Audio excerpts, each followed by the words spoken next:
A desperate message, a millionaire dead, and a mystery that defies explanation. When Poirot receives the call, nothing will ever be the same. I believe that a well-known anecdote exists to the effect that a young writer, determined to make the commencement of his story forcible and original enough to catch and rivet the attention of the most blasé of editors, penned the following sentence. "Hell," said the Duchess. Strangely enough, this tale of mine opens in much the same fashion. Only the lady who gave utterance to the exclamation was not a duchess. It was a day in early June. I had been transacting some business in Paris and was returning by the morning service to London, where I was still sharing rooms with my old friend, the Belgian ex-detective, Hercule Poirot. The Calais Express was singularly empty. In fact, my own compartment held only one other traveler. I had made a somewhat hurried departure from the hotel and was busy assuring myself that I had duly collected all my traps when the train started. Up till then, I had hardly noticed my companion, but I was now violently recalled to the fact of her existence. Jumping up from her seat, she let down the window and stuck her head out, withdrawing it a moment later with the brief and forcible ejaculation, "Hell." Now I am old-fashioned. A woman I consider should be womanly. I have no patience with the modern neurotic girl who jazzes from morning to night, smokes like a chimney, and uses language which would make a Billingsgate fishwoman blush. I looked up now, frowning slightly, into a pretty, impudent face, surmounted by a rakish little red hat. A thick cluster of black curls hid each ear. I judged that she was little more than 17, but her face was covered with powder, and her lips were quite impossibly scarlet. Nothing abashed, she returned my glance, and executed an expressive grimace. "Dear me, we've shocked the kind gentleman," she observed to an imaginary audience. I apologize for my language. Most unladylike and all that, but oh Lord, there's reason enough for it. Do you know I've lost my only sister? Really? I said politely. How unfortunate. He disapproves, remarked the lady. He disapproves utterly of me and my sister, which last is unfair because he hasn't seen her. I opened my mouth, but she forestalled me. Say no more. Nobody loves me. I shall go into the garden and eat worms. Boo-hoo. I am crushed. She buried herself behind a large comic French paper. In a minute or two, I saw her eyes stealthily peeping at me over the top. In spite of myself, I could not help smiling, and in a minute she had tossed the paper aside and had burst into a merry peal of laughter. "I knew you weren't such a mutt as you looked," she cried. Her laughter was so infectious that I could not help joining in, though I hardly cared for the word mutt. The girl was certainly all that I most disliked, but that was no reason why I should make myself ridiculous by my attitude. I prepared to unbend. After all, she was decidedly pretty. "There! Now we're friends," declared the minx. "Say you're sorry about my sister." "I am desolated." "That's a good boy. Let me finish. I was going to add that, although I am desolated, I can manage to put up with her absence very well." I made a little bow, but this most unaccountable of damsels frowned and shook her head. "Cut it out. I prefer the dignified disapproval stunt." "Oh, your face. Not one of us," it said. And you were right there. Though, mind you, it's pretty hard to tell nowadays. It's not everyone who can distinguish between a demi and a duchess. There now, I believe I've shocked you again. You've been dug out of the backwoods, you have. Not that I mind that. We could do with a few more of your sort. I just hate a fellow who gets fresh. It makes me mad. She shook her head vigorously. "What are you like when you're mad?" I inquired with a smile. "A regular little devil. Don't care what I say or what I do, either. I nearly did a chap in once. Yes, really. He'd have deserved it too. Italian blood I've got. I shall get into trouble one of these days." "Well," I begged, "don't get mad with me. I shan't. I like you did the first moment I set eyes on you. But you look so disapproving that I never thought we should make friends." "Well, we have. Tell me something about yourself." "I'm an actress. No, not the kind you're thinking of, lunching at the Savoy covered with jewelry, and with their photograph in every paper saying how much they love Madame So-and-so's face cream. I've been on the board since I was a kid of 6, tumbling." "I beg your pardon?" I said, puzzled. "Haven't you seen child acrobats?" "Oh, I understand. I'm American-born, but I've spent most of my life in England. We got a new show now. My sister and I serve song and dance and a bit of patter and a dash of the old business thrown in. It's quite a new idea, and it hits them every time. There's to be money in it." My new acquaintance leaned forward and discoursed volubly, a great many of her terms being quite unintelligible to me. Yet I found myself evincing an increasing interest in her. She seemed such a curious mixture of child and woman. Though perfectly worldly wise and able, as she expressed it, to take care of herself, There was yet something curiously ingenuous in her single-minded attitude towards life, and her wholehearted determination to make good. This glimpse of a world unknown to me was not without its charm, and I enjoyed seeing her vivid little face light up as she talked. We passed through Amen. The name awakened many memories. My companion seemed to have an intuitive knowledge of what was in my mind. Thinking of the war? I nodded. You were through it, I suppose? Pretty well. I was wounded once, and after the Somme, they invalided me out altogether. I had a half-fledged army job for a bit. I'm a sort of private secretary now to an MP. That's brainy. No, it isn't. There's really awfully little to do. Usually a couple of hours every day sees me through. It's dull work, too. In fact, I don't know what I should do if I hadn't got something to fall back upon. Don't say you collect bugs. No, I share rooms with a very interesting man. He's a Belgian and ex-detective. He's set up as a private detective in London, and he's doing extraordinarily well. He's really a very marvelous little man. Time and again he has proved to be right where the official police have failed. My companion listened with widening eyes. Isn't that interesting now? I just adore crime. I go to all the mysteries on the movies. And when there's a murder on, I just devour the papers. Do you remember the Styles case? I asked. Let me see, was that the old lady who was poisoned? Somewhere down in Essex? I nodded. That was Poirot's first big case. Undoubtedly, but for him, the murderer would have escaped scot-free. It was a most wonderful bit of detective work. Warming to my subject, I ran over the heads of the affair, working up to the triumphant and unexpected denouement. The girl listened spellbound. In fact, we were so absorbed that the train drew into Calais station before we realized it. My goodness gracious me, cried my companion. Where's my powder puff? She proceeded to bedaub her face liberally and then applied a stick of lip salve to her lips, observing the effect in a small pocket glass and betraying not the faintest sign of self-consciousness. I hesitated. I dare say it's cheek on my part, but why do all that sort of thing? The girl paused in her operations and stared at me with undisguised surprise. It isn't as though you weren't so pretty that you can afford to do without it, I said stammeringly. My dear boy, I've got to do it. All the girls do. Think I want to look like a little frump up from the country. She took one last look in the mirror, smiled approval, and put it and her vanity box away in her bag. That's better. Keeping up appearances is a bit of a fag, I grant. But if a girl respects herself, it's up to her not to let herself get slack. To this essentially moral sentiment, I had no reply. A point of view makes a great difference. I secured a couple of porters, and we alighted on the platform. My companion held out her hand. Goodbye. I'll mind my language better in future. Oh, but surely you'll let me look after you on the boat? Mayn't be on the boat. I've got to see whether that sister of mine got aboard after all anywhere. But thanks all the same. Oh, but we're going to meet again, surely? I hesitated. I want to meet your sister. We both laughed. That's real nice of you. I'll tell her what you say. But I don't fancy we'll meet again. You've been very good to me on the journey, especially after I cheek you as I did. But what your face expressed first thing is quite true. I'm not your kind, and that brings trouble. I know that well enough. Her face changed. For the moment, all the light-hearted gaiety died out of it. It looked angry, revengeful. So goodbye, she finished in a lighter tone. Aren't you even going to tell me your name? I cried as she turned away. She looked over her shoulder. A dimple appeared in each cheek. She was like a lovely picture by Groys. Cinderella, she said, and laughed. But little did I think when and how I should see Cinderella again. It was 9:05 when I entered our joint sitting room for breakfast on the following morning.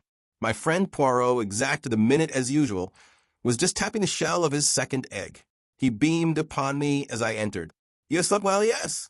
You have recovered from a crossing so terrible? It is a marvel. Almost you are exact this morning. Pardon, but your tie is not symmetrical. Permit that I rearrange him. Elsewhere, I have described Hercule Poirot, an extraordinary little man. Height 5 feet 4 inches, egg-shaped head carried a little to one side, eyes that shone green when he was excited, stiff military mustache, air of dignity immense. He was neat and dandified in appearance. For neatness of any kind, he had an absolute passion. To see an ornament set crooked, or a speck of dust, or a slight disarray in one's attire, was torture to the little man until he could ease his feelings by remedying the matter. Order and method were his gods. He had a certain disdain for tangible evidence, such as footprints and cigarette ash, and would maintain that, taken by themselves, they would never enable a detective to solve a problem. Then he would tap his egg-shaped head with absurd complacency and remark with great satisfaction, "The true work, it is done from within. The little gray cells. Remember always the little gray cells, mon ami." I slipped into my seat and remarked idly in answer to Poirot's greeting that an hour's sea passage from Calais to Dover could hardly be dignified by the epithet terrible. Poirot waved his egg spoon in vigorous refutation of my remark. "Do tell. If for an hour one experiences sensations and emotions of the most terrible, one has lived many hours. Does not one of your English poets say that time is counted not by hours, but by heartbeats?" I fancy Browning was referring to something more romantic than seasickness, though, because he was an Englishman, an islander to whom La Manche was nothing. "Oh, you English? With nous autres it is different. Figure to yourself that a lady of my acquaintance at the beginning of the war fled to Ostend. There she had a terrible crisis of the nerves. Impossible to escape further except by crossing the sea. And she had a horror, maison horror, of the sea. What was she to do? Daily les botches were drawing nearer. Imagine to yourself the terrible situation. What did she do?" I inquired curiously. Fortunately, her husband was unpratique. He was also very calm. The crises of the nerves, they affected him not. Il la emporte simplement. Naturally, when she reached England, she was prostrate, but she still breathed. Poirot shook his head seriously. I composed my face as best I could. Suddenly, he stiffened and pointed a dramatic finger at the toast rack. "Ah, par exemple, c'est trop fort," he cried. "What is it? This piece of toast? You remark him not?" He whipped the offender out of the rack and held it up for me to examine. "Is it square? No. Is it a triangle? Again, no. Is it even round? No.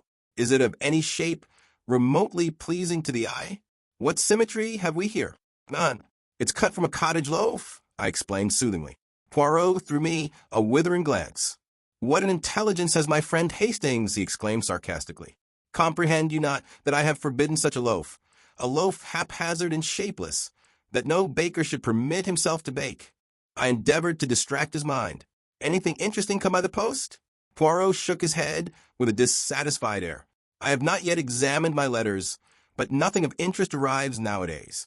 The great criminals, the criminals of method, they do not exist. The cases I have been employed upon lately were banal to the last degree. In verity, I am reduced to recovering lost lapdogs for fashionable ladies. The last problem that presented any interest was that intricate little affair of the Yardley diamond, and that was how many months ago, my friend?" He shook his head despondently, and I roared with laughter. "Cheer up, Poirot, the luck will change. Open your letters. For all you know, there may be a great case looming on the horizon." Poirot smiled, and taking up the neat little letter opener with which he opened his correspondence, he slit the tops of the several envelopes that lay by his plate. "A bill. Another bill. It is that I grow extravagant in my old age. A note from Jap." "Yes," pricked up my ears. The Scotland Yard inspector had more than once introduced us to an interesting case. He merely thanks me in his fashion for a little point in the Aberystwyth case on which I was able to set him right. I am delighted to have been of service to him. "How does he thank you?" I asked curiously, for I knew my Jap. He is kind enough to say that I am a wonderful sport for my age, and that he was glad to have had the chance of letting me in on the case. This was so typical of Jap that I could not forbear a chuckle. Poirot continued to read his correspondence placidly. A suggestion that I should give a lecture to our local Boy Scouts. "The Countess of Forfenac will be obliged if I will call and see her. Another lapdog, without doubt. And now for the last." I looked up, quick to notice the change of tone. Poirot was reading attentively. In a minute, he tossed the sheet over to me. "This is out of the ordinary, mon ami. Read for yourself." The letter was written on a foreign type of paper, in a bold, characteristic hand. "Villa Genevieve, Merlinville-sur-Mer, France. Dear Sir, I am in need of the services of a detective, and for reasons which I will give you later, do not wish to call in the official police. I have heard of you from several quarters, and all reports go to show that you are not only a man of decided ability, but one who also knows how to be discreet. I do not wish to trust details to the post, but on account of a secret I possess, I go in daily fear of my life. I am convinced that the danger is imminent, and therefore I beg that you will lose no time in crossing to France. I will send a car to meet you at Calais, if you will wire me when you are arriving. I shall be obliged if you will drop all cases you have on hand, and devote yourself solely to my interests. I am prepared to pay any compensation necessary. I shall probably need your services for a considerable period of time, as it may be necessary for you to go out to Santiago, where I spent several years of my life. I shall be content for you to name your own fee, assuring you once more that the matter is urgent. Yours faithfully." Below the signature was a hastily scrawled line, almost illegible. "For God's sake, come." I handed the letter back with quick impulses. "At last," I said, "here is something distinctly out of the ordinary." "Yes, indeed," said Poirot meditatively. "You will go, of course," I continued. Poirot nodded. He was thinking deeply. Finally, he seemed to make up his mind and glanced up at the clock. His face was very grave. "See you, my friend. There is no time to lose. The Continental Express leaves Victoria at 11 o'clock. Do not agitate yourself. There's plenty of time. We can allow 10 minutes for discussion. You accompany me, n'est-ce pas?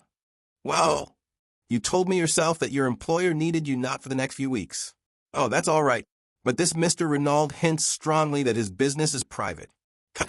I will manage Renaud. By the way, I seem to know the name. There's a well-known South American millionaire fellow. His name's Renaud. I don't know whether it could be the same. But without doubt, that explains the mention of Santiago. Santiago is in Chile, and Chile it is in South America. But we progress finely. Dear me, Poirot, I said, my excitement rising. I smell some goodly shekels in this. If we succeed, we shall make our fortunes. Do not be too sure of that, my friend. A rich man and his money are not so easily parted. I have seen a well-known millionaire turn out a tramful of people to seek for a dropped halfpenny. I acknowledge the wisdom of this. In any case, continued Poirot, it is not the money which attracts me here. Certainly, it will be pleasant to have carte blanche in our investigations. One can be sure that way of wasting no time, but it is something a little bizarre in this problem which arouses my interest. You remarked the postscript? How did it strike you? I considered. Clearly, he wrote the letter keeping himself well in hand, but at the end his self-control snapped, and on the impulse of the moment, he scrawled those for desperate words. But my friend shook his head energetically. You are in error. See you not that while the ink of the signature is nearly black, that of the postscript is quite pale? Well, I said, puzzled. Mon Dieu, mon ami, but use your little gray cells. Is it not obvious? Renaud wrote his letter. Without blotting it, he reread it carefully. Then, not on impulse, but deliberately, he added those last words and blotted the sheet. But why? Parbleu, so that it should produce the effect upon me that it has upon you. What? Maze, to make sure of my coming. He reread the letter and was dissatisfied. It was not strong enough. He paused and then added softly, his eyes shining with that green light that always betokened inward excitement. And so, mon ami, since that postscript was added not on impulse, but soberly in cold blood, the urgency is very great, and we must reach him as soon as possible. Merlinville, I murmured thoughtfully. I've heard of it, I think. Poirot nodded. It is a quiet little place, but chic. It lies about midway between Boulogne and Calais. It is rapidly becoming the fashion. Rich English people who wish to be quiet are taking it up. Renaud has a house in England, I suppose? Yes, in Rutland Gate, as far as I remember. Also a big place in the country, somewhere in Hertfordshire. But I really know very little about him. He doesn't do much in a social way. I believe he has large South American interests in the city, and has spent most of his life out in Chile and the Argentino. Well, we shall hear all details from the man himself. Come, let us pack. A small suitcase each, and then a taxi to Victoria. And the Countess? I inquired with a smile. J.E. Menfish. Her case was certainly not interesting. Why so sure of that? Because in that case she would have come, not written. A woman cannot wait. Always remember that, Hastings. 11 o'clock saw our departure from Victoria on our way to Dover. Before starting, Poirot had dispatched a telegram to Mr. Renaud giving the time of our arrival at Calais. I'm surprised you haven't invested in a few bottles of some seasick remedy, Poirot, I observed maliciously, as I recalled our conversation at breakfast. My friend, who was anxiously scanning the weather, turned a reproachful face upon me. Is it that you have forgotten the method most excellent of Laverguier? His system, I practice it always.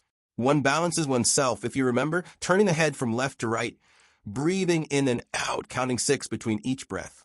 I demurred. You'll be rather tired of balancing yourself and counting 6 by the time you get to Santiago or Buenos Aires or wherever it is you land. Quelle idée! You do not figure to yourself that I shall go to Santiago. Mr. Renaud suggested in his letter. He did not know the methods of Hercule Poirot. I do not run to and fro, making journeys and agitating myself. My work is done from within here. He tapped his forehead significantly. As usual, this remark roused my argumentative faculty. It's all very well, Poirot, but I think you're falling into the habit of despising certain things too much. A fingerprint has led sometimes to the arrest and conviction of a murderer, and has, without doubt, hanged more than one innocent man, remarked Poirot dryly. But surely the study of fingerprints and footprints, cigarette ash, different kinds of mud, and other clues that comprise the minute observation of details, all these are of vital importance? But certainly, I have never said otherwise. The trained observer, the expert, without doubt he is useful. But the others, the Hercules Poirots, they are above the experts. To them, the experts bring the facts. Their business is the method of a crime, its logical deduction, the proper sequence and order of the facts. Above all, the true psychology of the case. You have hunted the fox, yes? I have hunted a bit now and again, I said, rather bewildered by this abrupt change of subject. Why? Beyond this hunting of a fox, you need the dogs, no? Hounds, I corrected gently. Yes, of course. But yet, Poirot wagged his finger at me. You did not descend from your horse and run along the ground smelling with your nose and uttering loud ow-ows? In spite of myself, I laughed immoderately. Poirot nodded in a satisfied manner. So, you leave the work of the D, hounds to the hounds. Yet you demand that I, Hercule Poirot, should make myself ridiculous by lying down possibly on damp grass to study hypothetical footprints and should scoop up cigarette ash when I do not know one kind from the other. Remember the Plymouth Express mystery. The good Jap departed to make a survey of the railway line. When he returned, I, without having moved from my apartments, was able to tell him exactly what he had found. So you are of the opinion that Jap wasted his time? Not at all, since his evidence confirmed my theory. But I should have wasted my time if I had gone. It is the same with so-called experts. Remember the handwriting testimony in the Cavendish case. One counsel's questioning brings out testimony as to the resemblances. The defense brings evidence to show dissimilarity. All the language is very technical. And the result? What we all knew in the first place. The writing was very like that of John Cavendish. And the psychological mind is faced with the question, why? Because it was actually his? Or because someone wished us to think it was his? I answered that question, mon ami, and answered it correctly. And Poirot, having effectually silenced, if not convinced me, leaned back with a satisfied air. On the boat, I knew better than to disturb my friend's solitude. The weather was gorgeous, and the sea as smooth as the proverbial mill pond. So I was hardly surprised to hear that Laverguyre's method had once more justified itself when a smiling Poirot joined me on disembarking at Calais. A disappointment was in store for us, as no car had been sent to meet us, but Poirot put this down to his telegram having been delayed in transit. Since it's carte blanche, we will hire a car, he said cheerfully, and a few minutes later saw us creaking and jolting along in the most ramshackle of automobiles that ever plied for hire in the direction of Merlinville. My spirits were at their highest. What gorgeous air! I exclaimed. This promises to be a delightful trip. For you, yes. For me, I have work to do, remember, at our journey's end. Bah, I said, cheerfully. You will discover all, ensure this Mr. Renaud's safety, run the would-be assassins to earth, and all will finish in a blaze of glory. You are sanguine, my friend. Yes, I feel absolutely assured of success. Are you not the one and only Hercule Poirot? But my little friend did not rise to the bait. He was observing me gravely. You are what the Scotch people call fey, Hastings. It presages disaster. Nonsense. At any rate, you do not share my feelings. No, but I am afraid. Afraid of what? I do not know, but I have a premonition, a je ne sais quoi. He spoke so gravely that I was impressed in spite of myself. I have a feeling, he said slowly, that this is going to be a big affair, a long, troublesome problem that will not be easy to work out. I would have questioned him further, but we were just coming into the little town of Merlinville, and we slowed up to inquire the way to the Villa Genevieve. Straight on, monsieur, through the town. The Villa Genevieve is about half a mile the other side. You cannot miss it. A big villa overlooking the sea. We thanked our informant and drove on, leaving the town behind. A fork in the road brought us to a second halt. A peasant was trudging towards us, and we waited for him to come up to us in order to ask the way again. There was a tiny villa standing right by the road, but it was too small and dilapidated to be the one we wanted. As we waited, the gate of it swung open and a girl came out. The peasant was passing us now, and the driver leaned forward from his seat and asked for direction. The Villa Genevieve? Just a few steps up this road to the right, monsieur. You could see it if it were not for the curve. The chauffeur thanked him and started the car again. My eyes were fascinated by the girl who still stood, with one hand on the gate, watching us. I am an admirer of beauty, and here was one whom nobody could have passed without remark. Very tall, with the proportions of a young goddess, her uncovered golden head gleaming in the sunlight. I swore to myself that she was one of the most beautiful girls I had ever seen. As we swung up the rough road, I turned my head to look after her. "By Jove, Poirot," I exclaimed, "did you see that young goddess?" Poirot raised his eyebrows. "C'est commence," he murmured. "Already you have seen a goddess. But hang it all, wasn't she?" "Possibly. I did not remark the fact." "Surely you noticed her?" "Mon ami, two people rarely see the same thing. You, for instance, saw a goddess." He hesitated. "Yes. I saw only a girl with anxious eyes," said Poirot gravely. But at that moment we drew up at a big green gate, and simultaneously we both uttered an exclamation. Before it stood an imposing Sergeant de Ville. He held up his hand to bar our way. "You cannot pass, messieurs." "But we wish to see Mr. Renaud," I cried. "We have an appointment. This is his villa, isn't it?" "Yes, monsieur, but—" Poirot leaned forward. "But what?" "Mr. Renaud was murdered this morning." In a moment Poirot had leapt from the car, his eyes blazing with excitement. He caught the man by the shoulder. "What is that you say? Murdered? When? How?" The Sergeant de Ville drew himself up. "I cannot answer any questions, monsieur." "True. I comprehend." Poirot reflected for a minute. "The commissary of police. He is without doubt within." "Yes, monsieur." Poirot took out a card and scribbled a few words on it. "Voila. Will you have the goodness to see that this card is sent in to the commissary at once?" The man took it and, turning his head over his shoulder, whistled. In a few seconds a comrade joined him and was handed Poirot's message. There was a wait of some minutes, and then a short, stout man with a huge mustache came bustling down to the gate. The Sergeant de Ville saluted and stood aside. "My dear M. Poirot," cried the newcomer, "I am delighted to see you. Your arrival is most opportune." Poirot's face had lighted up. "M. Bex? This is indeed a pleasure." He turned to me. "This is an English friend of mine, Captain Hastings M. Lucien Bex." The commissary and I bowed to each other ceremoniously. Then Bex turned once more to Poirot. "Mon vieux, I have not seen you since 1909, that time in Ostend. I heard that you had left the force?" "So I have. I run a private business in London." "And you say you have information to give which may assist us?" "Possibly you know it already." "You were aware that I had been sent for?" "No." "By whom?" "The dead man. It seems he knew an attempt was going to be made on his life. Unfortunately, he sent for me too late." "Sacré tonnerre!" ejaculated the Frenchman. "So he foresaw his own murder? That upsets our theories considerably. But come inside." He held the gate open, and we commenced walking towards the house. Bex continued to talk. "The examining magistrate, Hotet, must hear of this at once. He has just finished examining the scene of the crime and is about to begin his interrogations. A charming man. You will like him. Most sympathetic. Original in his methods, but an excellent judge." "When was the crime committed?" asked Poirot. "The body was discovered this morning about 9 o'clock. Madame Renaud's evidence and that of the doctors goes to show that the death must have occurred about 2 a.m. But enter, I pray of you." We had arrived at the steps which led up to the front door of the villa. In the hall another Sergeant de Ville was sitting. He rose at sight of the commissary. "Where is M. Hotet now?" inquired the latter. "In the salon, monsieur." Bex opened a door to the left of the hall, and we passed in. Hotet and his clerk were sitting at a big round table. They looked up as we entered. The commissary introduced us and explained our presence. Hotet, the Juge d'instruction, was a tall, gaunt man with piercing dark eyes and a neatly cut gray beard, which he had a habit of caressing as he talked.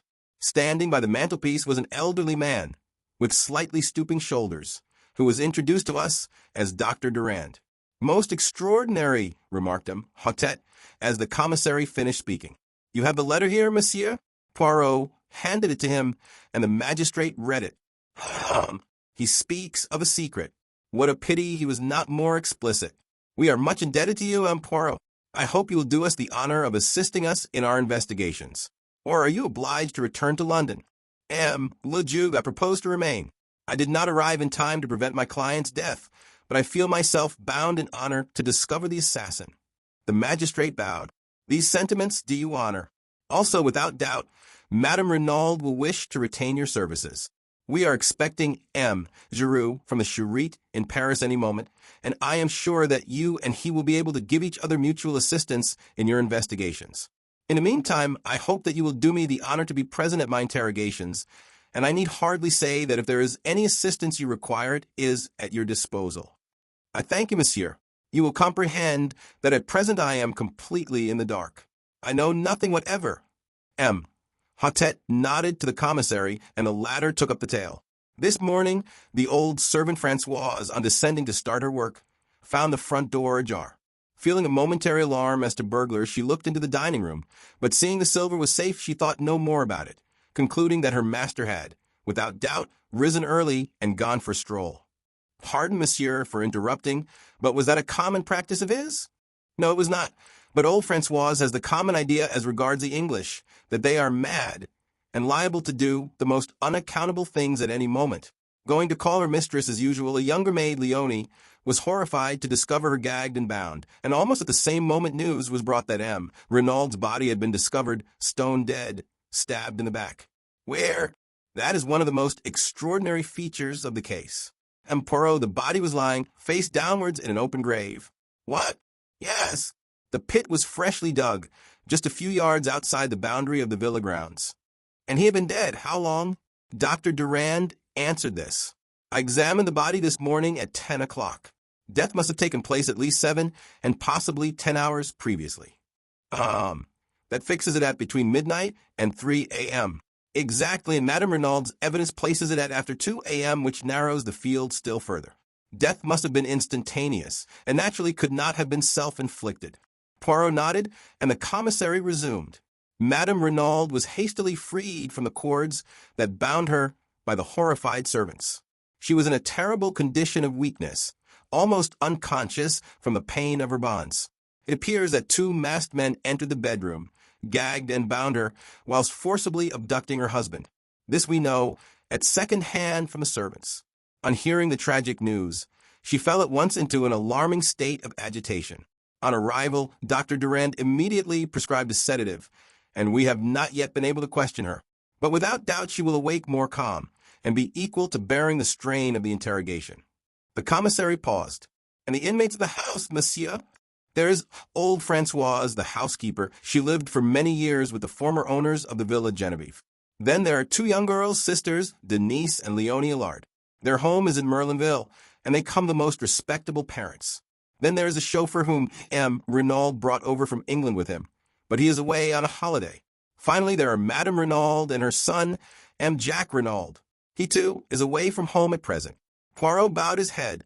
M. Hotet spoke.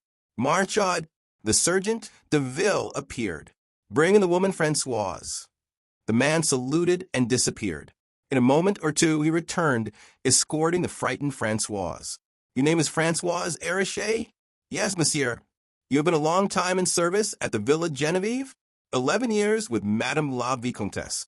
Then when she sold the villa this spring, I consented to remain on with the English milor.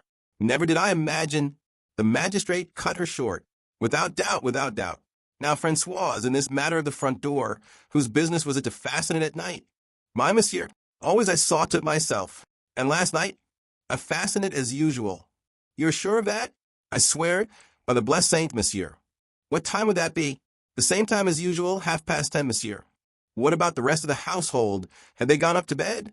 Madame had retired some time before. Denise and Leonie went up with me. Monsieur was still in his study.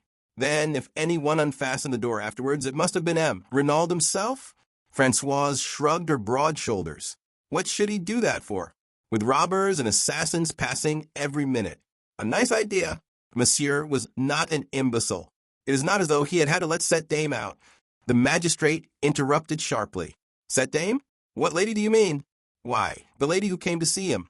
Had a lady been to see him that evening? But yes, monsieur, and many other evenings as well. Who was she? Did you know her? A rather cunning look spread over the woman's face. How should I know who it was? She grumbled. I did not let her in last night. Ah! Roared the examining magistrate, bringing his hand down with a bang on the table. You would trifle with the police, would you? I demand that you tell me at once the name of this woman who came to visit M. Renaud in the evenings. The police, grumbled Françoise. Never did I think that I should be mixed up with the police. But I know well enough who she was. It was Madame d'Abreuil. The commissary uttered an exclamation and leaned forward as though in utter astonishment. Madame d'Abreuil from the Villa Marguerite, just down the road? That is what I said, monsieur. Oh, she's a pretty one, Celila. The old woman tossed her head scornfully. Madame d'Abreuil, murmured the commissary. Impossible. Voila, grumbled Francoise. That is all you get for telling the truth. Not at all, said the examining magistrate soothingly. We were surprised, that is all. Madame d'Abreuil, then, and Monsieur Renaud, they were, he paused delicately. It was that without doubt? How should I know? But what will you? Monsieur, he was Milord Anglais, très riche, and Madame d'Abreuil, she was poor, that one, and très chic for all that she lived so quietly with her daughter.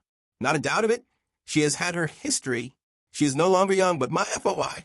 I who speak to you have seen the men's heads turn after her as she goes down the street. Besides, lately, she has had more money to spend. All the town knows it. The little economies, they are at an end.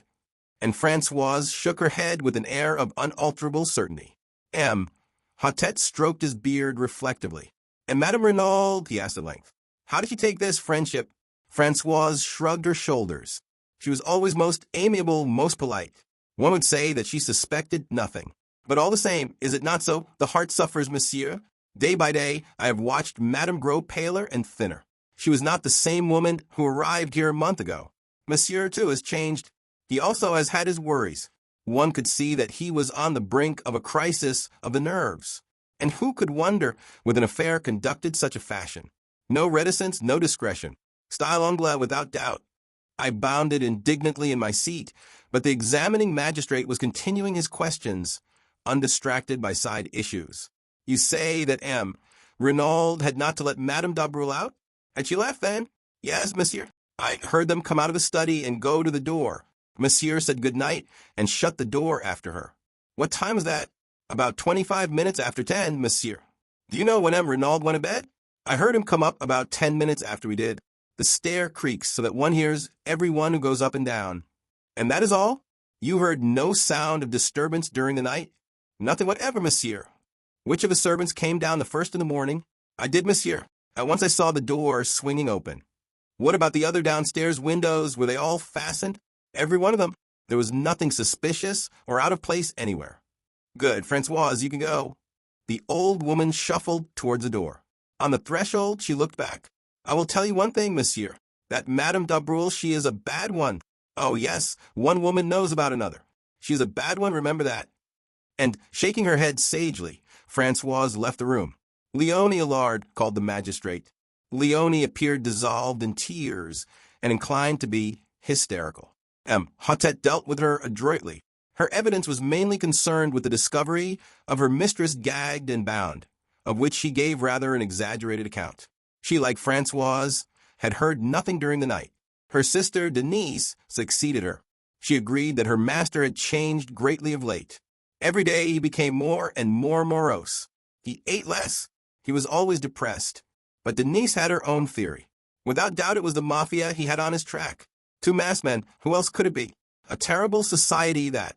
It is, of course, possible, said the magistrate smoothly. Now, my girl, was it you who admitted Madame d'Abreuil to the house last night?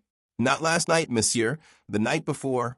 But Francoise has just told us that Madame d'Abreuil was here last night? No, monsieur. A lady did come to see Renaud last night, but it was not Madame d'Abreuil.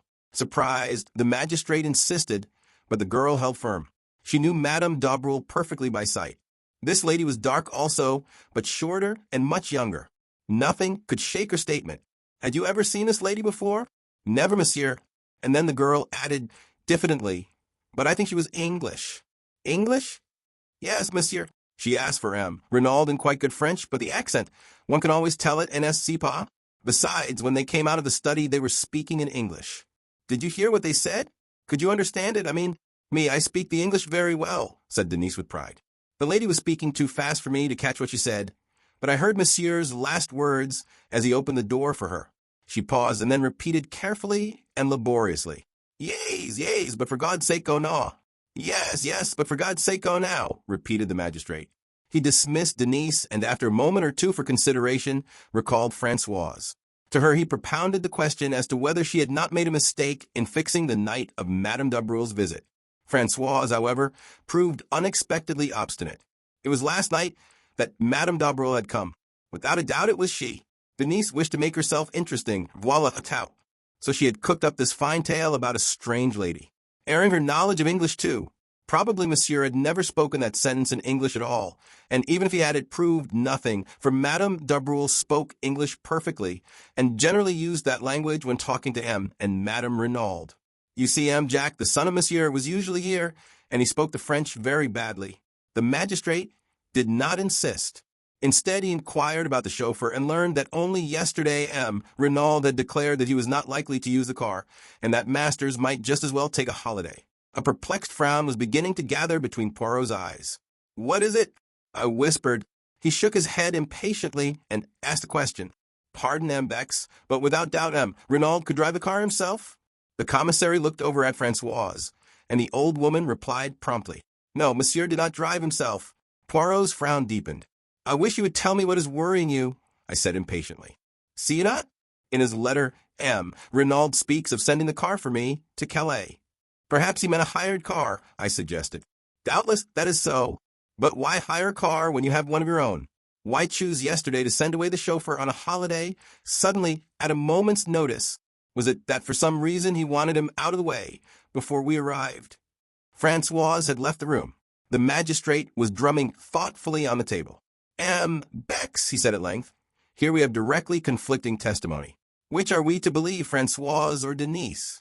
"Denise," said the commissary decidedly. "It was she who let the visitor in. Francoise is old and obstinate, and has evidently taken a dislike to Madame d'Abreuil. Besides, our own knowledge tend to show that Renaud was entangled with another woman." "Tiens," cried Emma-Tete. "We have forgotten to inform M. Poirot of that." He searched amongst the papers on the table and finally handed the one he was in search of to my friend. "This letter, M. Poirot, we found in the pocket of the dead man's overcoat." Poirot took it and unfolded it. It was somewhat worn and crumbled, and was written in English in a rather unformed hand. "My dearest one, why have you not written for so long? You do love me still, don't you? Your letters lately have been so different, cold, and strange, and now this long silence. It makes me afraid. If you were to stop loving me, but that's impossible. What a silly kid I am, always imagining things. But if you did stop loving me, I don't know what I should do. Kill myself, perhaps. I couldn't live without you. Sometimes I fancy another woman is coming between us. Let her look out, that's all, and you too. I'd as soon kill you as let her have you. I mean it. But there, I'm writing high-flown nonsense. You love me, and I love you, yes, love you, love you, love you. Your own adoring Bella." There was no address or date. Poirot handed it back with a grave face.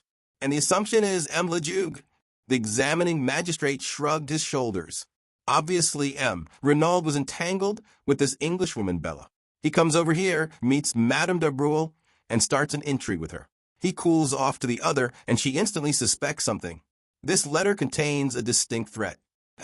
Poirot, at first sight the case seems simplicity itself. Jealousy. The fact that M. Renaud was stabbed in the back seemed to point distinctly to its being a woman's crime." Poirot nodded. "The stab in the back, yes, but not the grave. That was laborious work, hard work. No woman dug that grave, monsieur.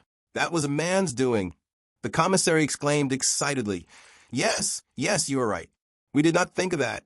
"As I said," continued M. Hottet, "at first sight the case seems simple, but the masked man and the letter you received from M. Renaud complicate matters. Here we seem to have an entirely different set of circumstances, with no relationship between the two. As regards the letter written to yourself, do you think it is possible that it referred in any way to this Bella and her threats?" Poirot shook his head. "Hardly. A man like M. Renaud, who has led an adventurous life in out-of-the-way places, would not be likely to ask for protection against a woman." The examining magistrate nodded his head emphatically. "My view exactly. Then we must look for the explanation of the letter." "In Santiago," finished the commissary.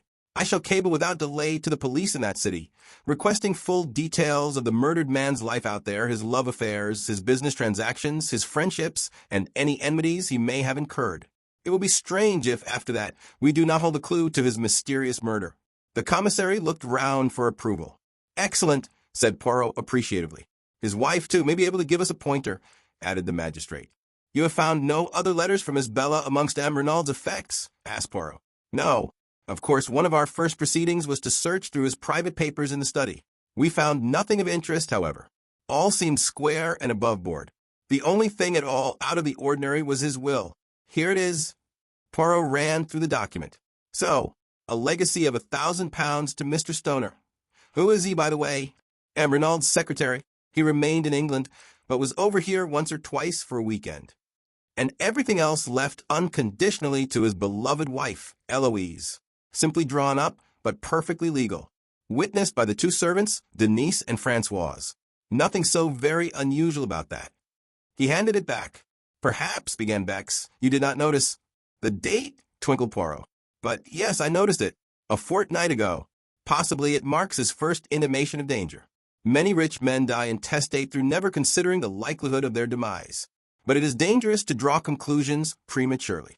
It points, however, to his having a real liking and fondness for his wife, in spite of his amorous intrigues. Yes, said Imhotep doubtfully, but it is possibly a little unfair on his son, since it leaves him entirely dependent on his mother. If she were to marry again, and her second husband obtained an ascendancy over her, this boy might never touch a penny of his father's money. Poirot shrugged his shoulders. Man is a vain animal. M. Renaud figured to himself, without doubt, that his widow would never marry again. As to the son, it may have been a wise precaution to leave the money in his mother's hands. The sons of rich men are proverbially wild. It may be, as you say. Now, Poirot, you would without doubt like to visit the scene of the crime. I am sorry that the body has been removed, but of course photographs have been taken from every conceivable angle and will be at your disposal as soon as they are available. I thank you, monsieur, for all your courtesy. The commissary rose. Come with me, messieurs. He opened the door and bowed ceremoniously to Poirot to precede him. Poirot, with equal politeness, drew back and bowed to the commissary. Monsieur. At last they got out into the hall. That room there, it is a study, Hein? Asked Poirot suddenly, nodding towards the door opposite. Yes. You would like to see it? He threw the door open as he spoke, and we entered. The room, which Renaud had chosen for his own particular use, was small, but furnished with great taste and comfort. A business-like writing desk with many pigeonholes stood in the window. Two large leather-covered armchairs faced the fireplace, and between them was a round table covered with the latest books and magazines. Bookshelves lined two of the walls, and at the end of the room opposite the window there was a handsome oak sideboard with a tantalus on top. The curtains and portiere were of a soft, dull green, and the carpet matched them in tone.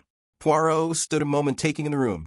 Then he stepped forward, passed his hand lightly over the backs of the leather chairs, picked up a magazine from the table, and drew a finger gingerly over the surface of the oak sideboard. His face expressed complete approval. No dust? I asked with a smile. He beamed on me, appreciative of my knowledge of his peculiarities. Not a particle, mon ami, and for once perhaps it is a pity. His sharp bird-like eyes darted here and there. Ah, he remarked suddenly, with an intonation of relief. The hearth-rug is crooked, and he bent down to straighten it. Suddenly he uttered an exclamation and rose. In his hand he held a small fragment of paper. In France, as in England, he remarked, the domestics omit to sweep under the mats. Bex took the fragment from him, and I came closer to examine it. You recognize it, Hastings? I shook my head, puzzled, and yet that particular shade of pink paper was very familiar. The commissary's mental processes were quicker than mine. A fragment of a check, he exclaimed. The piece of paper was roughly about 2 inches square. On it was written in ink the word Devine. Bien, said Bex. This check was payable to, or drawn by, one named Devine. The former, I fancy, said Poirot, for if I am not mistaken, the handwriting is that of M. Renaud. That was soon established by comparing it with a memorandum from the desk. Dear me, murmured the commissary with a crestfallen air. I really cannot imagine how I came to overlook this. Poirot laughed. The moral of that is, always look under the mats. My friend Hastings here will tell you that anything in the least crooked is a torment to me. As soon as I saw that the hearth-rug was out of the straight, I said to myself, Tiens. The leg of the chair caught it in being pushed back. Possibly there may be something beneath it which the good Francoise overlooked. Francoise, or Denise, or Leonie, whoever did this room, since there is no dust, the room must have been done this morning. I reconstruct the incident like this. Yesterday, possibly last night, M. Renaud drew a check to the order of someone named Devine. Afterwards it was torn up and scattered on the floor. This morning, but Bex was already pulling impatiently at the bell. Francoise answered it. Yes, there had been a lot of pieces of paper on the floor. What had she done with them? Put them in the kitchen stove, of course. What else? With a gesture of despair, Bex dismissed her. Then, his face lightening, he ran to the desk. In a minute, he was hunting through the dead man's checkbook. Then he repeated his former gesture. The last counterfoil was blank. "Courage!" cried Poirot, clapping him on the back. "Without doubt, Madame Renaud will be able to tell us all about this mysterious person named Devine." The commissary's face cleared. "That is true. Let us proceed." As we turned to leave the room, Poirot remarked casually, "It was here that M. Renaud received his guest last night, eh?" "It was, but how did you know?" "By this. I found it on the back of a leather chair." And he held up between his finger and thumb a long black hair, a woman's hair. Bex took us out by the back of the house to where there was a small shed leaning against the house. He produced a key from his pocket and unlocked it. "The body is here. We moved it from the scene of the crime just before you arrived, as the photographers had done with it." He opened the door and we passed in. The murdered man lay on the ground, with a sheet over him. Bex dexterously whipped off the covering. Renaud was a man of medium height, slender, and lithe in figure. He looked about 50 years of age, and his dark hair was plentifully streaked with gray. He was clean-shaven with a long, thin nose and eyes set rather close together, and his skin was deeply bronzed, as that of a man who had spent most of his life beneath tropical skies. His lips were drawn back from his teeth, and an expression of absolute amazement and terror was stamped on the livid features. "One can see by his face that he was stabbed in the back," remarked Poirot. Very gently, he turned the dead man over. There, between the shoulder blades, staining the light fawn overcoat, was a round, dark patch. In the middle of it, there was a slit in the cloth. Poirot examined it narrowly. "Have you any idea with what weapon the crime was committed?" "It was left in the wound." The commissary reached down a large glass jar. In it was a small object that looked to me more like a paper knife than anything else. It had a black handle and a narrow shining blade. The whole thing was not more than 10 inches long. Poirot tested the discolored point gingerly with his fingertip. "My boy! But it is sharp. A nice, easy little tool for murder."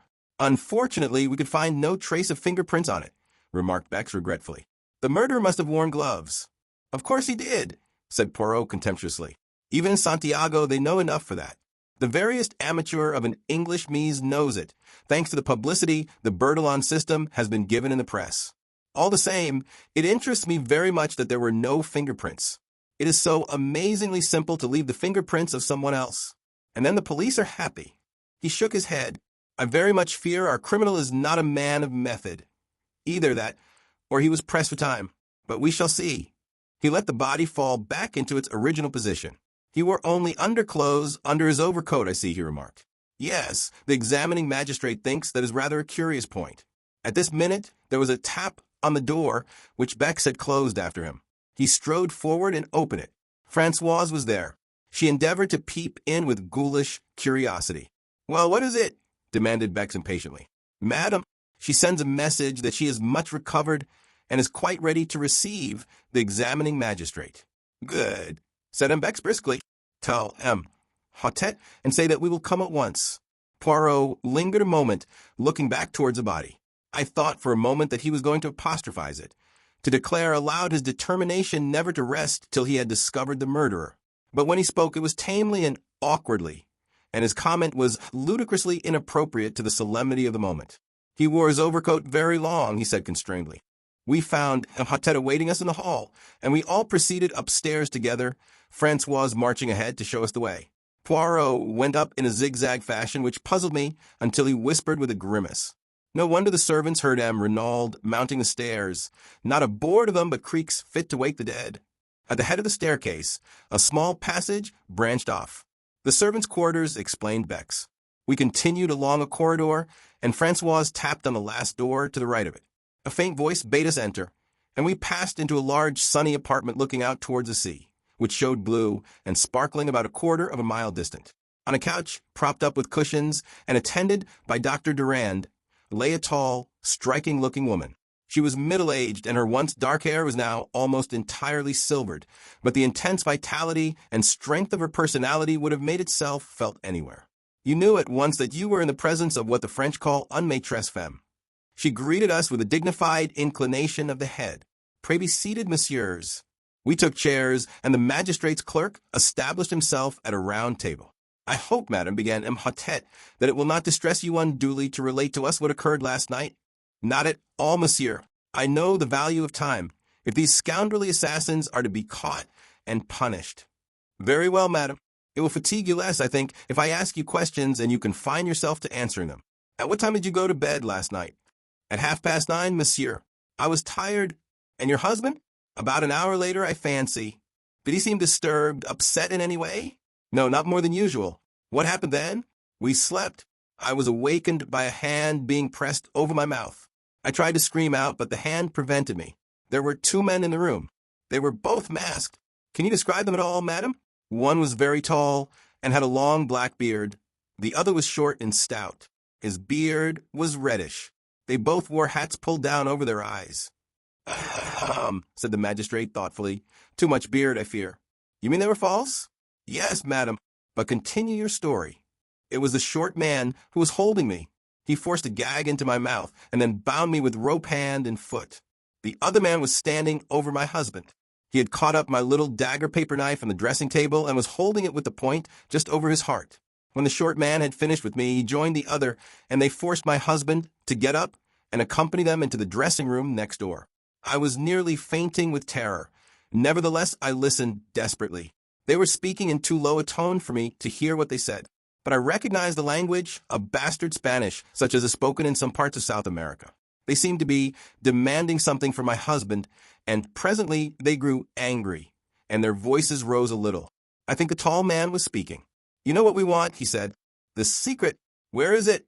I do not know what my husband answered, but the other replied fiercely, "You lie. We know you have it. Where are your keys?" Then I heard sounds of drawers being pulled out. There is a safe on the wall of my husband's dressing room in which he always keeps a fairly large amount of ready money. Leone tells me this has been rifled and the money taken, but evidently what they were looking for was not there, for presently I heard the tall man, with an oath, command my husband to dress himself. Soon after that, I think some noise in the house must have disturbed them, for they hustled my husband out into my room, only half-dressed. "Pardon," interrupted Poirot, "but is there then no other egress from a dressing room?" "No, monsieur. There is only the communicating door into my room." They hurried my husband through, the short man in front, and the tall man behind him with the dagger still in his hand. Paul tried to break away to come to me. I saw his agonized eyes. He turned to his captors. "I must speak to her," he said. Then, coming to the side of the bed, "It is all right, Eloise," he said. "Do not be afraid. I shall return before morning." But although he tried to make his voice confident, I could see the terror in his eyes. Then they hustled him out of the door, the tall man saying, "One sound, and you are a dead man, remember." "After that," continued Mrs. Renaud, "I must have fainted. The next thing I recollect is Leone rubbing my wrists and giving me brandy." "Madame Renaud," said the magistrate, "had you any idea what it was for which the assassins are searching?" "None whatever, monsieur." "Had you any knowledge that your husband feared something?" "Yes. I had seen a change in him." "How long ago was that?" Mrs. Renaud reflected. 10 days, perhaps." "Not longer?" "Possibly. I only noticed it then." "Did you question your husband at all as to the cause?" "Once. He put me off evasively. Nevertheless, I was convinced that he was suffering some terrible anxiety. However, since he evidently wished to conceal the fact from me, I tried to pretend that I had noticed nothing." "Were you aware that he had called in the services of a detective?" "A detective?" exclaimed Mrs. Renaud, very much surprised. "Yes, this gentleman, M. Hercule Poirot." Poirot bowed. "He arrived today in response to a summons from your husband."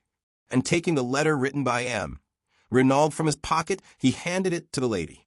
She read it with apparently genuine astonishment. "I had no idea of this." Evidently, he was fully cognizant of the danger. "Now, madam, I will beg of you to be frank with me. Is there any incident in your husband's past life in South America which might throw light on his murder?" Mrs. Renaud reflected deeply, but at last shook her head. "I can think of none. Certainly my husband had many enemies, people he had got the better of in some way or another, but I can think of no one distinctive case. I do not say there is no such incident, only that I am not aware of it." The examining magistrate stroked his beard disconsolately. "And you can fix the time of this outrage?" "Yes, I distinctly remember hearing the clock on the mantelpiece strike 2. She nodded towards an 8-day traveling clock in a leather case which stood in the center of the chimney piece. Poirot rose from his seat, scrutinized the clock carefully, and nodded, satisfied. "And here, too," exclaimed M. Bex, "is a wristwatch knocked off the dressing table by the assassins without doubt and smashed to atoms. Little did they know it would testify against them." Gently he picked away the fragments of broken glass. Suddenly his face changed to one of utter stupefaction. "Mon Dieu!" he ejaculated. "What is it?" "The hands of the watch point to 7 o'clock." "What?" cried the examining magistrate, astonished. But Poirot, deft as ever, took the broken trinket from the startled commissary and held it to his ear. Then he smiled. "The glass is broken, yes, but the watch itself is still going." The explanation of the mystery was greeted with a relieved smile. But the magistrate bethought him of another point. "But surely it is not 7 o'clock now?" "No," said Poirot gently. "It is a few minutes after 5. Possibly the watch gains. Is that so, madam?" Mrs. Renaud was frowning perplexly. "It does gain," she admitted, "but I've never known it to gain quite so much as that." With a gesture of impatience, the magistrate left the matter of the watch and proceeded with his interrogatory. "Madam, the front door was found ajar. It seems almost certain that the murderers entered that way, yet it has not been forced at all. Can you suggest any explanation?" "Possibly my husband went out for a stroll the last thing and forgot to latch it when he came in." "Is that a likely thing to happen?" "Very. My husband was the most absent-minded of men." There was a slight frown on her brow as she spoke, as though this trait in the dead man's character had at times vexed her. "There's one inference I think we might draw," remarked the commissary suddenly. "Since the men insisted on M. Renaud dressing himself, it looks as though the place they were taking him to, the place where the secret was concealed, lay some distance away." The magistrate nodded. "Yes, far, and yet not too far, since he spoke of being back by morning." "What times does the last train leave the station of Merlinville?" asked Poirot. 11:50 one way and 12:17 the other, but it is more probable that they had a motor waiting." "Of course," agreed Poirot, looking somewhat crestfallen. "Indeed, that might be one way of tracing them," continued the magistrate, brightening. "A motor containing 2 foreigners is quite likely to have been noticed." "That is an excellent point, M. Bex." He smiled to himself, and then, becoming grave once more, he said to Mrs. Renaud, "There is another question. Do you know anyone of the name of Devine?" "Devine?" Mrs. Renaud repeated thoughtfully. "No, for the moment I cannot say I do." "You have never heard your husband mention anyone of that name?" "Never." "Do you know anyone whose Christian name is Bella?" He watched Mrs. Renaud narrowly as he spoke, seeking to surprise any signs of anger or consciousness. But she merely shook her head in quite a natural manner. He continued his questions. "Are you aware that your husband had a visitor last night?" Now he saw the red mount slightly in her cheeks, but she replied composedly, "No, who was that?" "A lady." "Indeed." But for the moment, the magistrate was content to say no more.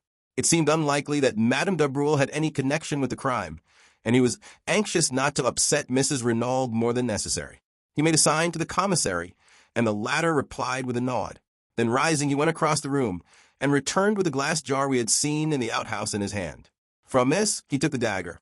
"Madam," he said gently, "do you recognize this?" She gave a little cry. "Yes, that is my little dagger." Then she saw the stained point, and she drew back, her eyes widening with horror. "Is that blood?" "Yes, madam. Your husband was killed with this weapon.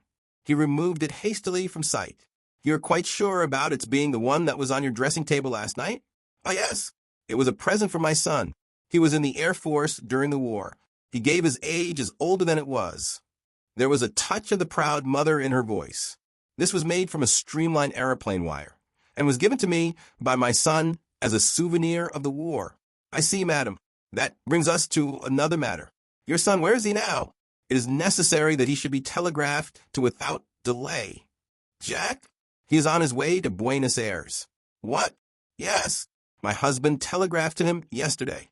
He had sent him on business to Paris. But yesterday he discovered that it would be necessary for him to proceed without delay to South America. There was a boat leaving Cherbourg for Buenos Aires last night, and he wired him to catch it. Have you any knowledge of what the business in Buenos Aires was?" "No, monsieur, I know nothing of its nature, but Buenos Aires is not my son's final destination. He was going overland from there to Santiago." And in unison, the magistrate and the commissary exclaimed, "Santiago!" Again Santiago. It was at this moment, when we were all stunned by the mention of that word, that Poirot approached Mrs. Renaud. He had been standing by the window like a man lost in a dream, and I doubt if he had fully taken in what had passed. He paused by the lady's side with a bow. "Pardon, madam, but may I examine your wrists?" Though slightly surprised at the request, Mrs. Renaud held them out to him. Round each of them was a cruel red mark where the cords had bitten into the flesh. As he examined them, I fancied that a momentary flicker of excitement I had seen in his eyes disappeared. "They must cause you great pain," he said, and once more he looked puzzled. But the magistrate was speaking excitedly. "Young M. Renaud must be communicated with at once by wireless. It is vital that we should know anything he can tell us about this trip to Santiago." He hesitated. "I hoped you might have been near at hand, so that we could have saved you pain, madam." He paused. "You mean," she said in a low voice, "the identification of my husband's body?" The magistrate bowed his head. "I am a strong woman, monsieur. I can bear all that is required of me. I am ready now." "Oh, tomorrow will be quite soon enough, I assure you." "I prefer to get it over," she said in a low tone, a spasm of pain crossing her face. "If you'll be so good as to give me your arm, doctor." The doctor hastened forward. A cloak was thrown over Mrs. Renaud's shoulders, and a slow procession went down the stairs. Bex hurried on ahead to open the door of the shed. In a minute or two, Mrs. Renaud appeared in the doorway. She was very pale but resolute. Behind her, Hotet was clacking commiserations and apologies like an animated hen. She raised her hand to her face. "A moment, messers, while I steel myself." She took her hand away and looked down at the dead man. Then the marvelous self-control which had upheld her so far deserted her. "Paul," she cried. "Husband? Oh, God!" And pitching forward, she fell unconscious to the ground. Instantly, Poirot was beside her. He raised the lid of her eye, felt her pulse. When he had satisfied himself that she had really fainted, he drew aside. He caught me by the arm. "I am an imbecile, my friend. If ever there was love and grief in a woman's voice, I heard it then. My little idea was all wrong. Bien, I must start again." Between them, the doctor and Hotet carried the unconscious woman into the house. The commissary looked after them, shaking his head.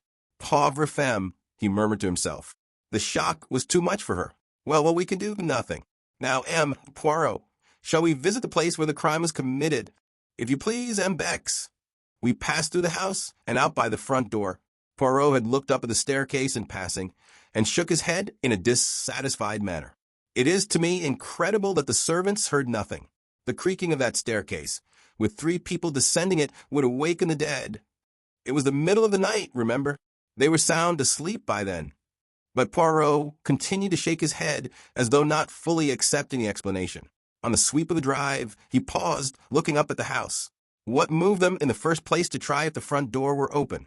It was a most unlikely thing that it should be. It was far more probable that they should at once try to force a window. "But all the windows on the ground floor are barred with iron shutters," objected the commissary. Poirot pointed to a window on the first floor. "That is the window of the bedroom we have just come from, is it not? And see, there is a tree by which it would be the easiest thing in the world to mount." "Possibly," admitted the other. "But they could not have done so without leaving footprints in the flower bed." I saw the justice of his words. There were 2 large oval flower beds planted with scarlet geraniums, one each side of the steps leading up to the front door. The tree in question had its roots actually at the back of the bed itself, and it would have been impossible to reach it without stepping on the bed. "You see," continued the commissary, "owing to the dry weather, no prints would show on the drive or paths. But on the soft mold of the flower bed, it would have been a very different affair." Poirot went close to the bed and studied it attentively. As Bex had said, the mold was perfectly smooth. There was not an indentation on it anywhere. Poirot nodded as though convinced, and we turned away, but he suddenly darted off and began examining the other flower bed. "Bex," he called, "see here. Here are plenty of traces for you." The commissary joined him and smiled. "My dear Poirot, those are without doubt the footprints of the gardener's large hobnail boots. In any case, it would have no importance, since this side we have no tree, and consequently no means of gaining access to the upper story." "True," said Poirot, evidently crestfallen. "So you think these footprints are of no importance?" "Not the least in the world." Then, to my utter astonishment, Poirot pronounced these words: "I do not agree with you. I have a little idea that these footprints are the most important things we have seen yet." Beck said nothing, merely shrugged his shoulders. He was far too courteous to utter his real opinion. "Shall we proceed?" he asked instead. "Certainly. I can investigate this matter of the footprints later," said Poirot cheerfully. Instead of following the drive down to the gate, Bex turned up a path that branched off at right angles. It led up a slight incline round to the right of the house, and was bordered on either side by a kind of shrubbery. Suddenly, it emerged into a little clearing from which one obtained a view of the sea. A seat had been placed here, and not far from it was a rather ramshackle shed. A few steps further on, a neat line of small bushes marked the boundary of the villa grounds. Bex pushed his way through these, and we found ourselves on a wide stretch of open downs. I looked round and saw something that filled me with astonishment. "Why, this is a golf course," I cried. Bex nodded. "The limits are not completed yet," he explained. "It is hoped to be able to open them sometime next month. It was some of the men working on them who discovered the body early this morning." I gave a gasp. A little to my left, where for the moment I had overlooked it, was a long, narrow pit, and by it, face downwards, was the body of a man. For a moment, my heart gave a terrible leap, and I had a wild fancy that the tragedy had been duplicated. But the commissary dispelled my illusion by moving forward with a sharp exclamation of annoyance. What had my police been about? They had strict orders to allow no one near the place without proper credentials. The man on the ground turned his head over his shoulder. "But I have proper credentials," he remarked, and rose slowly to his feet. "My dear M. Giroux," cried the commissary, "I had no idea that you had arrived, even. The examining magistrate has been awaiting you with the utmost impatience." As he spoke, I was scanning the newcomer with the keenest curiosity. The famous detective from the Paris Charite was familiar to me by name, and I was extremely interested to see him in the flesh. He was very tall, perhaps about 30 years of age, with auburn hair and mustache and a military carriage. There was a trace of arrogance in his manner which showed that he was fully alive to his own importance. Bex introduced us, presenting Poirot as a colleague. A flicker of interest came into the detective's eye. "I know you by name of Poirot," he said. "You cut quite a figure in the old days, didn't you? But methods are very different now." "Crimes, though, are very much the same," remarked Poirot gently. I saw at once that Giroux was prepared to be hostile. He resented the other being associated with him, and I felt that if he came across any clue of importance, he would be more than likely to keep it to himself. "The examining magistrate," began Bex again. But Giroux interrupted him rudely. "A fig for the examining magistrate. The light is the important thing. For all practical purposes, it will be gone in another half-hour or so. I know all about the case, and the people of the house will do very well until tomorrow. But if we're going to find a clue to the murderers, here is the spot we shall find it. Is it your police who have been trampling all over the place? I thought they knew better nowadays." "Assuredly they do. The marks you complain of were made by the workmen who discovered the body." The other grunted disgustedly. "I can see the tracks where the three of them came through the hedge, but they were cunning. You can just recognize the center footmarks as those of M. Renaud, but those on either side have been carefully obliterated. Not that there would really be much to see anyway on this hard ground, but they weren't taking any chances." "The external sign," said Poirot. "That is what you seek?" The other detective stared. "Of course."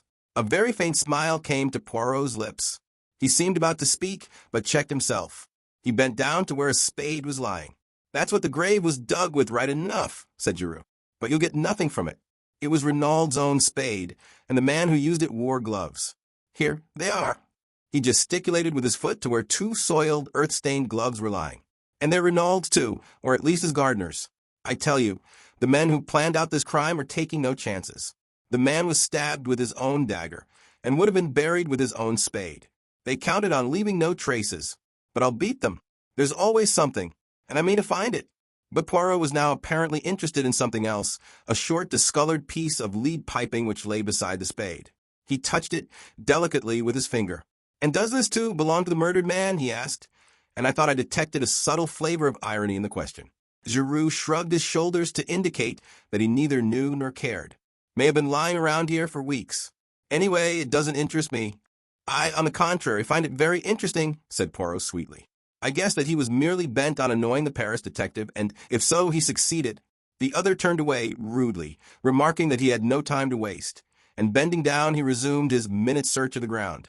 Meanwhile, Poirot, as though struck by a sudden idea, stepped back over the boundary and tried the door of the little shed.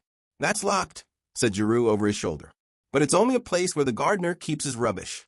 The spade didn't come from there, but from a tool shed up by the house." "Marvelous," murmured M. Bex to me ecstatically.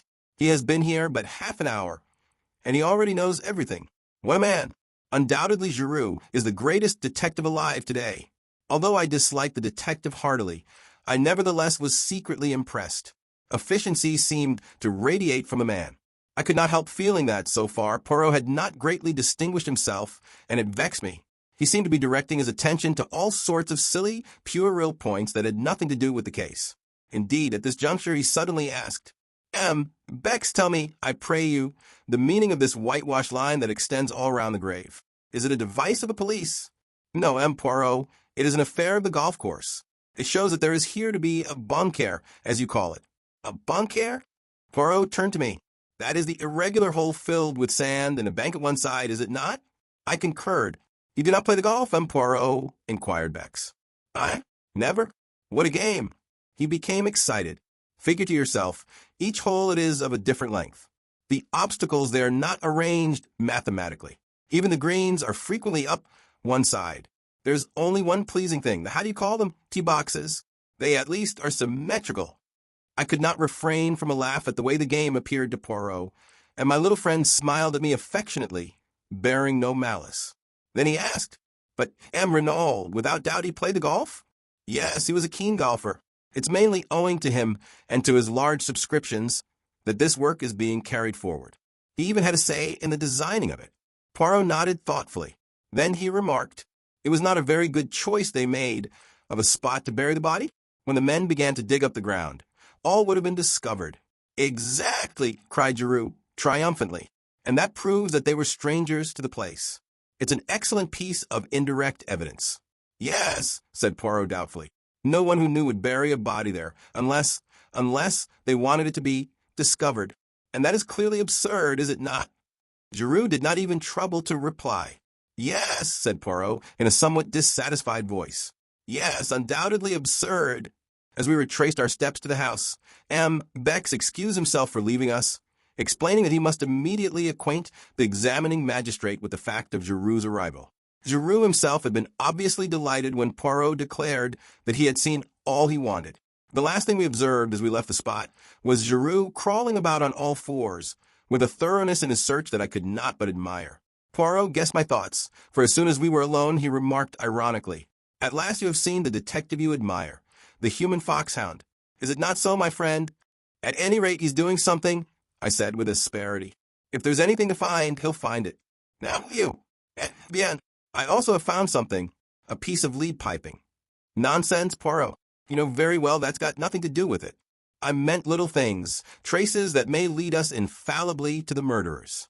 Mon ami, a clue of 2 feet long, is every bit as valuable as one measuring 2 millimeters. But it is the romantic idea that all important clues must be infinitesimal. As to the piece of lead piping having nothing to do with the crime, you say that because Giroux told you so? No, as I was about to interpose a question, we will say no more. Leave Giroux to his search and me to my ideas. The case seems straightforward enough, and yet, mon ami, I am not satisfied. And do you know why? Because of the wristwatch that is 2 hours fast. And then there are several curious little points that do not seem to fit in.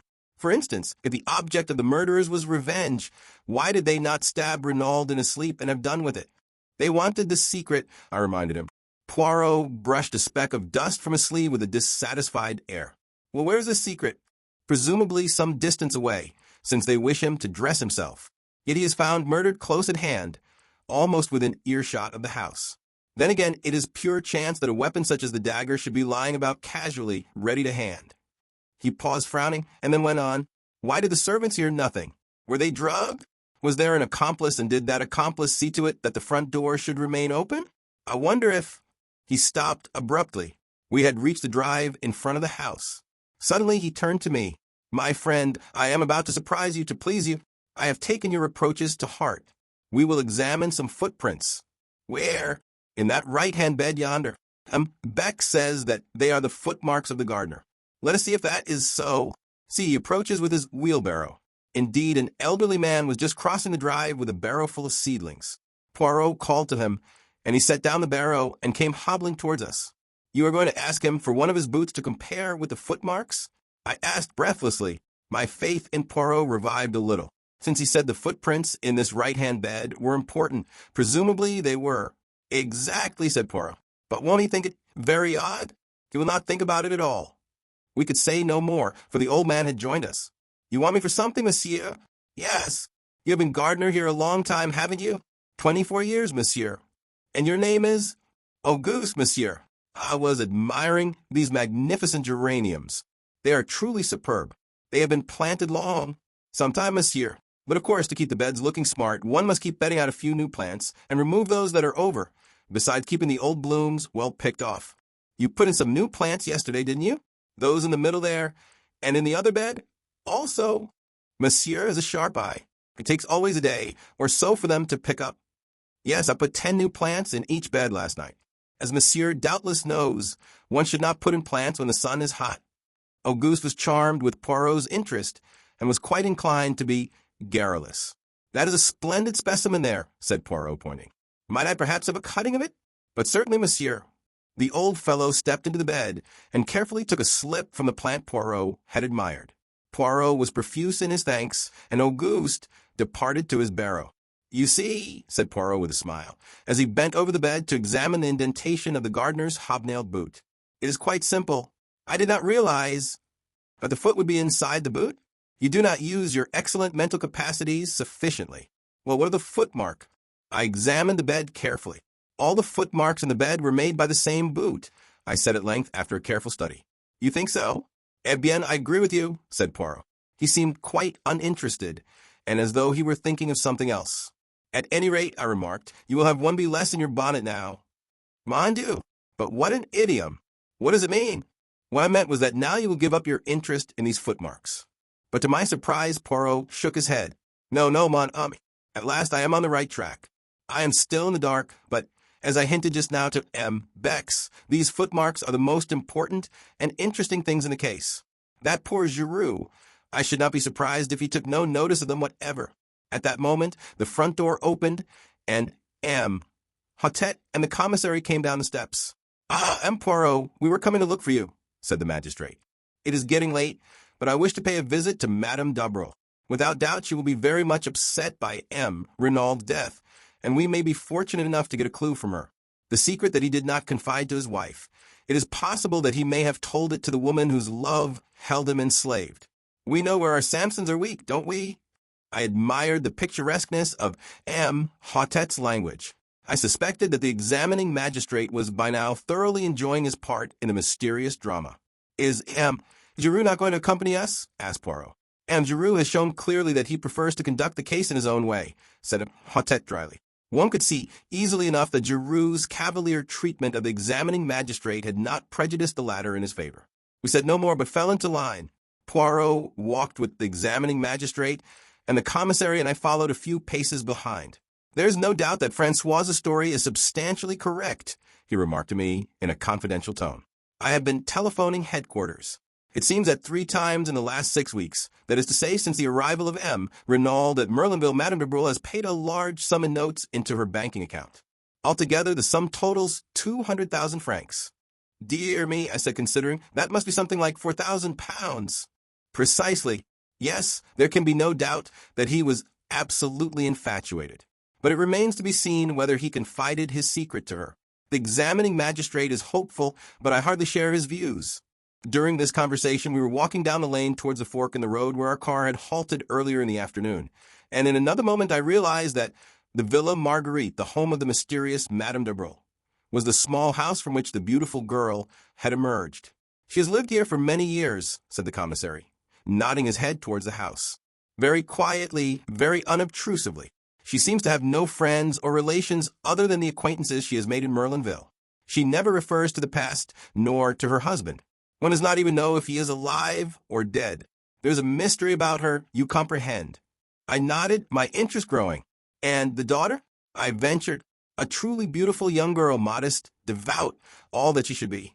One pities her, for though she may know nothing of the past, a man who wants to ask her hand in marriage must necessarily inform himself. And then the commissary shrugged his shoulders cynically. But it would not be her fault, I cried, with rising indignation. No, but what will you? A man is particular about his wife's antecedents. I was prevented from further argument by our arrival at the door. M. Hotet rang the bell. A few minutes elapsed, and then we heard a footfall within, and the door was opened. On the threshold stood my young goddess of that afternoon. When she saw us, the color left her cheeks, leaving her deathly white, and her eyes widened with apprehension. There was no doubt about it, she was afraid. Mademoiselle de Brule, said Imhotep, sweeping off his hat, we regret infinitely to disturb you, but the exigencies of the law you comprehend? My compliments to Madame your mother, and will she have the goodness to grant me a few moments' interview? For a moment, the girl stood motionless. Her left hand was pressed to her side, as though to still the sudden unconquerable agitation of her heart. But she mastered herself and said in a low voice, I will go and see. Please come inside. She entered a room on the left of the hall, and we heard the low murmur of her voice, and then another voice, much the same in timbre, but with a slightly harder inflection behind its mellow roundness, said, But certainly, ask them to enter. In another minute we were face to face with the mysterious Madame de Brule. She was not nearly so tall as her daughter, and the rounded curves of her figure had all the grace of full maturity. Her hair, again unlike her daughter's, was dark and parted in the middle in the Madonna style. Her eyes, half hidden by the drooping lids, were blue. There was a dimple in the round chin, and the half-parted lips seemed always to hover on the verge of a mysterious smile. There was something almost exaggeratedly feminine about her, at once yielding and seductive. Though very well preserved, she was certainly no longer young, but her charm was of the quality which is independent of age. Standing there in her black dress with the fresh white collar and cuffs, her hands clasped together, she looked subtly appealing and helpless. You wish to see me, monsieur? She asked. Yes, madam. Imhotep cleared his throat. I am investigating the death of Renaud. You have heard of it, no doubt? She bowed her head without speaking. Her expression did not change. We came to ask you whether you can, throw any light upon the circumstances surrounding it. The surprise of her tone was excellent. Yes, madam. It would perhaps be better if we could speak to you alone. He looked meaningly in the direction of the girl. Madame de Brule turned to her. Martha, dear. But the girl shook her head. No, maman, I will not go. I am not a child. I am 22. I shall not go. Madame de Brule turned back to the examining magistrate. You see, monsieur, I should prefer not to speak before Mademoiselle de Brule. As my daughter says, she is not a child. For a moment, the magistrate hesitated, baffled. Very well, madam, he said at last. Have it your own way. We have reason to believe that you were in the habit of visiting the dead man at his villa in the evenings. Is that so? The color rose in the lady's pale cheeks, but she replied quietly, I deny your right to ask me such a question. Madam, we are investigating a murder. Well, what of it? I had nothing to do with the murder. Madam, we do not say that for a moment. But you knew the dead man well. Did he ever confide in you as to any danger that threatened him? Never. Did he ever mention his life in Santiago and any enemies he may have made there? No. Then you can give us no help at all? I fear not. I really do not see why you should come to me. Cannot his wife tell you what you want to know? Her voice held a slender inflection of irony. Madame Renaud has told us all she can. Said Madame de Brule. I wonder. You wonder what, madam? Nothing. The examining magistrate looked at her. He was aware that he was fighting a duel, and that he had no mean antagonist. You persist in your statement that Renaud confided nothing in you? Why should you think it likely that he should confide in me? Because, madam, said Imhotep with calculated brutality, a man tells to his mistress what he does not always tell to his wife. She sprang forward. Her eyes flashed fire. Monsieur, you insult me, and before my daughter. I can tell you nothing. Have the goodness to leave my house. The honors undoubtedly rested with the lady. We left the Villa Marguerite like a shamefaced pack of schoolboys. The magistrate muttered angry ejaculations to himself. Poirot seemed lost in thought. Suddenly he came out of his reverie with a start and inquired of Imhotep if there was a good hotel near at hand. There is a small place, the Hotel de Bains, on this side of town, a few hundred yards down the road. It will be handy for your investigations. We shall see you in the morning then, I presume? Yes, I thank you, Imhotep.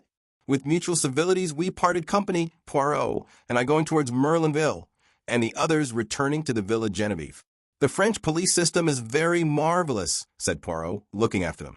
The information they possess about everyone's life, down to the most commonplace detail, is extraordinary. Though he has only been here a little over 6 weeks, they are perfectly well acquainted with him, Renaud's tastes and pursuits, and at a moment's notice they can produce information as to Madame de Brule's banking account, and the sums that have lately been paid in. Undoubtedly the dossier is a great institution. But what is that? He turned sharply. A figure was running hatless down the road after us. It was Martha Dubrul. "I beg your pardon," she cried breathlessly as she reached us. "I should not do this, I know. You must not tell my mother. But is it true what the people say, that M. Renaud called in a detective before he died, and that you are he?" "Yes, mademoiselle," said Poirot gently. "It is quite true. But how did you learn it?" "Francoise told our Amélie," explained Martha with a blush. Poirot made a grimace. "The secrecy, it is impossible in an affair of this kind." "Not that it matters. Well, mademoiselle, what is it you want to know?" The girl hesitated. She seemed longing, yet fearing, to speak.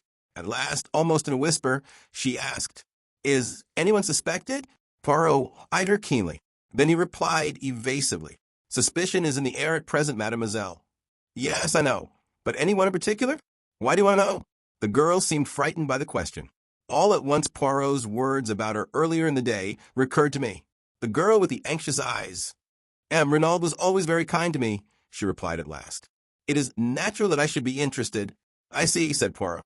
"Well, mademoiselle, suspicion at present is hovering round two persons." "Two." I could have sworn there was a note of surprise and relief in her voice. "Their names are unknown, but they are presumed to be Chileans from Santiago. And now, mademoiselle, you see what comes of being young and beautiful. I have betrayed professional secrets for you." The girl laughed merrily, and then, rather shyly, she thanked him. "I must run back now. Maman will miss me." And she turned and ran back up the road, looking like a modern Atlanta. I stared after her.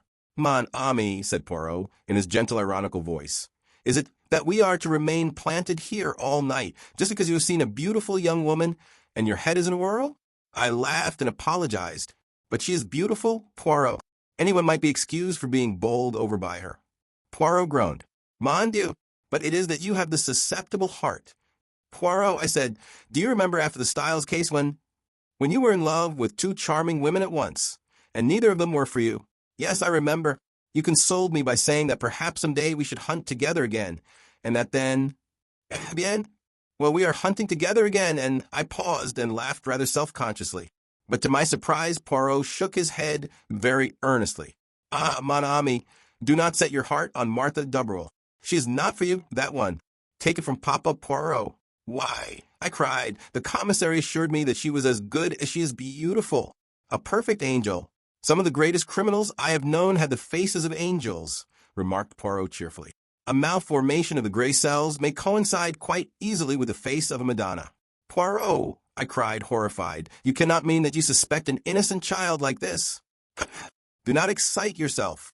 I have not said that I suspected her, but you must admit that her anxiety to know about the case is somewhat unusual." "For once I see further than you do," I said. "Her anxiety is not for herself, but for her mother." "My friend," said Poirot, "as usual, you see nothing at all. Madame Dubrul is very well able to look after herself without her daughter worrying about her. I admit I was teasing you just now, but all the same I repeat what I said before. Do not set your heart on that girl. She is not for you. I Hercule Poirot know it. Saker, if only I could remember where I had seen that face." "What face?" I asked, surprised. "The daughter's?" "No, the mother's." Noting my surprise, he nodded emphatically. "But yes, it is as I tell you. It was a long time ago, when I was still with the police in Belgium. I have never actually seen the woman before, but I have seen her picture, and in connection with some case. I rather fancy— Yes, I may be mistaken, but I rather fancy that it was a murder case. We were up at the Villa betimes next morning. The man on guard at the gate did not bar our way this time. Instead, he respectfully saluted us, and we passed on to the house. The maid Leonie was just coming down the stairs, and seemed not averse to the prospect of a little conversation. Poirot inquired after the health of Mrs. Renaud. Leonie shook her head. "She is terribly upset, la pauvre dame. She will eat nothing but nothing, and she is as pale as a ghost. It is heart-rending to see her. Ah, par exemple, it is not I who would grieve like that for a man who had deceived me with another woman." Poirot nodded sympathetically. "What you say is very just, but what will you? The heart of a woman who loves will forgive many blows. Still, undoubtedly there must have been many scenes of recrimination between them in the last few months." Again Leonie shook her head. "Never, monsieur.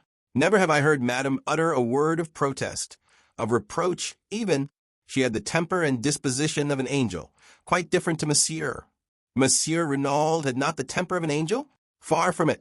When he enraged himself, the whole house knew of it. The day that he quarreled with M, Jack, my what?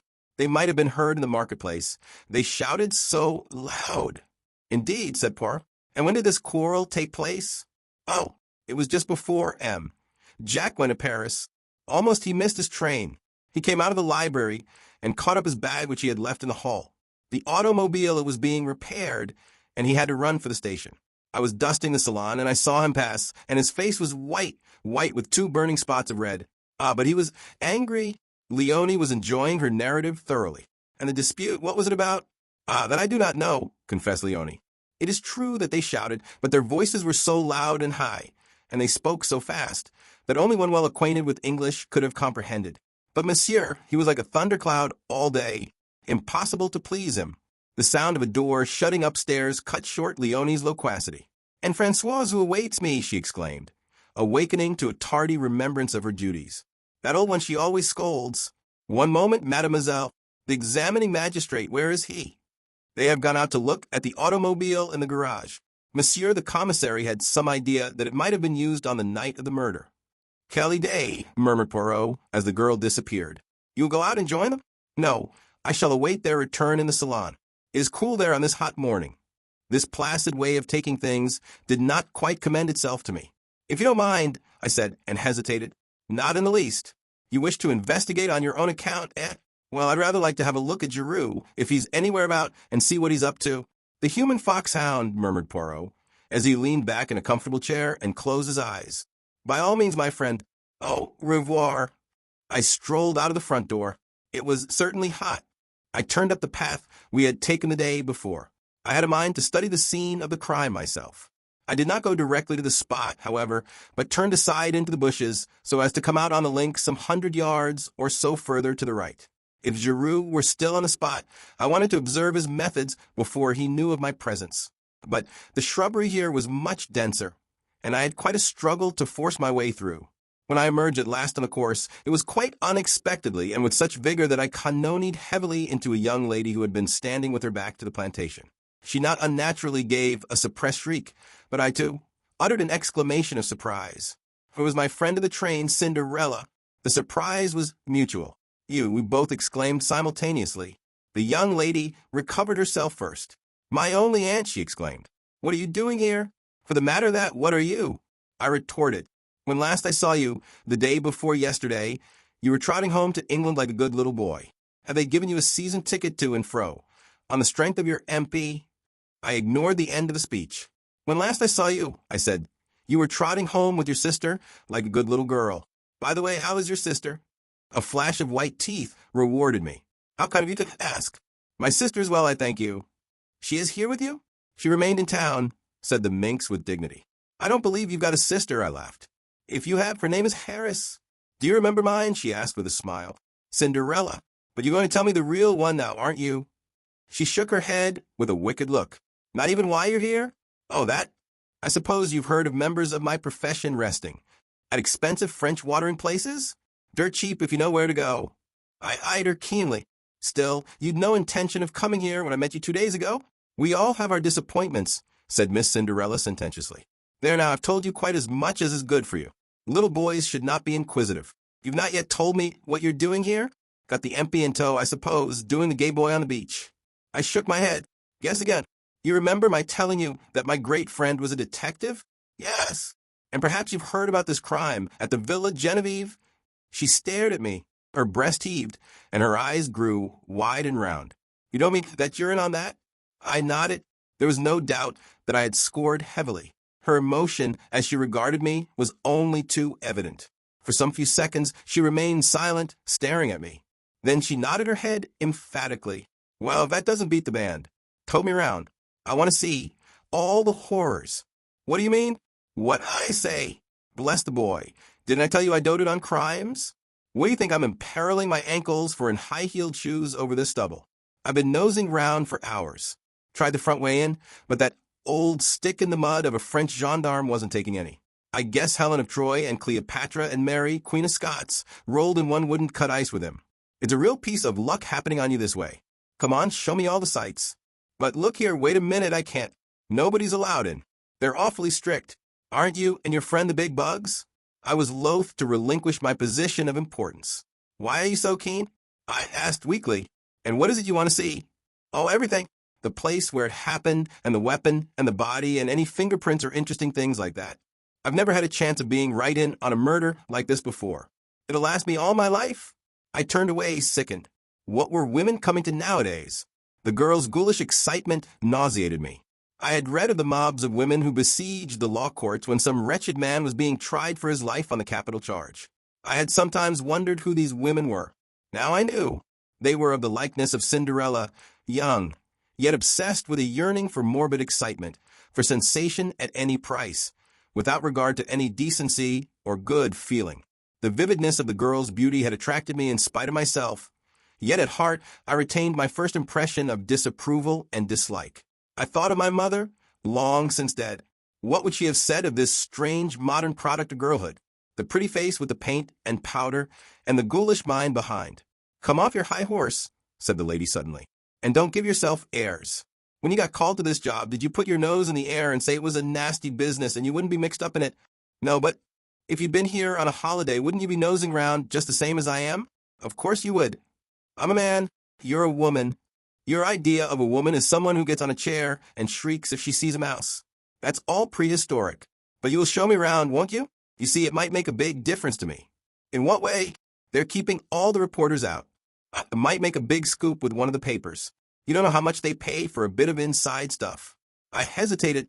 She slipped a small, soft hand into mine. Please, there's a dear. I capitulated. Secretly, I knew that I should rather enjoy the part of showman. After all, the moral attitude displayed by the girl was none of my business. I was a little nervous as to what the examining magistrate might say, but I reassured myself by the reflection that no harm could possibly be done. We repaired first to the spot where the body had been discovered. A man was on guard there, who saluted respectfully, knowing me by sight, and raised no question as to my companion. Presumably, he regarded her as vouched for by me. I explained to Cinderella just how the discovery had been made, and she listened attentively, sometimes putting an intelligent question. Then we turned our steps in the direction of the villa. I proceeded rather cautiously, for, truth to tell, I was not at all anxious to meet anyone. I took the girl through the shrubbery round to the back of the house where the small shed was. I recollected that yesterday evening, after relocking the door, Bex had left the key with the Sergeant de Ville Marchaud, in case Giroux should require it while we are upstairs. I thought it quite likely that the Charite detective, after using it, had returned it to Marchaud again. Leaving the girl out of sight in the shrubbery, I entered the house. Marchaud was on duty outside the door of the salon. From within came the murmur of voices. Monsieur desires Hotet? He is within. He is again interrogating Françoise. No, I said hastily, I don't want him, but I should very much like the key of the shed outside if it is not against regulations. But certainly, monsieur. He produced it. Here it is. Ledoux gave orders that all facilities were to be placed at your disposal. You will return it to me when you have finished out there, that is all. Of course, I felt a thrill of satisfaction as I realized that in Marchaud's eyes, at least, I ranked equally in importance with Poirot. The girl was waiting for me. She gave an exclamation of delight as she saw the key in my hand. You've got it then? Of course, I said coolly. All the same, what I'm doing is highly irregular. You've been a perfect duck and I shan't forget it. Come along. They can't see us from the house, can they? Wait a minute. I arrested her eager advance. I won't stop you if you really wish to go in. But do you? You've seen the grave and the grounds, and you've heard all the details of the affair. Isn't that enough for you? This is going to be gruesome, and unpleasant. She looked at me for a moment with an expression that I could not quite fathom. Then she laughed. Me for the horrors, she said.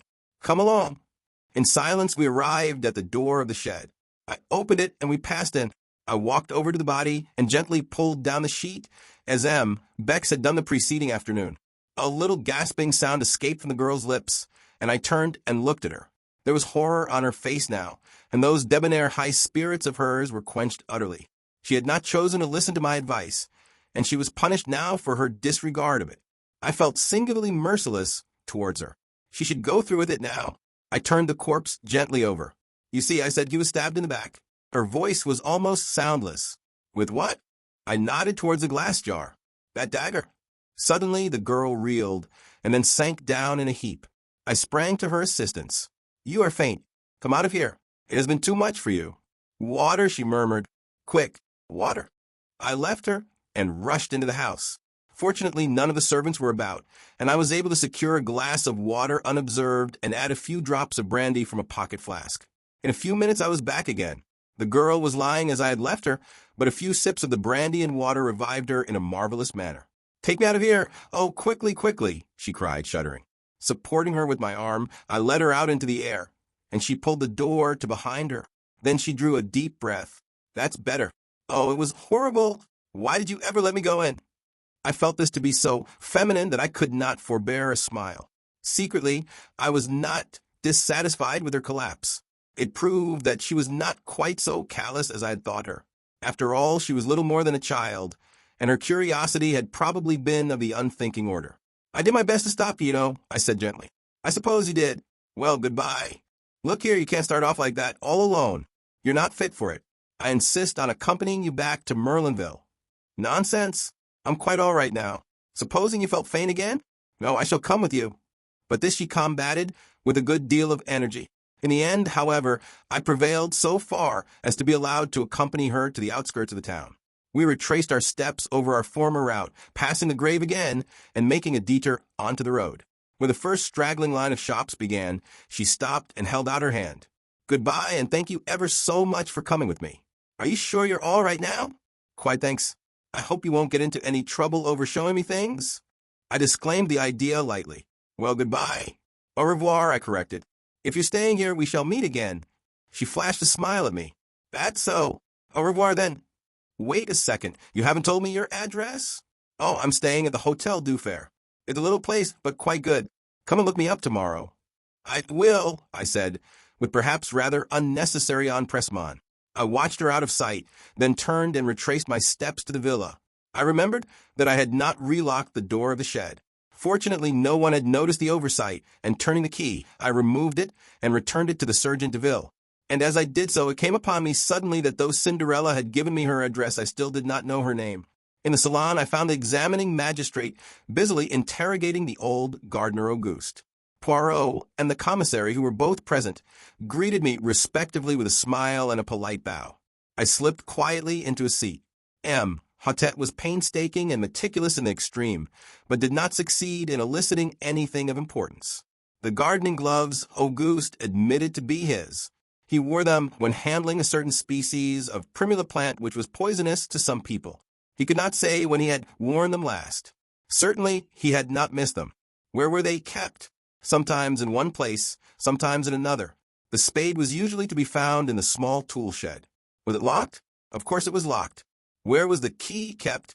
Parbleu, it was in the door, of course. There was nothing of value to steal. Who would have expected a party of bandits, of assassins? Such things did not happen in Madame la Vicomtesse's time. M. Hautet signifying that he had finished with him, the old man withdrew, grumbling to the last. Remembering Poirot's unaccountable insistence on the footprints in the flower beds, I scrutinized him narrowly as he gave his evidence. Either he had nothing to do with the crime or he was a consummate actor. Suddenly, just as he was going out of the door, an idea struck me. Pardon, M. Hautet, I cried, but will you permit me to ask him one question? But certainly, monsieur. Thus encouraged, I turned to Auguste. Where do you keep your boots? Sac à papier, growled the old man. On my feet. Where else? But when you go to bed at night? Under my bed. But who cleans them? Nobody. Why should they be cleaned? Is it that I promenade myself in the front like a young man? On Sunday, I wear the Sunday boots, bien entendu, but otherwise... He shrugged his shoulders. I shook my head, discouraged. Well, well, said the magistrate. We do not advance very much. Undoubtedly, we are held up until we get the return cable from Santiago. Has anyone seen Giroux? In verity, that one lacks politeness. I have a very good mind to send for him, and you will not have to send far, Lejugue. The quiet voice startled us. Giroux was standing outside looking in through the open window. He leaped lightly into the room and advanced to the table. Here, I am, Lejugue, at your service. Accept my excuses for not presenting myself sooner. Not at all. Not at all, said the magistrate, rather confused. Of course, I am only a detective, continued the other. I know nothing of interrogatories. Were I conducting one, I should be inclined to do so without an open window. Anyone standing outside can so easily hear. all that passes. But no matter. Hotet flushed angrily. There was evidently going to be no love lost between the examining magistrate and the detective in charge of the case. They had fallen foul of each other at the start.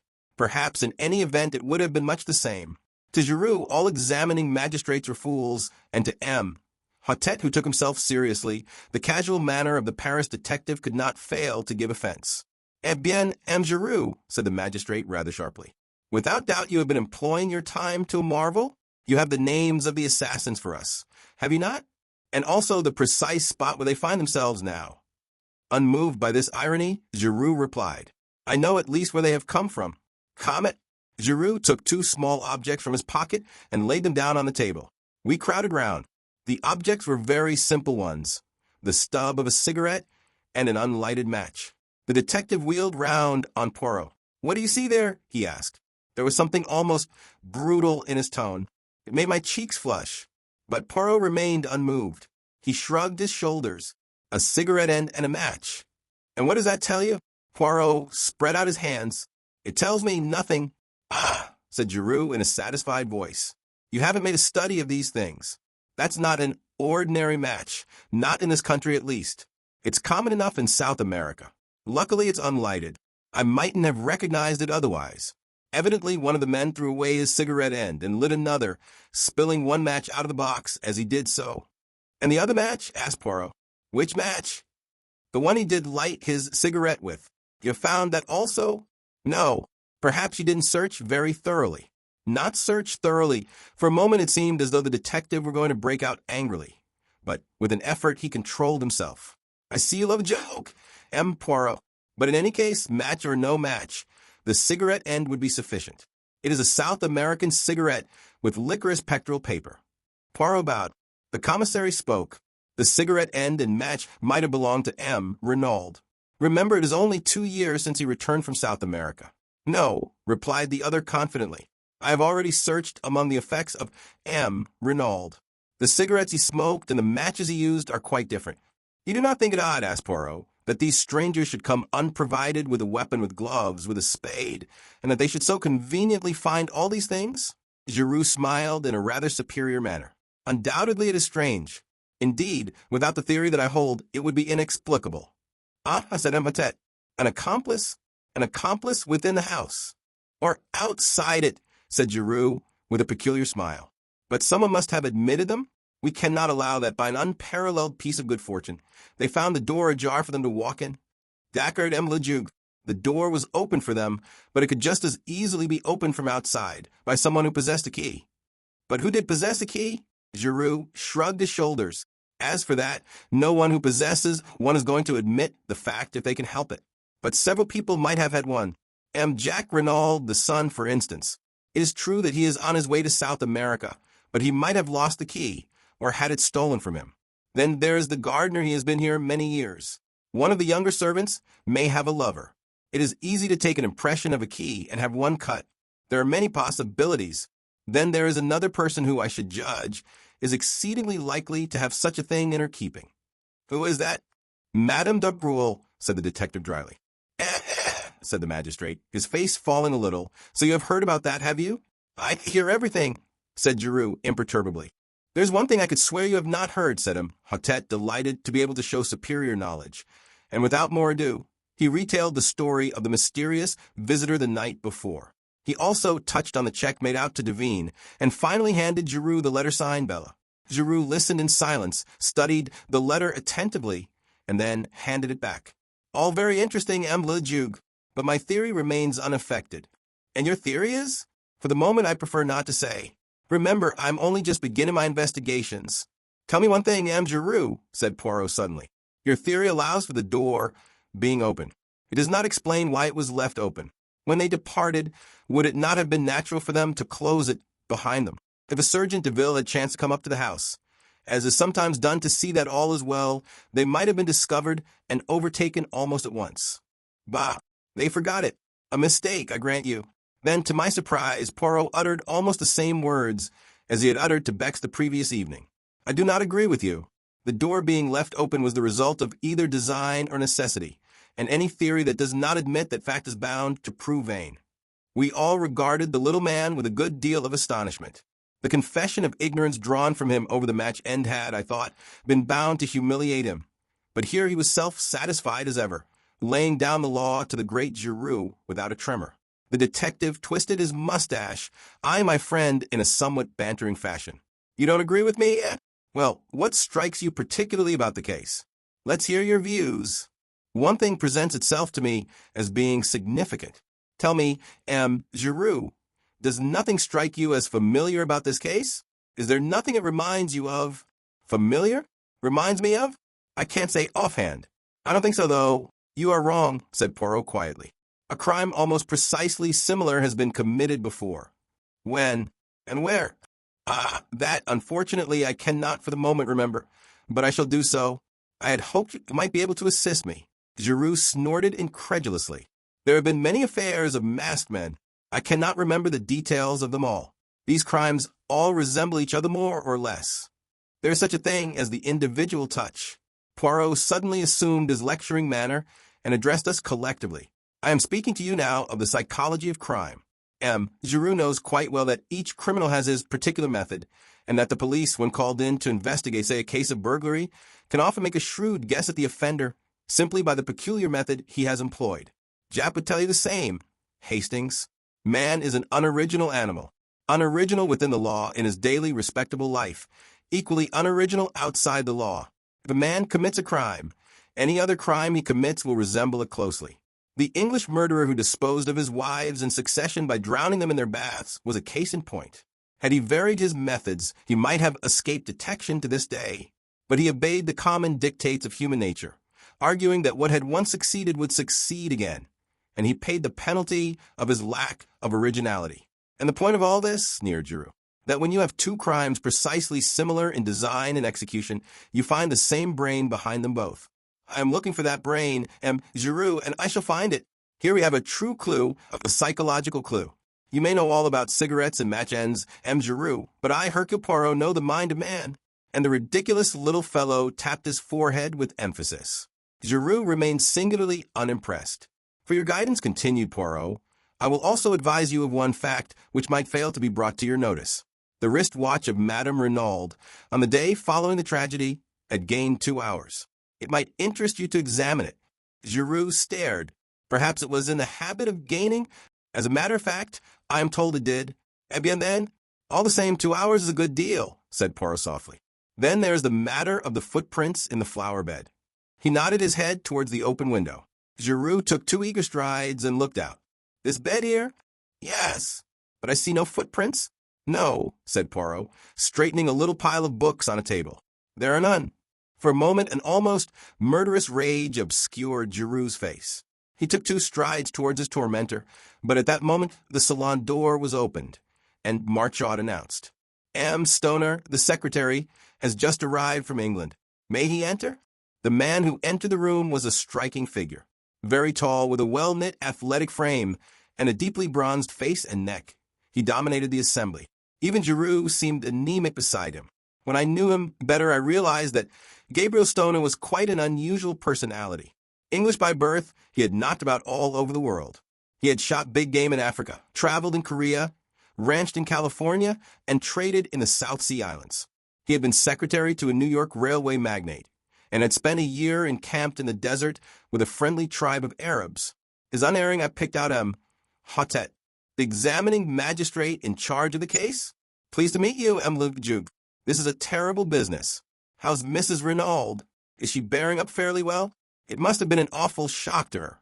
Terrible, terrible, said Hotet. Permit me to introduce Bex, our commissary of police, Giroux of the Charite. This gentleman is Hercule Poirot.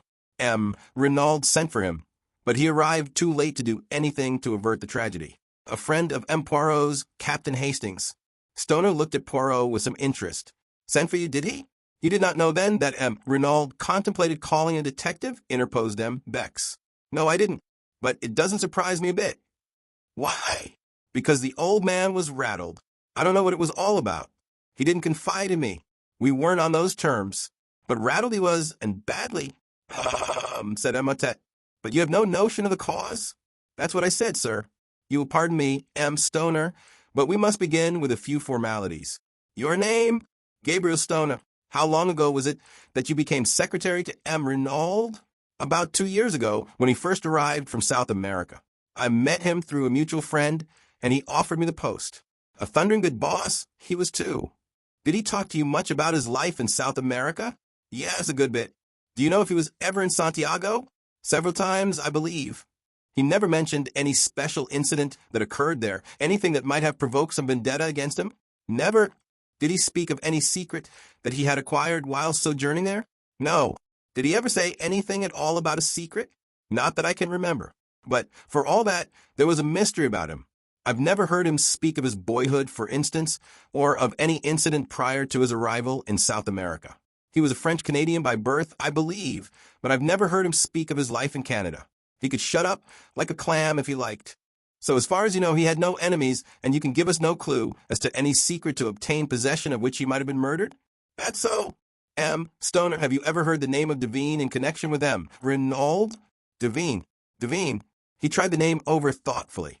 I don't think I have, and yet it seems familiar. Do you know a lady, a friend of M. Renaud's, whose Christian name is Bella? Again, Mr. Stoner shook his head. Bella Devine? Is that the full name?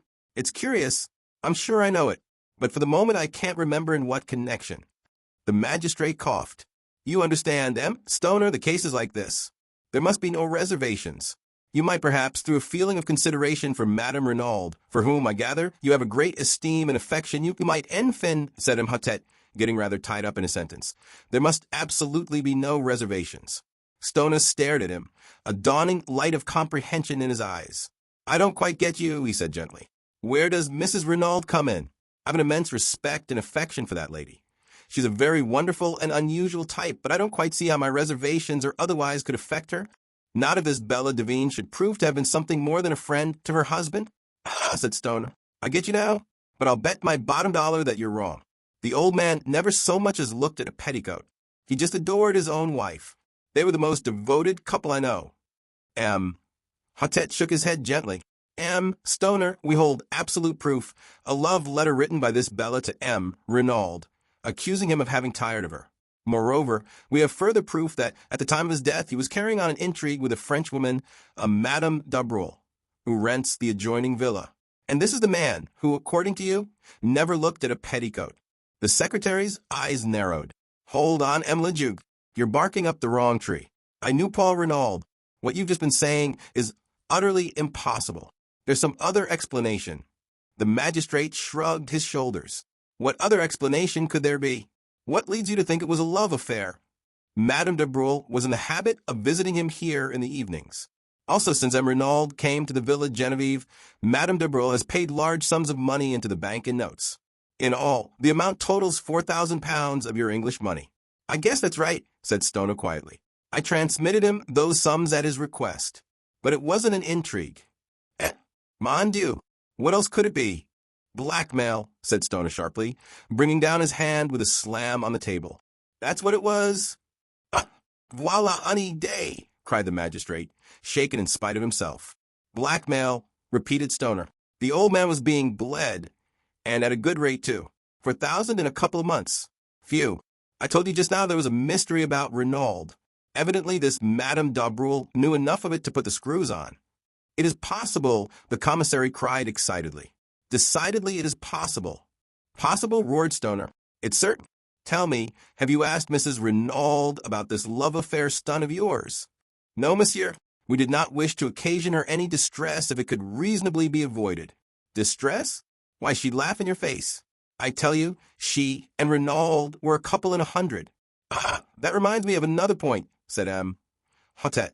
Did M. Renaud take you into his confidence at all as to the dispositions of his will? I know all about it. Took it to the lawyer for him after he'd drawn it out. I can give you the name of his solicitors if you want to see it. They've got it there. Quite simple. Half in trust to his wife for her lifetime, the other half to his son. A few legacies. I rather think he left me 1,000. When was this will drawn up? Oh, about 1.5 years ago. Would it surprise you very much, M. Stoner, to hear that M. Renaud had made another will less than a fortnight ago? Stoner was obviously very much surprised. I'd no idea of it. What's it like? The whole of his vast fortune is left unreservedly to his wife. There's no mention of his son. Mr. Stoner gave vent to a prolonged whistle. I call that rather rough on the lad. His mother adores him, of course, but to the world at large it looks rather like a want of confidence on his father's part. It will be rather galling to his pride. Still, it all goes to prove what I told you, that Renaud and his wife were on first-rate terms. Quite so, said Emmetet. It is possible we shall have to revise our ideas on several points.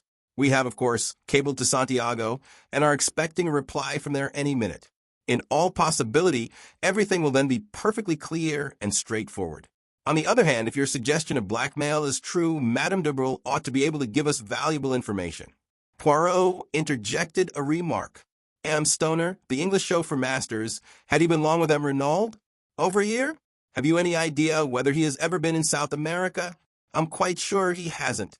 Before coming to Mr. Renaud, he had been for many years with some people in Gloucestershire whom I know well. In fact, you can answer for him as being above suspicion? Absolutely. Poirot seemed somewhat crestfallen. Meanwhile, the magistrate had summoned Marchand. My compliments to Madame Renaud, and I should be glad to speak to her for a few minutes. Beg her not to disturb herself. I will wait upon her upstairs. Marchand saluted and disappeared. We waited some minutes, and then, to our surprise, the door opened, and Mrs. Renaud, deathly pale in her heavy mourning, entered the room. Hotet brought forward a chair, uttering vigorous protestations, and she thanked him with a smile. Stoner was holding one hand of hers in his with an eloquent sympathy. Words evidently failed him. Mrs. Renaud turned to M. Hotet, you wish to ask me something, M. le Juge? With your permission, madam. I understand your husband was a French-Canadian by birth. Can you tell me anything of his youth or upbringing? She shook her head. My husband was always very reticent about himself, monsieur. He came from the Northwest, I know, but I fancy that he had an unhappy childhood, for he never cared to speak of that time. Our life was lived entirely in the present and the future. Was there any mystery in his past life? Mrs. Renaud smiled a little and shook her head. Nothing so romantic, I am sure, M. le Juge. Hotet also smiled. True, we must not permit ourselves to get melodramatic. There is one thing more, he hesitated. Stoner broke in impetuously. They've got an extraordinary idea into their heads, Mrs. Renaud.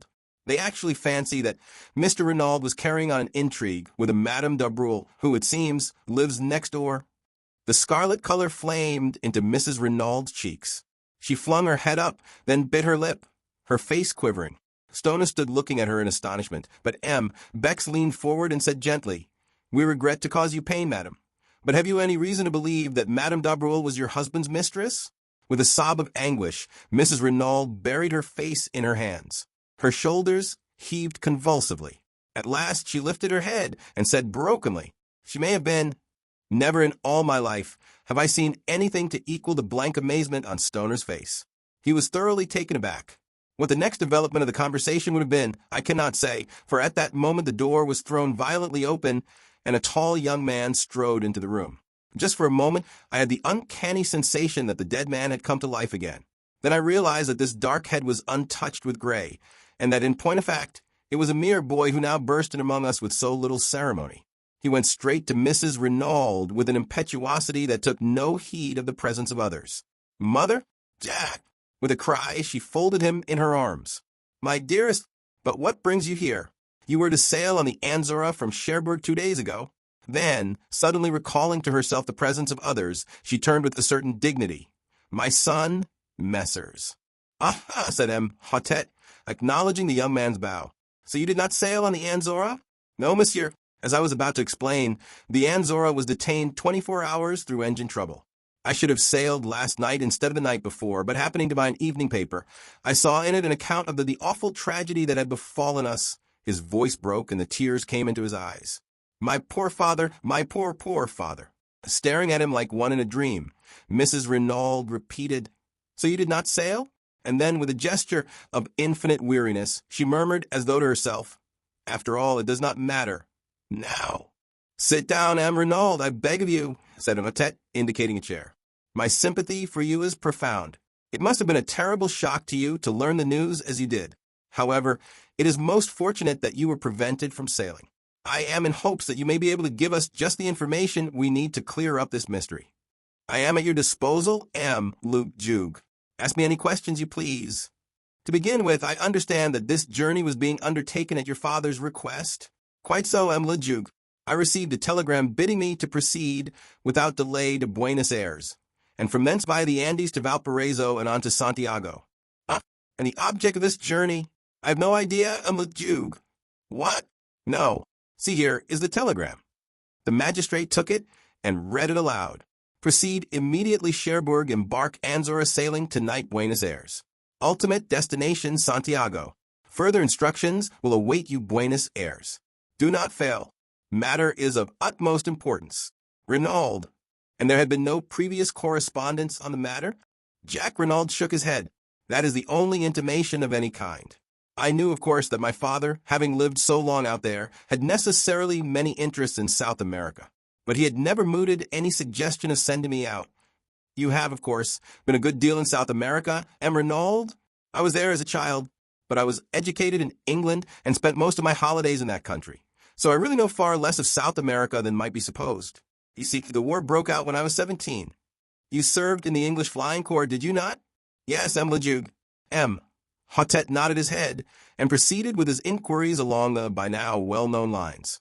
In response, Jack Renaud declared definitely that he knew nothing of any enmity his father might have incurred in the city of Santiago or elsewhere in the South American continent, that he had noticed no change in his father's manner of late, and that he had never heard him refer to secret. He had regarded the mission to South America as connected with business interests. As M. Hotet paused for a minute, the quiet voice of Giroux broke in. I should like to put a few questions on my own account, M. Lejeune. By all means, M. Giroux, if you wish, said the magistrate coldly.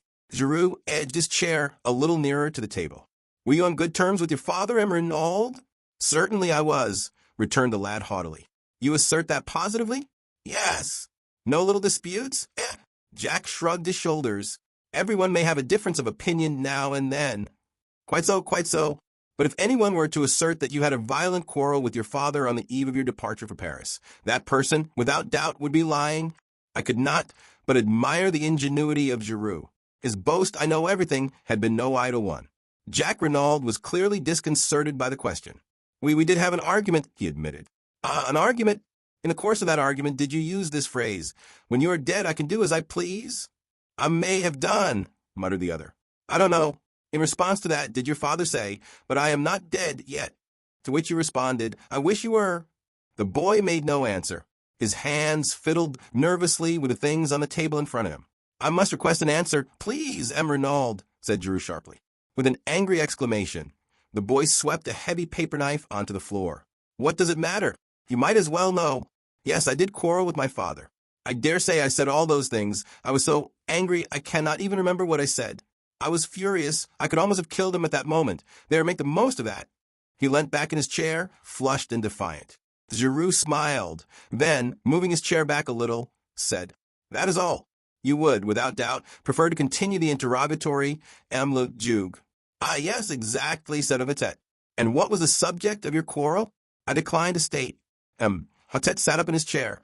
M. Renaud, it is not permitted to trifle with the law, he thundered. What was the subject of the quarrel? Young Renaud remained silent, his boyish face sullen and overcast.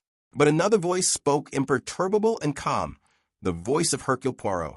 I will inform you if you like, M. Lejeune. You know? Certainly I know.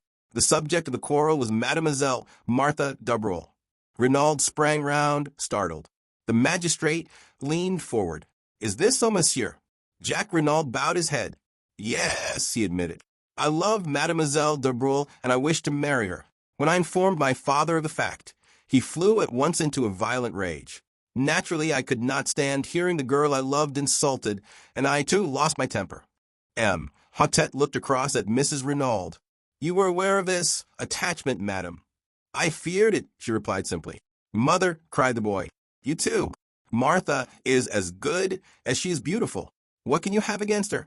I have nothing against Mademoiselle Dubreuil in any way, but I should prefer you to marry an Englishwoman, or if a Frenchwoman, not one who has a mother of doubtful antecedents. Her rancor against the older woman showed plainly in her voice, and I could well understand that it must have been a bitter blow to her when her only son showed signs of falling in love with the daughter of her rival. Mrs. Renaud continued, addressing the magistrate. ought perhaps to have spoken to my husband on the subject, but I hope that it was only a boy and girl flirtation which would blow over all the quicker if no notice was taken of it. I blame myself now for my silence, but my husband, as I told you, had seemed so anxious and careworn, different altogether from his normal self, that I was chiefly concerned not to give him any additional worry. Hotette nodded. When you informed your father of your intentions towards Mademoiselle de Brule, he resumed, he was surprised. He seemed completely taken aback. Then he ordered me peremptorily to dismiss any such idea from my mind. He would never give his consent to such a marriage. Nettled, I demanded what he had against Mademoiselle de Brule, to that he could give no satisfactory reply, but spoke in slighting terms of the mystery surrounding the lives of the mother and daughter. I answered that I was marrying Martha and not her antecedents, but he shouted me down with a peremptory refusal to discuss the matter in any way. The whole thing must be given up. The injustice and high-handedness of it all maddened me, especially since he himself always seemed to go out of his way to be attentive to the de Brules, and was always suggesting that they should be asked to the house. I lost my head, and we quarreled in earnest. My father reminded me that I was entirely dependent on him, and it must have been in answer to that I made the remark about doing as I pleased after his death. Poirot interrupted with a quick question. You were aware, then, of the terms of your father's will? I knew that he had left half his fortune to me, the other half in trust for my mother to come to me at her death, replied the lad. Proceed with your story, said the magistrate. After that we shouted at each other in sheer rage, until I suddenly realized that I was in danger of missing my train to Paris. I had to run for the station, still in a white heat of fury. However, once well away, I calmed down. I wrote to Martha, telling her what had happened, and her reply soothed me still further. She pointed out to me that we had only to be steadfast, and any opposition was bound to give way at last. Our affection for each other must be tried and proved, and when my parents realized that it was no light infatuation on my part, they would doubtless relent towards us. Of course, to her, I had not dwelt on my father's principal objection to the match. I soon saw that I should do my cause no good by violence. My father wrote me several letters to Paris, affectionate in tone, and which did not refer to our disagreement or its cause, and I replied in the same strain. You can produce those letters, said Giroux. I did not keep them. No matter, said the detective. Renaud looked at him for a moment, but the magistrate was continuing his questions. To pass to another matter, are you acquainted with the name of Devine? Renaud? Devine, said Jack. Devine. He leant forward and slowly picked up the paper knife he had swept from the table. As he lifted his head, his eyes met the watching ones of Giroux. Devine? No, I can't say I am. Will you read this letter, Renaud? And tell me if you have any idea as to who the person was who addressed it to your father. Jack Renaud took the letter and read it through, the color mounting in his face as he did so. Addressed my father? The emotion and indignation in his tones were evident. Yes, we found it in the pocket of his coat. Does, he hesitated, throwing the merest fraction of a glance towards his mother. The magistrate understood. As yet, no. Can you give us any clue as to the writer? I have no idea whatsoever. Hotette sighed. A most mysterious case. Well, I suppose we can now rule out the letter altogether. What do you think, Giroux? It does not seem to lead us anywhere. It certainly does not, agreed the detective with emphasis. And yet, sighed the magistrate, it promised at the beginning to be such a beautiful and simple case.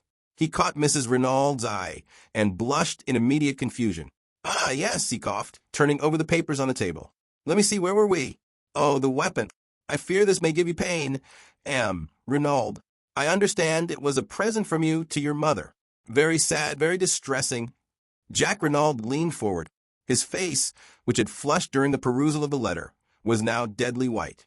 Do you mean that it was with an aeroplane wire paper cutter that my father was killed? But it's impossible. A little thing like that. Alas, Renaud, it is only too true. An ideal little tool, I fear. Sharp and easy to handle. Where is it? Can I see it? Is it still in the body? Oh, no, it had been removed.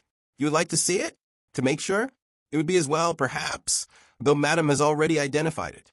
Still, Bex, might I trouble you? Certainly, Le Duc. I will fetch it immediately. Would it not be better to take Renaud to the shed? Suggested Giroux smoothly. Without doubt, he would wish to see his father's body. The boy made a shivering gesture of negation, and the magistrate, always disposed to cross Giroux whenever possible, replied. But no, not at present. Bex will be so kind as to bring it to us here. The commissary left the room. Stoner crossed to Jack and wrung him by the hand. Poirot had risen and was adjusting a pair of candlesticks that struck his trained eye as being a shade askew. The magistrate was reading the mysterious love letter through a last time, clinging desperately to his first theory of jealousy and a stab in the back. Suddenly the door burst open and the commissary rushed in. "M. le Juge, M. le Juge." "But yes, what is it?" "The dagger is gone." "Comment gone?" "Vanished, disappeared. The glass jar that contained it is empty." "What?" I cried. "Impossible. Why, only this morning I saw—" The words died on my tongue, but the attention of the entire room was diverted to me. "What is that you say?" cried the commissary. "This morning? I saw it there this morning," I said slowly. "About an hour and a half ago, to be accurate." "You went to the shed? Then? How did you get the key?" "I asked the Sergeant de Ville for it." "And you went there? Why?" I hesitated, but in the end I decided that the only thing to do was to make a clean breast of it. "M. le Juge," I said, "I have committed a grave fault, for which I must crave your indulgence." "Eh bien, proceed, monsieur." "The fact of the matter is," I said, wishing myself anywhere else than where I was, "that I met a young lady, an acquaintance of mine. She displayed a great desire to see everything that was to be seen, and in short, I took the key to show her the body." "Ah, par exemple!" cried the magistrate indignantly. "But it is a grave fault you have committed there, Captain Hastings. It is altogether most irregular. You should not have permitted yourself this folly." "No," I said meekly. "Nothing that you can say could be too severe, M. le Juge." "You did not invite this lady to come here?" "Certainly not. I met her quite by accident. She is an English lady who happens to be staying in Merlinville, though I was not aware of that until my unexpected meeting with her." "Well, well," said the magistrate, softening. "It was most irregular, but the lady is without doubt young and beautiful, and n'est-ce pas? What it is to be young. Oh, jeunesse, jeunesse." And he sighed sentimentally. But the commissary, less romantic and more practical, took up the tale. "But did not you recluse and lock the door when you departed?" "That's just it," I said slowly. "That's what I blame myself for so terribly. My friend was upset at the sight. She nearly fainted.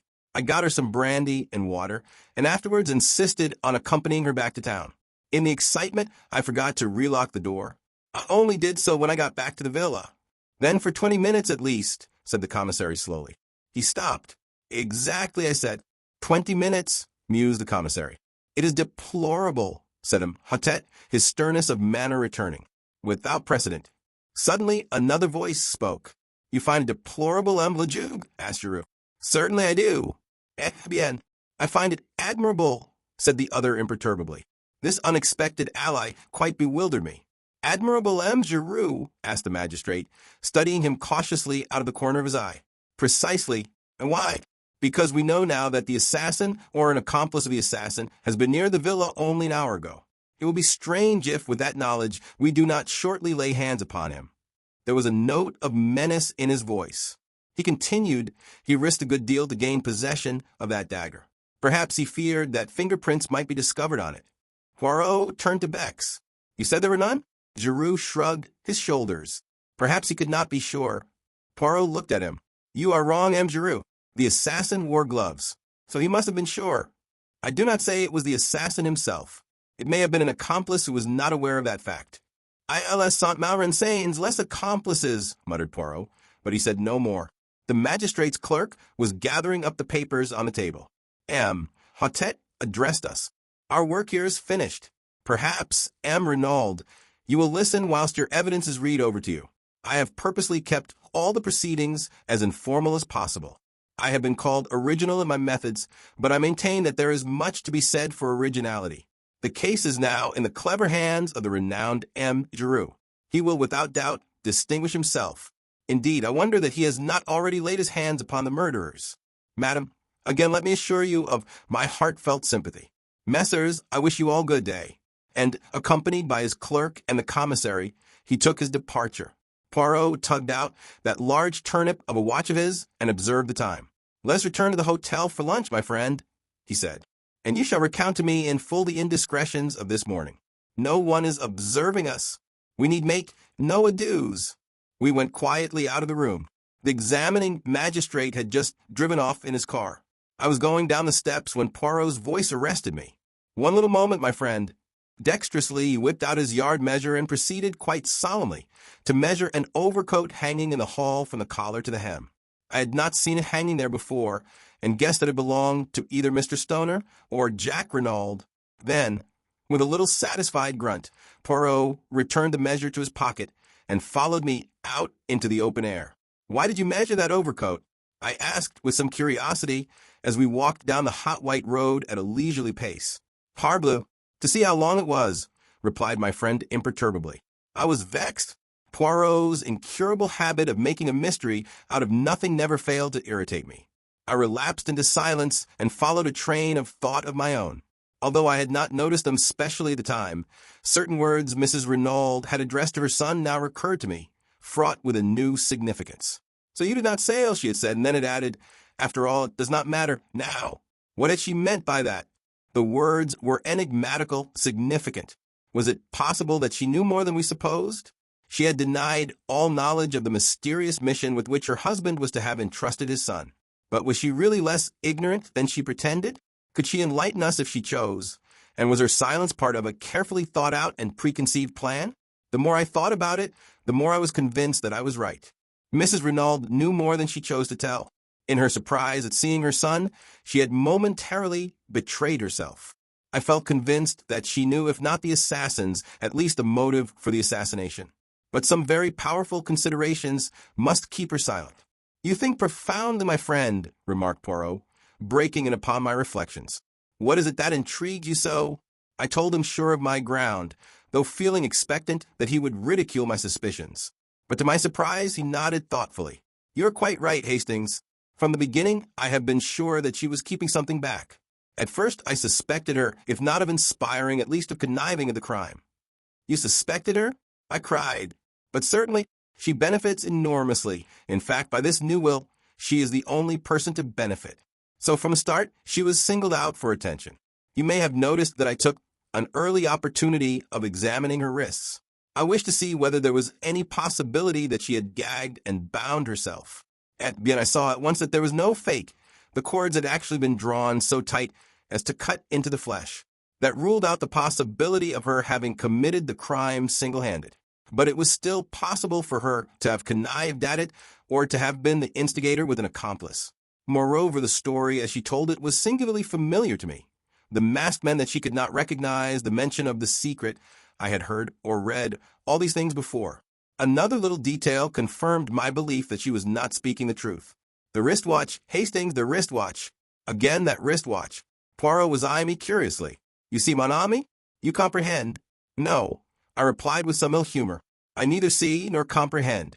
You make all these confounded mysteries, and it's useless asking you to explain. You always like keeping everything up your sleeve to the last minute." "Do not enrage yourself, my friend," said Poirot with a smile. "I will explain if you wish, but not a word to Giroux. C'est entendu? He treats me as an old one of no importance. We shall see. In common fairness, I gave him a hint. If he does not choose to act upon it, that is his own lookout." I assured Poirot that he could rely upon my discretion. "C'est bien. Let us then employ our little gray cells. Tell me, my friend, at what time, according to you, did the tragedy take place?" "Why, at 2 o'clock or thereabouts," I said, astonished. "You remember, Mrs. Renaud told us that she heard the clock strike while the men were in the room." "Exactly, and on the strength of that, you, the examining magistrate, Bex, and everyone else, accept the time without further question. But I, Hercule Poirot, say that Madame Renaud lied. The crime took place at least 2 hours earlier. But the doctors, they declared after examination of the body that death had taken place between 10 and 7 hours previously. Mon ami, for some reason, it was imperative that the crime should seem to have taken place later than it actually did. You have read of a smashed watch or clock recording the exact hour of a crime. So that the time should not rest on Mrs. Renaud's testimony alone, someone moved on the hands of that wrist watch to 2 o'clock, and then dashed it violently to the ground. But, as is often the case, they defeated their own object. The glass was smashed, but the mechanism of the watch was uninjured. It was a most disastrous maneuver on their part, for it at once drew my attention to 2 points. First, that Madame Renaud was lying. Secondly, that there must be some vital reason for the postponement of the time. But what reason could there be? Ah, that is the question. There we have the whole mystery. As yet, I cannot explain it. There's only one idea that presents itself to me as having a possible connection. And that is, the last train left Merlinville at 17 minutes past 12. I followed it out slowly. so that the crime apparently taking place some 2 hours later. Anyone leaving by that train would have an unimpeachable alibi. Perfect, Hastings. You have it? I sprang up. But we must inquire at the station. Surely they cannot have failed to notice 2 foreigners who left by that train. We must go there at once. You think so, Hastings? Of course. Let us go there now. Poirot restrained my ardor with a light touch upon the arm. Go by all means if you wish, mon ami, but if you go, I should not ask for particulars of 2 foreigners. I stared, and he said rather impatiently, Well, I do not believe all that rigmarole, do you? The masked men and all the rest have said? Histoire là. His words took me so much aback that I hardly knew how to respond. He went on serenely. You heard me say to Giroux, did you not, that all the details of this crime are familiar to me? Eh bien, that presupposes one of 2 things. Either the brain that planned the first crime also planned this one, or else an account read of a cause célèbre unconsciously remained in our assassin's memory and prompted the details. I shall be able to pronounce definitely on that after. He broke off. I was revolving sundry matters in my mind. But Mr. Renaud's letter? It distinctly mentions a secret in Santiago. Undoubtedly there was a secret in M. Renaud's life. There can be no doubt of that. On the other hand, the word Santiago, to my mind, is a red herring dragged continually across the track to put us off the scent. It is possible that it was used in the same way on M. Renaud to keep him from directing his suspicions into a quarter nearer at hand.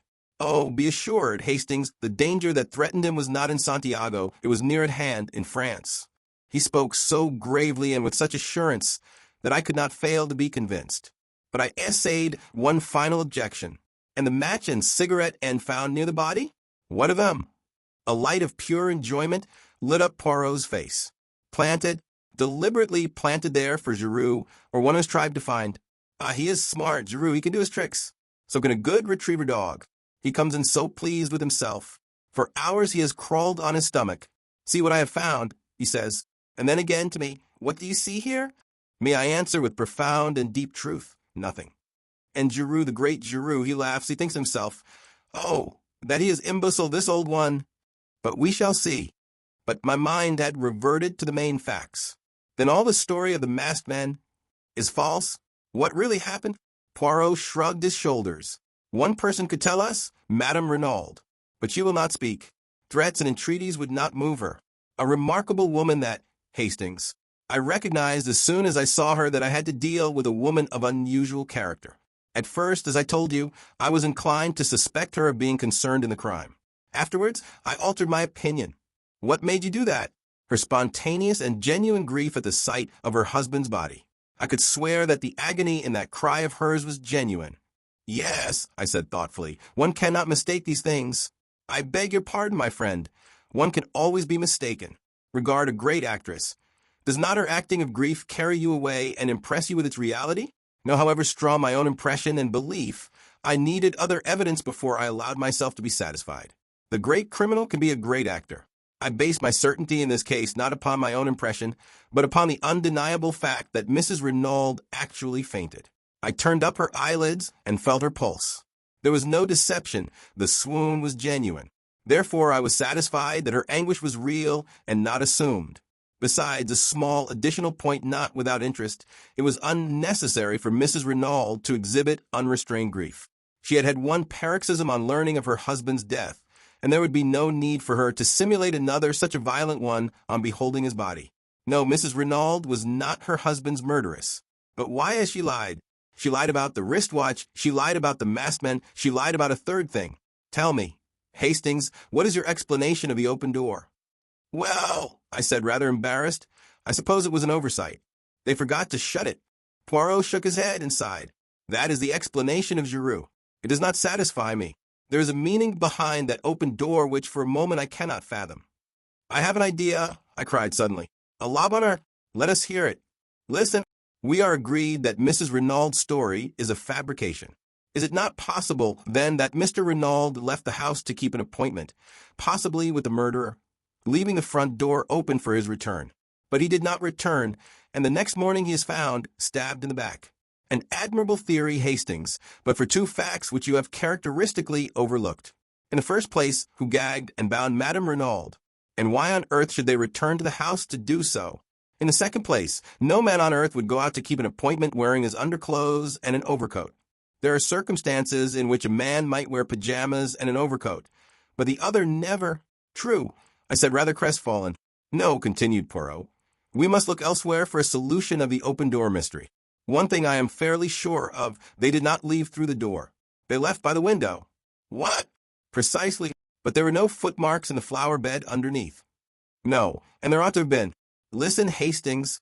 The gardener Auguste, as you heard him say, planted both those beds the preceding afternoon. In the one there are plentiful impressions of his big, hobnailed boots. In the other, none. You see? Someone had passed that way. Someone who, to obliterate their footprints, smoothed over the surface of the bed with a rake. Where did they get a rake? Where they got the spade and the gardening gloves, said Poirot impatiently. There is no difficulty about that. What makes you think that they left that way, though? Surely it is more probable that they entered by the window and left by the door. That is possible, of course. Yet I have a strong idea that they left by the window. I think you are wrong. Perhaps, mon ami, I mused, thinking over the new field of conjecture that Poirot's deductions had opened up to me. I recalled my wonder at his cryptic allusions to the flower bed and the wristwatch. His remarks had seemed so meaningless at the moment, and now for the first time I realized how remarkably, from a few slight incidents, he had unraveled much of the mystery that surrounded the case. I paid a belated homage to my friend. As though he read my thoughts, he nodded sagely. Method, you comprehend. Method. Arrange your facts. Arrange your ideas. And if some little fact will not fit in, do not reject it, but consider it closely. Though its significance escapes you, be sure that it is significant. In the meantime, I said, considering, although we know a great deal more than we did, we are no nearer to solving the mystery of who killed Mr. Renaud. No, said Poirot cheerfully. In fact, we are a great deal further off. The fact seemed to afford him such peculiar satisfaction that I gazed at him in wonder. He met my eye and smiled. But yes, it is better so. Before, there was at all events a clear theory as to how and by whose hands he met his death. Now that is all gone. We are in darkness. 100 conflicting points confuse and worry us. That is well. That is excellent. Out of confusion comes forth order. But if you find order to start with, if a crime seems simple and above board, et bien me fils-vous, it is, how do you say it, cooked. The great criminal is simple, but very few criminals are great. In trying to cover up their tracks, they invariably betray themselves. Mon ami, I would that someday I could meet a really great criminal, one who commits his crime, and then does nothing. Even I, Hercule Poirot, might fail to catch such a one. But I had not followed his words. A light had burst upon me. Poirot, Mrs. Renaud. I see it now. She must be shielding somebody. From the quietness with which Poirot received my remark, I could see that the idea had already occurred to him. Yes, he said thoughtfully. Shielding someone or screening someone. One of the two. I saw very little difference between the two words, but I developed my theme with a good deal of earnestness. Poirot maintained a strictly non-committal attitude, repeating, It may be, yes, it may be, but as yet I do not know. There's something very deep underneath all this. You will see, something very deep. Then, as we entered our hotel, he enjoined silence on me with a gesture. We lunched with an excellent appetite. I understood well enough that Poirot did not wish to discuss the tragedy where we could so easily be overheard. But as is usual when one topic fills the mind to the exclusion of everything else, no other subject of interest seemed to present itself.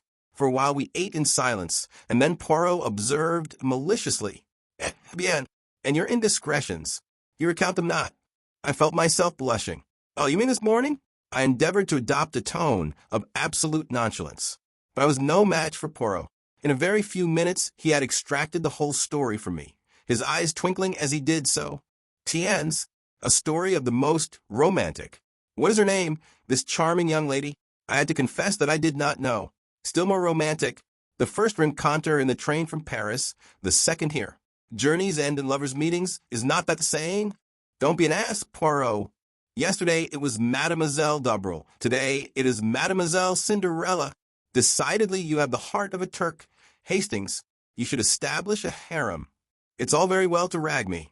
Mademoiselle d'Abril is a very beautiful girl, and I do admire her immensely. I don't mind admitting it. The other's nothing. Don't suppose I shall ever see her again. She was quite amusing to talk to just for a railway journey, but she's not the kind of girl I should ever get keen on. Why? Well, it sounds snobbish perhaps, but she's not a lady, not in any sense of the word. Poirot nodded thoughtfully. There was less raillery in his voice as he asked, You believe, then, in birth and breeding? I may be old-fashioned, but I certainly don't believe in marrying out of one's class. It never answers. I agree with you, mon ami. 99 times out of 100, it is, as you say. But there is always the 100th time. Still, it does not arise, as you do not propose to see the lady again. His last words were almost a question, and I was aware of the sharpness with which he darted a glance at me. And before my eyes, writ large in letters of fire, I saw the words Hotel du Fair. And I heard again her voice saying, "Come and look me up," and my own answering with empressement, "I will." Well, what of it? I had meant to go at the time. But since then, I had had time to reflect.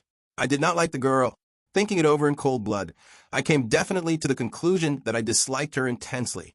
I had got hauled over the coals for foolishly gratifying her morbid curiosity, and I had not the least wish to see her again.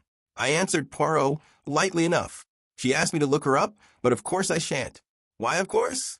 Well, I don't want to. I see. He studied me attentively for some minutes. Yes, I see very well. And you are wise. Stick to what you have said. That seems to be your invariable advice, I remarked, rather piqued. Ah, my friend, have faith in Papa Poirot. Some day, if you permit, I will arrange you a marriage of great suitability. Thank you, I said, laughing, but the prospect leaves me cold. Poirot sighed and shook his head. Les Anglais, he murmured. No method, absolutely none whatever. They leave all to chance. He frowned and altered the position of the salt cellar. Mademoiselle Cinderella is staying at the Hotel d'Angleterre, you told me, did you not? No, Hotel du Fair. True, I forgot. A moment's misgiving shot across my mind. Surely I had never mentioned any hotel to Poirot. I looked across at him and felt reassured. He was cutting his bread into neat little squares, completely absorbed in his task. He must have fancied I had told him where the girl was staying. We had coffee outside facing the sea. Poirot smoked one of his tiny cigarettes and then drew his watch from his pocket. The train to Paris leaves at 2:25, he observed. I should be starting. Paris? I cried. That is what I said, mon ami. You are going to Paris? But why? He replied very seriously. To look for the murderer of M. Renaud. You think he is in Paris? I am quite certain that he is not. Nevertheless, it is there that I must look for him. You do not understand, but I will explain it all to you in good time. Believe me, this journey to Paris is necessary. I shall not be away long. In all probability, I shall return tomorrow. I do not propose that you should accompany me. Remain here and keep an eye on Giroux. Also cultivate the society of M. Renaud Fills. And thirdly, if you wish, endeavor to cut him out with Mademoiselle Martha. But I fear you will not have great success. I did not quite relish the last remark. That reminds me, I said, I meant to ask you how you knew about those two. Mon ami, I know human nature. Throw together a boy young Renaud and a beautiful girl like Mademoiselle Martha, and the result is almost inevitable. Then the quarrel, it was money or a woman, and remembering Leonie's description of the lad's anger, I decided on the latter. So I made my guess, and I was right. And that was why you warned me against setting my heart on a lady? You already suspected that she loved young Renaud. Poirot smiled. At any rate, I saw that she had anxious eyes. That is, I always think of Mademoiselle de Breuil as the girl with the anxious eyes. His voice was so grave that it impressed me uncomfortably. What do you mean by that, Poirot? I fancy, my friend, that we shall see before very long. But I must start. You've oceans of time. Perhaps. But I like plenty of leisure at the station. I do not wish to rush, to hurry, to excite myself. At all events, I said, rising, I will come and see you off. You will do nothing of the sort. I forbid it. He was so peremptory that I stared at him in surprise. He nodded emphatically. I mean it, mon ami. Au revoir. You permit that I embrace you? No, I forget that it is not the English custom. Un poignée de main alors. I felt rather at a loose end after Poirot had left me.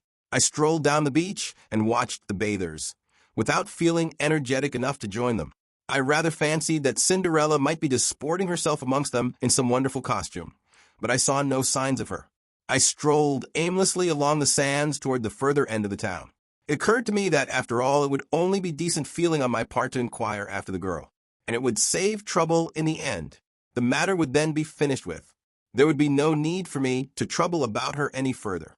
But if I did not go at all, she might quite possibly come and look me up at the villa, and that would be annoying in every way. Decidedly, it would be better to pay a short call, in the course of which I could make it quite clear that I could do nothing further for her in my capacity of showman. Accordingly, I left the beach and walked inland. I soon found the Hotel du Fair, a very unpretentious building. It was annoying in the extreme not to know the lady's name, and to save my dignity, I decided to stroll inside and look around. Probably I should find her in the lounge. Merlinville was a small place. You left your hotel to go to the beach, and you left the beach to return to the hotel. There were no other attractions. There was a casino being built, but it was not yet completed. I had walked the length of the beach without seeing her. Therefore, she must be in the hotel. I went in. Several people were sitting in the tiny lounge, but my quarry was not amongst them. I looked into some other rooms, but there was no sign of her. I waited for some time till my impatience got the better of me. I took the concierge aside and slipped 5 francs into his hand. I wish to see a lady who is staying here. A young English lady, small and dark. I am not sure of her name. The man shook his head and seemed to be suppressing a grin. There is no such lady as you describe staying here. She is American possibly, I suggested. These fellows are so stupid. But the man continued to shake his head. No, monsieur. There are only 6 or 7 English and American ladies altogether, and they are all much older than the lady you are seeking. It is not here that you will find her, monsieur. He was so positive that I felt doubts. But the lady told me she was staying here. Monsieur must have made a mistake, or it is more likely the lady did, since there has been another gentleman here inquiring for her. What is that you say? I cried, surprised. But yes, monsieur, a gentleman who described her just as you have done. What was he like? He was a small gentleman, well-dressed, very neat, very spotless, the mustache very stiff, the head of a peculiar shape, and the eyes green. Poirot. So that was why he refused to let me accompany him to the station. The impertinence of it. I would thank him not to meddle in my concerns. Did he fancy I needed a nurse to look after me? Thanking the man, I departed, somewhat at a loss, and still much incensed with my meddlesome friend. I regretted that he was, for the moment, out of reach. I should have enjoyed telling him what I thought of his unwarranted interference. Had I not distinctly told him that I had no intention of seeing the girl? Decidedly, one's friends can be too zealous. But where was the lady? I set aside my wrath and tried to puzzle it out. Evidently, through inadvertence, she had named the wrong hotel. Then another thought struck me. Was it inadvertence? Or had she deliberately withheld her name and given me the wrong address? The more I thought about it, the more I felt convinced that this last surmise of mine was right. For some reason or other, she did not wish to let the acquaintance ripen into friendship. And though half an hour earlier this had been precisely my own view, I did not enjoy having the tables turned upon me. The whole affair was profoundly unsatisfactory, and I went up to the Villa Genevieve in a condition of distinct ill humor. I did not go to the house, but went up the path to the little bench by the shed and sat there moodily enough. I was distracted from my thoughts by the sound of voices close at hand. In a second or two I realized that they came not from the garden I was in, but from the adjoining garden of the Villa Marguerite, and that they were approaching rapidly. A girl's voice was speaking, a voice that I recognized as that of the beautiful Martha. Sherry, she was saying, is it really true? Are all our troubles over? You know it, Martha, Jack Renaud replied. Nothing can part us now, beloved. The last obstacle to our union is removed. Nothing can take you from me. Nothing, the girl murmured. Oh, Jack, I'm afraid. I had moved to depart, realizing that I was quite unintentionally eavesdropping.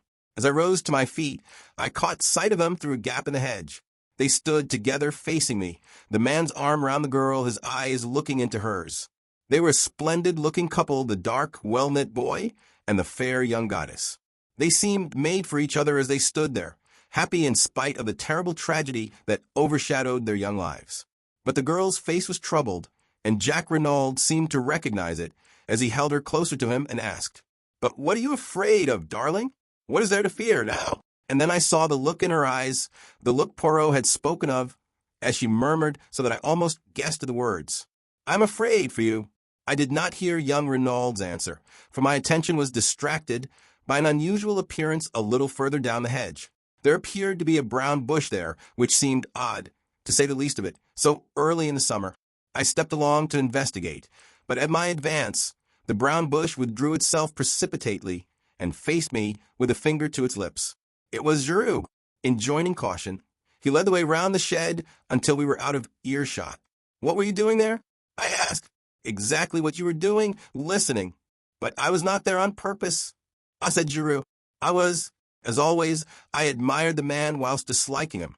He looked me up and down with a sort of contemptuous disfavor. You didn't help matters by butting in. I might have heard something useful in a minute." What have you done with your old fossil? M. Poirot has gone to Paris, I replied coldly. And I can tell you, M. Giroux, that he is anything but an old fossil. He has solved many cases that have completely baffled the English police. Bah! The English police! Giroux snapped his fingers disdainfully. They must be on a level with our examining magistrates. So he has gone to Paris, has he? Well, a good thing. The longer he stays there, the better.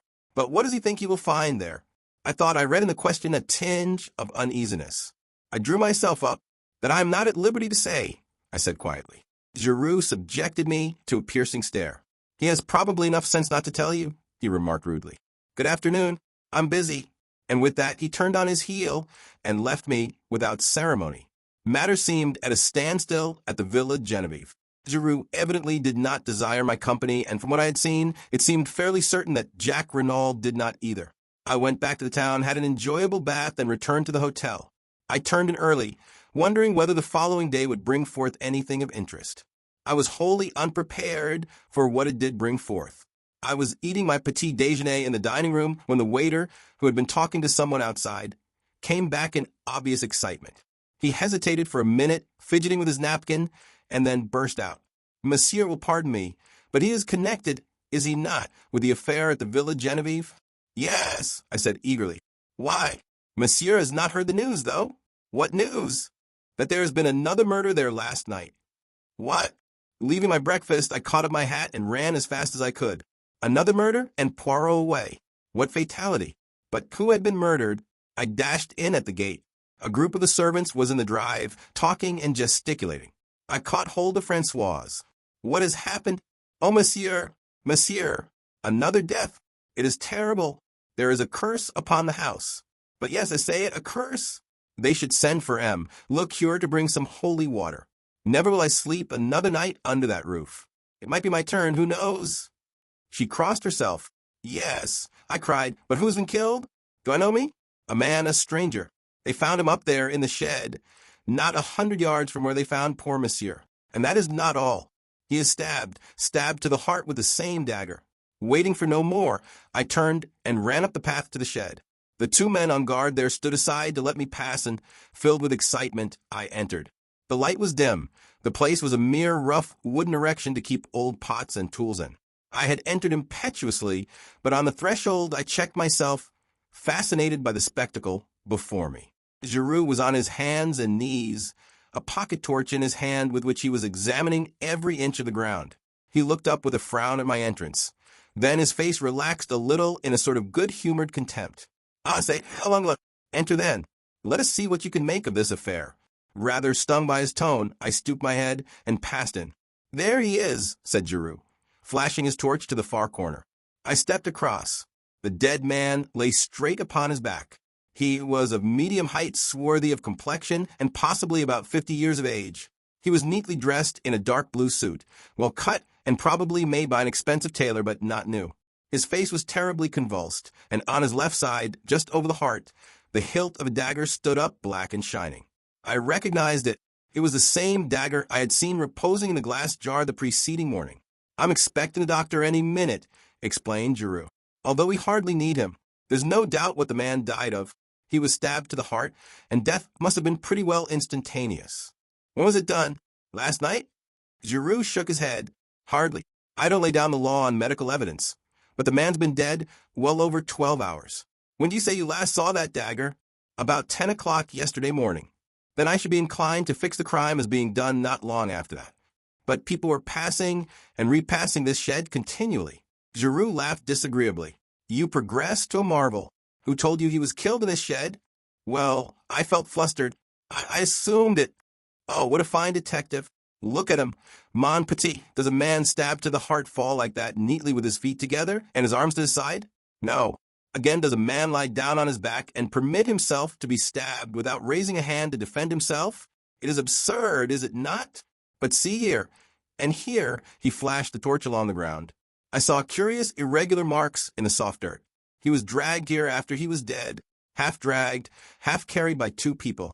Their tracks do not show on the hard ground outside, and here they have been careful to obliterate them. But one of the two was a woman, my young friend. A woman? Yes. But if the tracks are obliterated, how do you know? because blurred as they are, the prints of the woman's shoe are unmistakable. Also by this, and leaning forward, he drew something from the handle of the dagger and held it up for me to see. It was a woman's long black hair, similar to the one Poirot had taken from the armchair in the library. With a slightly ironic smile, he wound it round the dagger again. "We will leave things as they are as much as possible," he explained. "It pleases the examining magistrate." Bien, do you notice anything else? I was forced to shake my head. Look at his hands. I did. The nails were broken and discolored, and the skin was hard. It hardly enlightened me as much as I should have liked it to have done. I looked up at Giroux. "They are not the hands of a gentleman," he said, answering my look. "On the contrary, his clothes are those of a well-to-do man." "That is curious, is it not?" "Very curious," I agreed. "And none of his clothing is marked. What do we learn from that?" This man was trying to pass himself off as other than he was. He was masquerading. Why? Did he fear something? Was he trying to escape by disguising himself? As yet we do not know, but one thing we do know, he was as anxious to conceal his identity as we are to discover it. He looked down at the body again. As before, there are no fingerprints on the handle of the dagger. The murderer again wore gloves. "You think, then, that the murderer was the same in both cases?" I asked eagerly. Giroux became inscrutable. "Never mind what I think. We shall see. Marchaud." The Surgeon de Ville appeared at the doorway. "Monsieur, why is Madame Renaud not here?" "I sent for her a quarter of an hour ago. She's coming up the path now, monsieur, and her son with her." "Good. I only want one at a time, though." Marchaud saluted and disappeared again. A moment later he reappeared with Mrs. Renaud. "Here's Madame." Giroux came forward with a curt bow. "This way, Madame." He led her across, and then, standing suddenly aside, "Here's the man. Do you know him?" And as he spoke, his eyes, gimlet-like, bored into her face, seeking to read her mind, noting every indication of her manner. But Mrs. Renaud remained perfectly calm, too calm, I felt. She looked down at the corpse almost without interest, certainly without any sign of agitation or recognition. "No," she said, "I've never seen him in my life. He is quite a stranger to me." "You're sure?" "Quite sure." "You do not recognize in him one of your assailants, for instance?" "No," she seemed to hesitate, as though struck by the idea.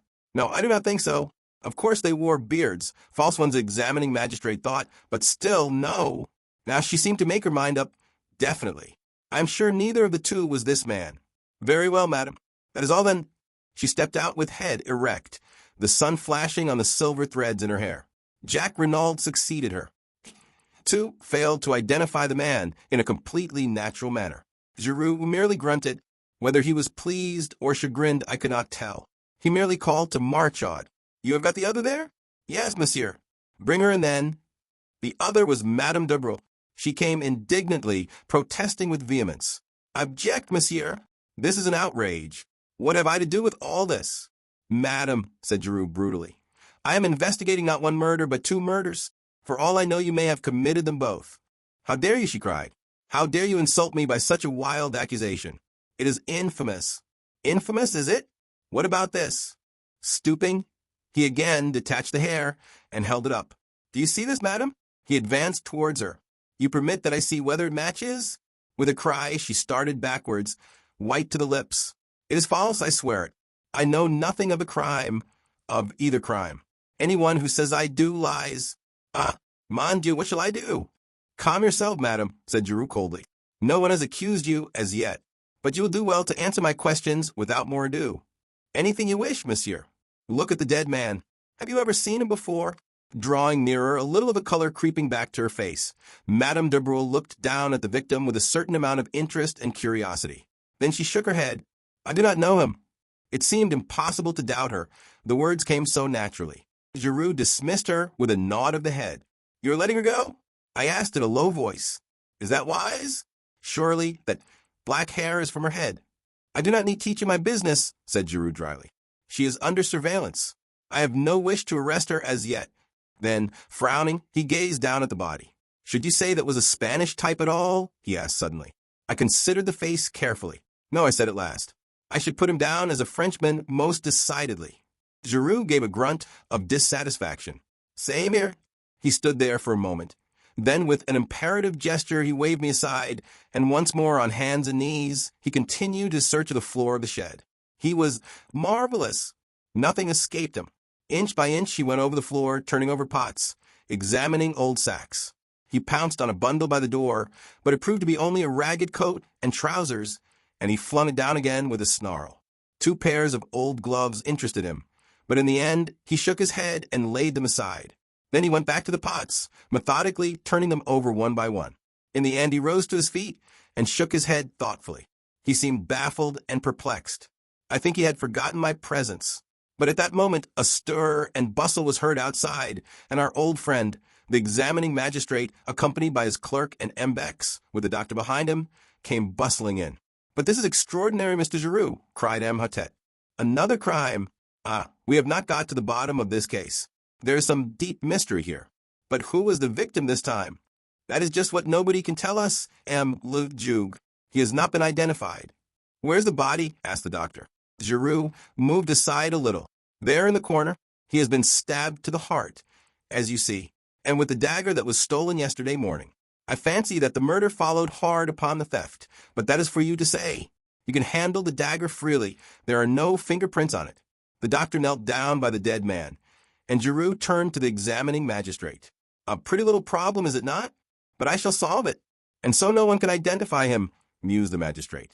"Could it possibly be one of the assassins? They may have fallen out among themselves." Giroux shook his head. "The man is a Frenchman, I would take my oath of that." But at that moment, they were interrupted by the doctor, who was sitting back on his heels with a perplexed expression. "You say he was killed yesterday morning?" "I fix it by the theft of the dagger," explained Giroux.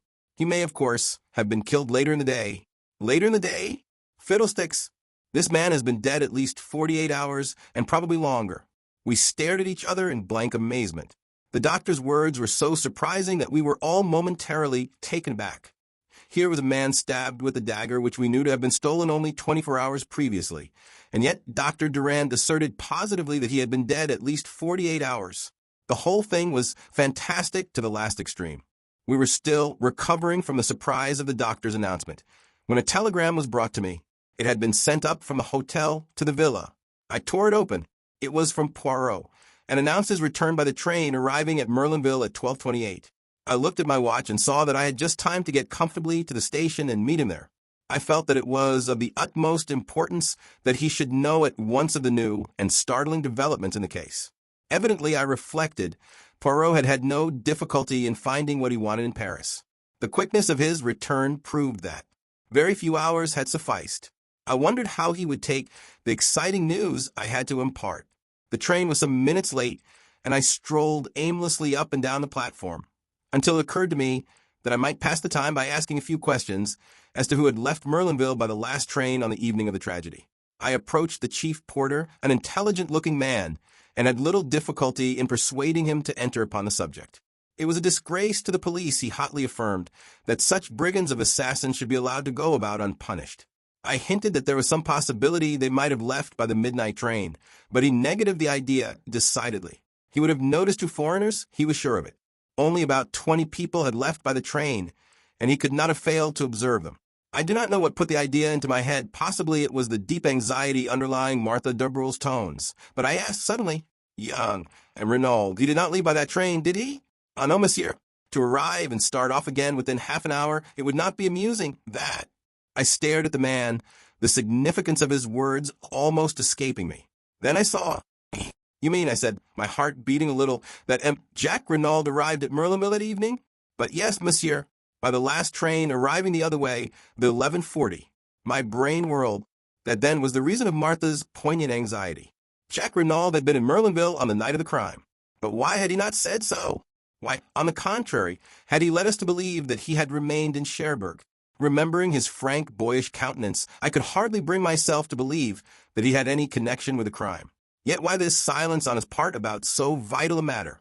One thing was certain, Martha had known all along. Hence her anxiety and her eager questioning of Poirot to know whether anyone were suspected. My cogitations were interrupted by the arrival of the train, and in another moment I was greeting Poirot. The little man was radiant.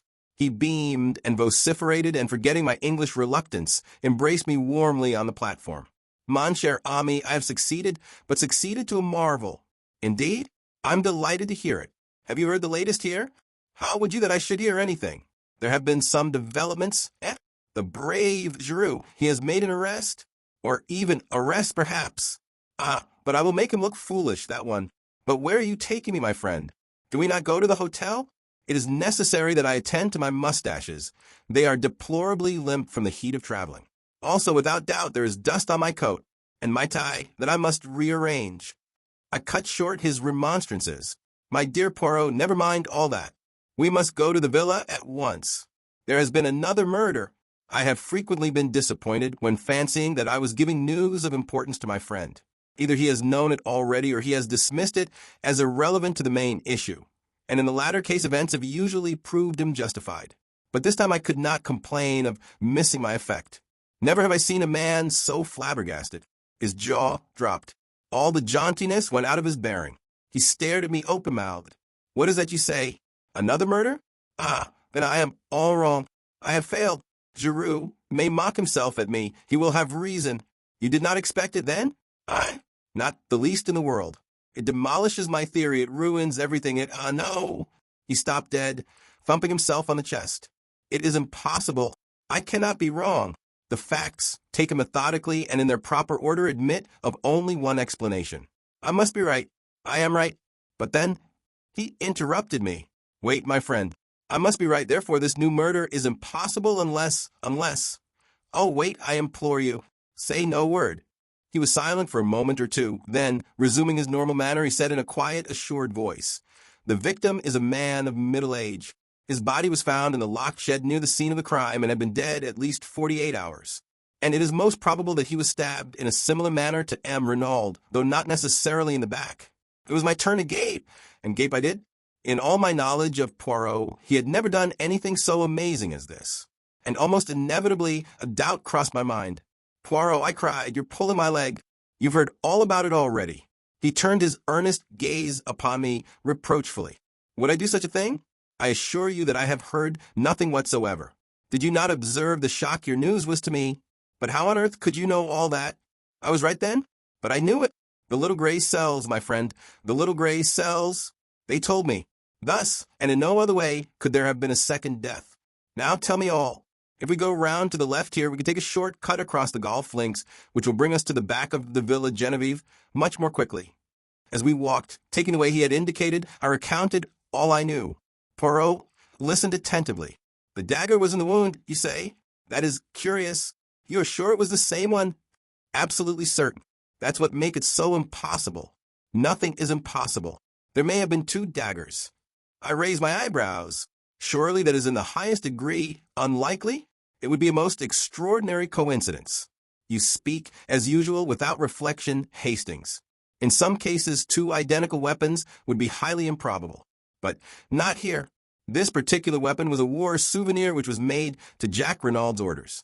It is really highly unlikely, when you come to think of it, that he should have had only one made. Very probably he would have another for his own use. But nobody has mentioned such a thing, I objected. A hint of the lecturer crept into Poirot's tone. My friend, in working upon a case, one does not take into account only the things that are mentioned. There is no reason to mention many things which may be important. Equally, there is often an excellent reason for not mentioning them. You can take your choice of the two motives. I was silent, impressed in spite of myself. Another few minutes brought us to the famous shed. We found all our friends there, and after an interchange of polite amenities, Poirot began his task. Having watched Giroux at work, I was keenly interested. Poirot bestowed but a cursory glance on the surroundings. The only thing he examined was the ragged coat and trousers by the door. A disdainful smile rose to Giroux's lips, and as though noting it, Poirot flung the bundle down again. "Old clothes of the gardener's?" he queried. "Exactly," said Giroux. Poirot knelt down by the body. His fingers were rapid but methodical. He examined the texture of the clothes and satisfied himself that there were no marks on them. The boots he subjected to special care, also the dirty and broken fingernails. Whilst examining the latter, he threw a quick question at Giroux. "You saw these?" "Yes, I saw them," replied the other. His face remained inscrutable. Suddenly Poirot stiffened. "Dr. Durand?" "Yes." The doctor came forward. "There's foam on the lips. You observed it?" "I didn't notice it, I must admit." "But you observe it now?" "Oh, certainly." Poirot again shot a question at Giroux. "You noticed it without doubt?" The other did not reply. Poirot proceeded. The dagger had been withdrawn from the wound. It reposed in a glass jar by the side of the body. Poirot examined it, then he studied the wound closely. When he looked up, his eyes were excited and shone with the green light I knew so well. It is a strange wound, this. It has not bled. There is no stain on the clothes.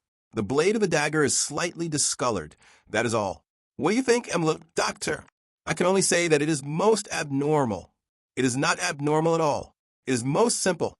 The man was stabbed after he was dead. And stilling the clamor of voices that arose with a wave of his hand, Poirot turned to Giroux and added, Giroux agrees with me, do you not, monsieur? Whatever Giroux's real belief, he accepted the position without moving a muscle. Calmly and almost scornfully he replied, Certainly I agree. The murmur of surprise and interest broke out again. But what an idea, cried Amotet, to stab a man after he is dead. Barbaric, unheard of, some unappeasable hate, perhaps. No, Lejeune, said Poirot. I should fancy it was done quite cold-bloodedly to create an impression. What impression? The impression it nearly did create, returned Poirot oracularly. Bex had been thinking. How then was the man killed? He was not killed. He died, Lejeune, if I'm not much mistaken, of an epileptic fit. This statement of Poirot's again aroused considerable excitement. Dr. Durand knelt down again and made a searching examination. At last he rose to his feet. Well, le doctor, Poirot, I am inclined to believe that you are correct in your assertion. I was misled to begin with. The incontrovertible fact that the man had been stabbed distracted my attention from any other indications. Poirot was the hero of the hour. The examining magistrate was profuse in compliments.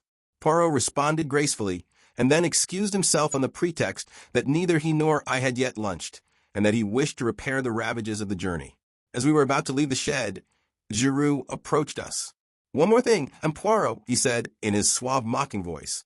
We found this coiled round the handle of the dagger. A woman's hair. Said Poirot. A woman's hair? What woman's, I wonder? I wonder also, said Giroux. Then with a bow he left us. He was insistent, the good Giroux, said Poirot thoughtfully, as we walked toward the hotel. I wonder in what direction he hopes to mislead me? A woman's hair?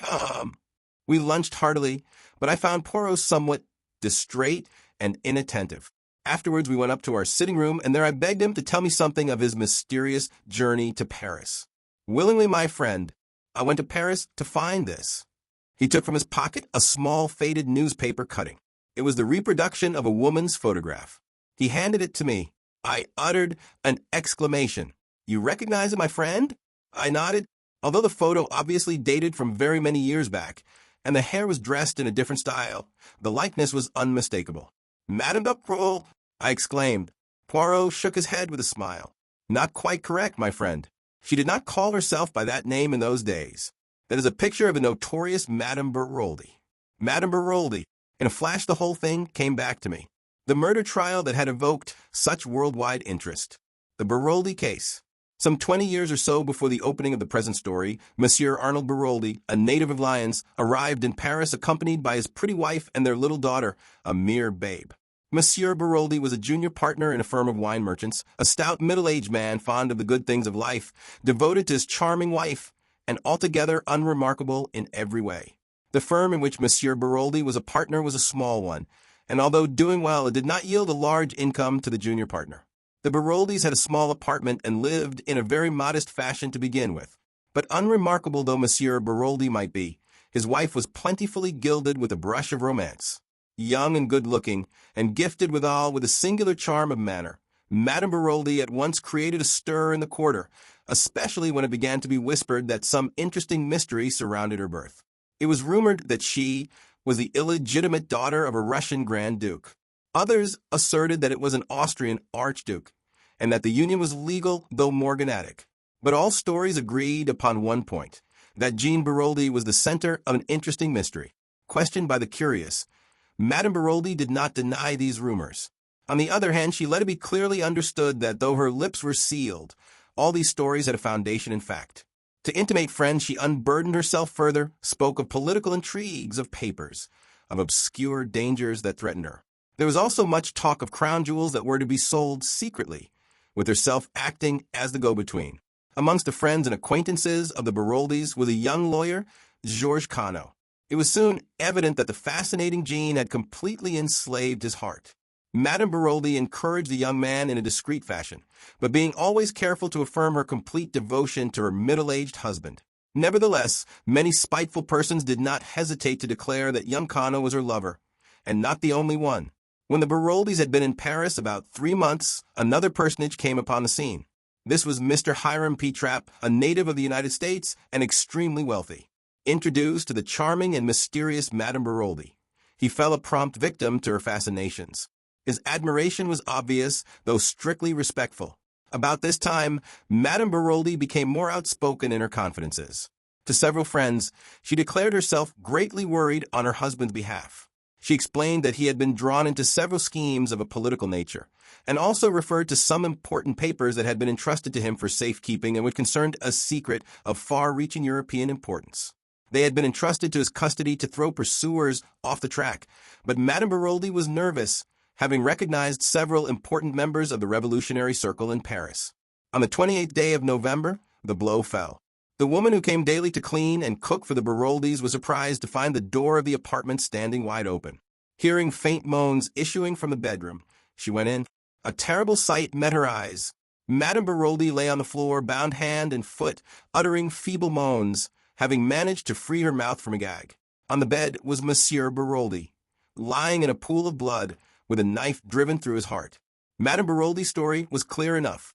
Suddenly awakened from sleep, she had discerned 2 masked men bending over her. Stifling her cries, they had bound and gagged her. They had then demanded of Monsieur Baroldi the famous secret, but the intrepid wine merchant refused point-blank to accede to their request. Angered by his refusal, one of the men incontinently stabbed him through the heart. With the dead man's keys, they had opened the safe in the corner and had carried away with them a mass of papers. Both men were heavily bearded and had worn masks, but Madame Baroldi declared positively that they were Russians. The affair created an immense sensation. It was referred to variously as the nihilist atrocity, revolutionaries in Paris, and the Russian mystery. Time went on, and the mysterious bearded men were never traced. And then, just as public interest was beginning to die down, a startling development occurred. Madame Baroldi was arrested and charged with the murder of her husband. The trial, when it came on, aroused widespread interest. The youth and beauty of the accused and her mysterious history were sufficient to make of it a cause célèbre. People ranged themselves wildly for or against the prisoner, but her partisans received several severe checks to their enthusiasm. The romantic past of Madame Baroldi, her royal blood, and the mysterious intrigues in which she had her being were shown to be mere fantasies of the imagination. It was proved beyond doubt that Jean Baroldi's parents were a highly respectable and prosaic couple, fruit merchants, who lived on the outskirts of Lyons. The Russian Grand Duke, the court intrigues, and the political schemes, all the stories current were traced back to the lady herself. From her brain had emanated these ingenious myths, and she was proved to have raised a considerable sum of money from various credulous persons by her fiction of the crown jewels, the jewels in question being found to be mere paste imitations. Remorselessly, the whole story of her life was laid bare. The motive for the murder was found in Mr. Hiram P. Trapp. Mr. Trapp did his best, but relentlessly and agilely cross-questioned, he was forced to admit that he loved the lady, and that had she been free, he would have asked her to be his wife.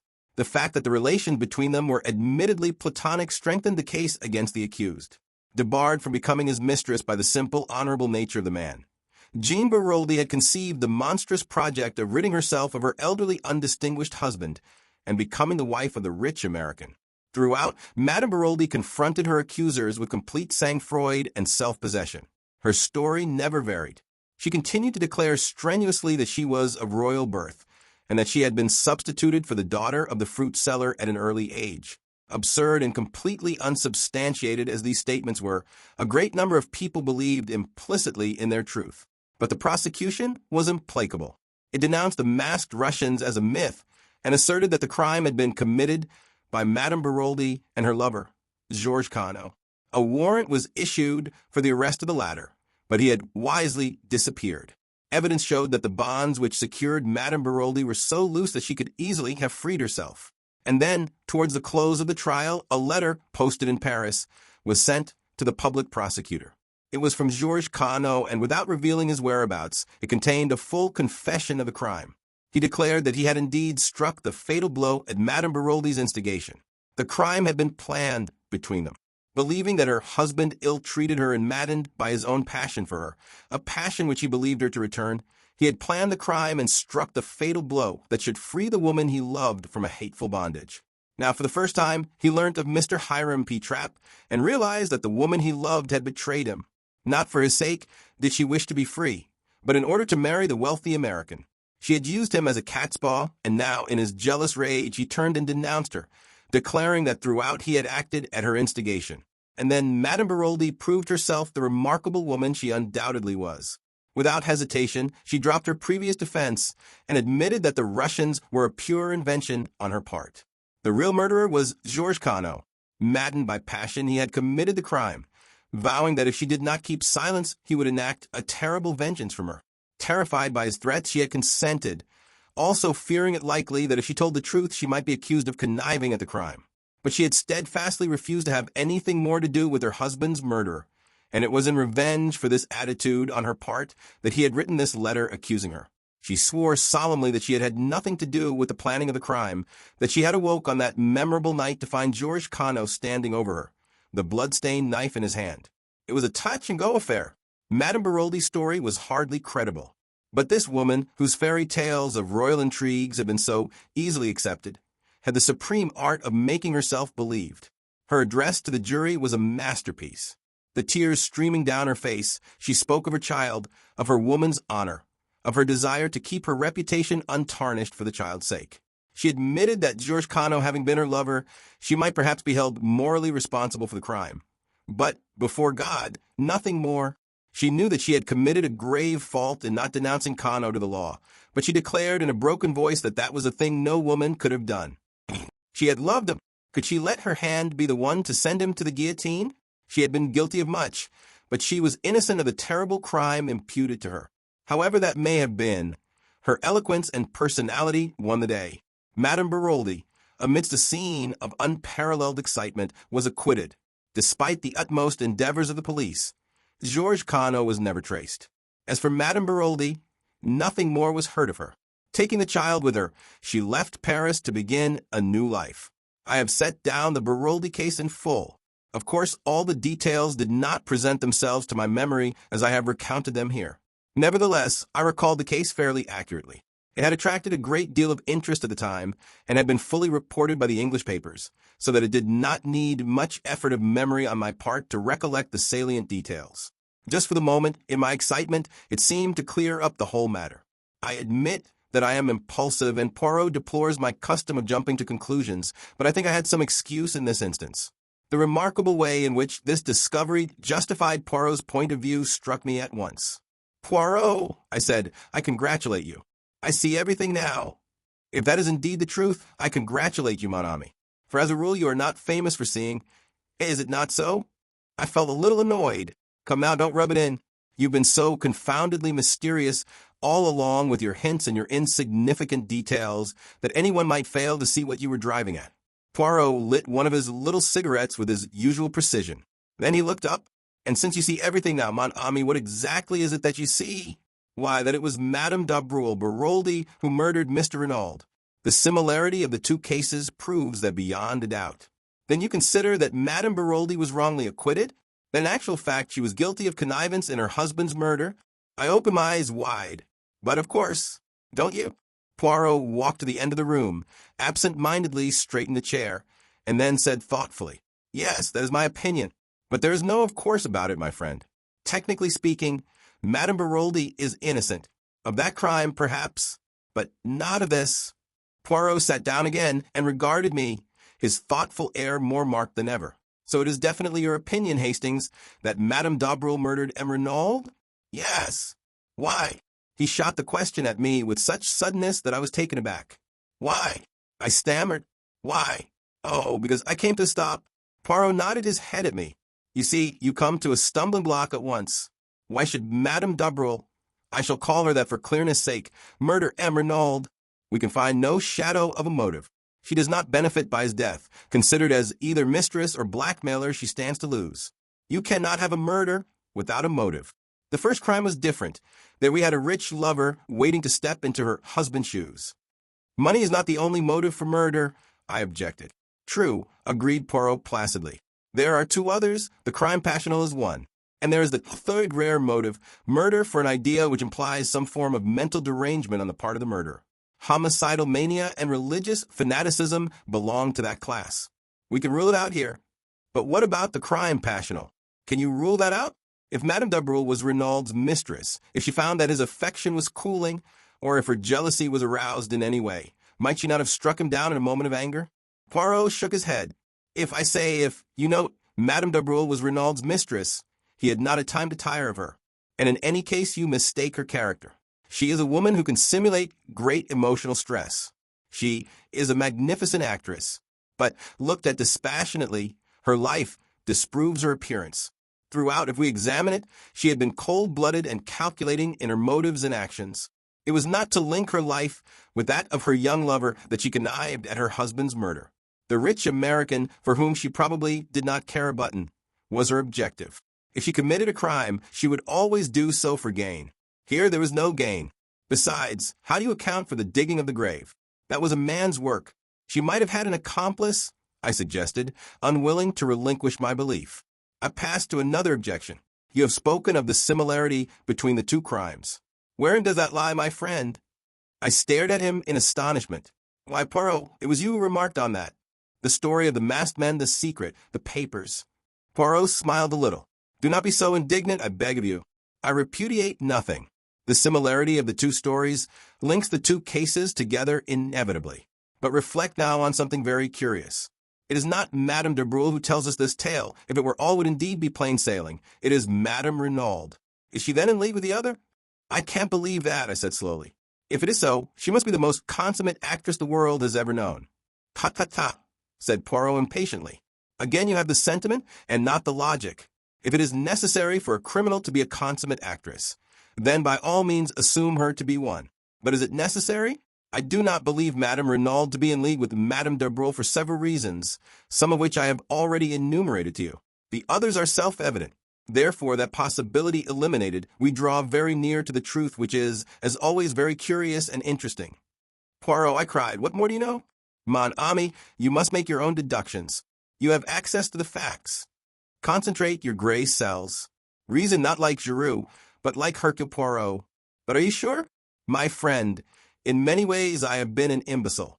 But at last I see clearly. You know everything? I have discovered what M. Renaud sent for me to discover. And you know the murderer? I know a murderer. What do you mean? We talk a little at cross purposes. There are here not one crime, but two. The first I have solved. The second, eh bien, I will confess, I am not sure. But Poirot, I thought you said the man in the shed had died a natural death? Poirot made his favorite ejaculation of impatience. Still you do not understand. One may have a crime without a murderer, but for two crimes it is essential to have two bodies. His remark struck me as so peculiarly lacking in lucidity that I looked at him in some anxiety. But he appeared perfectly normal. Suddenly he rose and strolled to the window. Here he is, he observed. Who? Jack Renaud. I sent a note up to the villa to ask him to come here. That changed the course of my ideas, and I asked Poirot if he knew that Jack Renaud had been in Merlinville on the night of the crime. I had hoped to catch my astute little friend napping, but as usual he was omniscient. He too had inquired at the station. And without doubt we are not original in the idea, Hastings. The excellent Giroux, he also has probably made his inquiries. You don't think, I said, and then stopped. No, it would be too horrible. Poirot looked inquiringly at me, but I said no more. It had just occurred to me that though there were 7 women directly or indirectly connected with the case, Mrs. Renaud, Madame d'Abreuil and her daughter, the mysterious visitor, and the 3 servants, there was, with the exception of old Auguste, who could hardly count, only one man, Jack Renaud. And a man must have dug a grave. I had no time to develop further the appalling idea that had occurred to me, for Jack Renaud was ushered into the room. Poirot greeted him in a businesslike manner. Take a seat, monsieur. I regret infinitely to derange you, but you will perhaps understand that the atmosphere of the villa is not too congenial to me. Giroux and I do not see eye to eye about everything. His politeness to me has not been striking, and you will comprehend that I do not intend any little discoveries I may make to benefit him in any way. Exactly, Poirot, said the lad. That fellow Giroux is an ill-conditioned brute, and I'd be delighted to see someone score at his expense. Then I may ask a little favor of you? Certainly. I will ask you to go to the railway station and take a train to the next station along the line, Abilac. Ask there at the cloakroom whether two foreigners deposited a valise there on the night of the murder. It is a small station, and they are almost certain to remember. Will you do this? Of course I will, said the boy, mystified, though ready for the task. I am my friend, you comprehend, of business elsewhere, explained Poirot. There is a train in a quarter of an hour, and I will ask you not to return to the villa, as I have no wish for Giroux to get an inkling of your errand.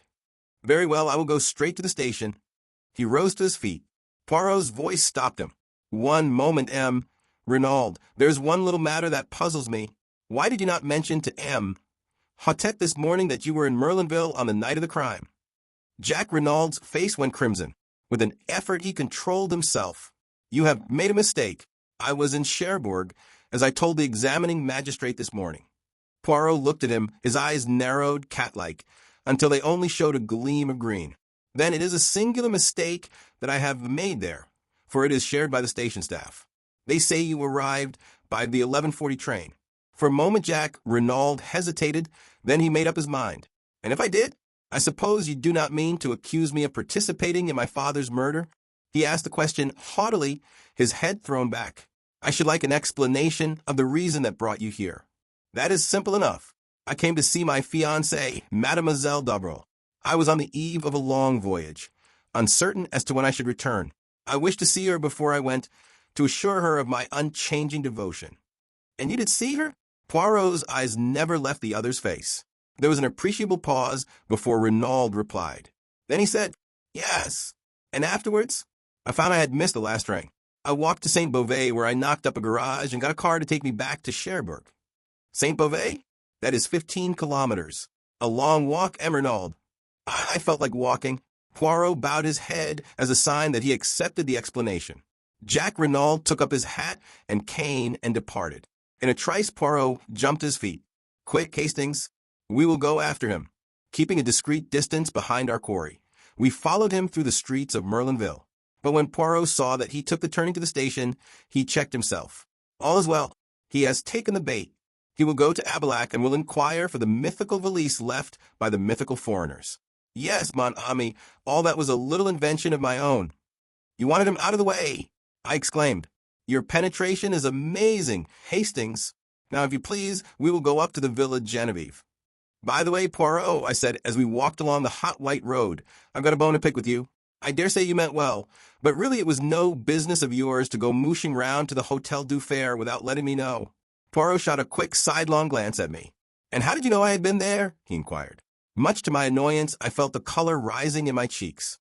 I happened to look in passing, I explained with as much dignity as I could muster.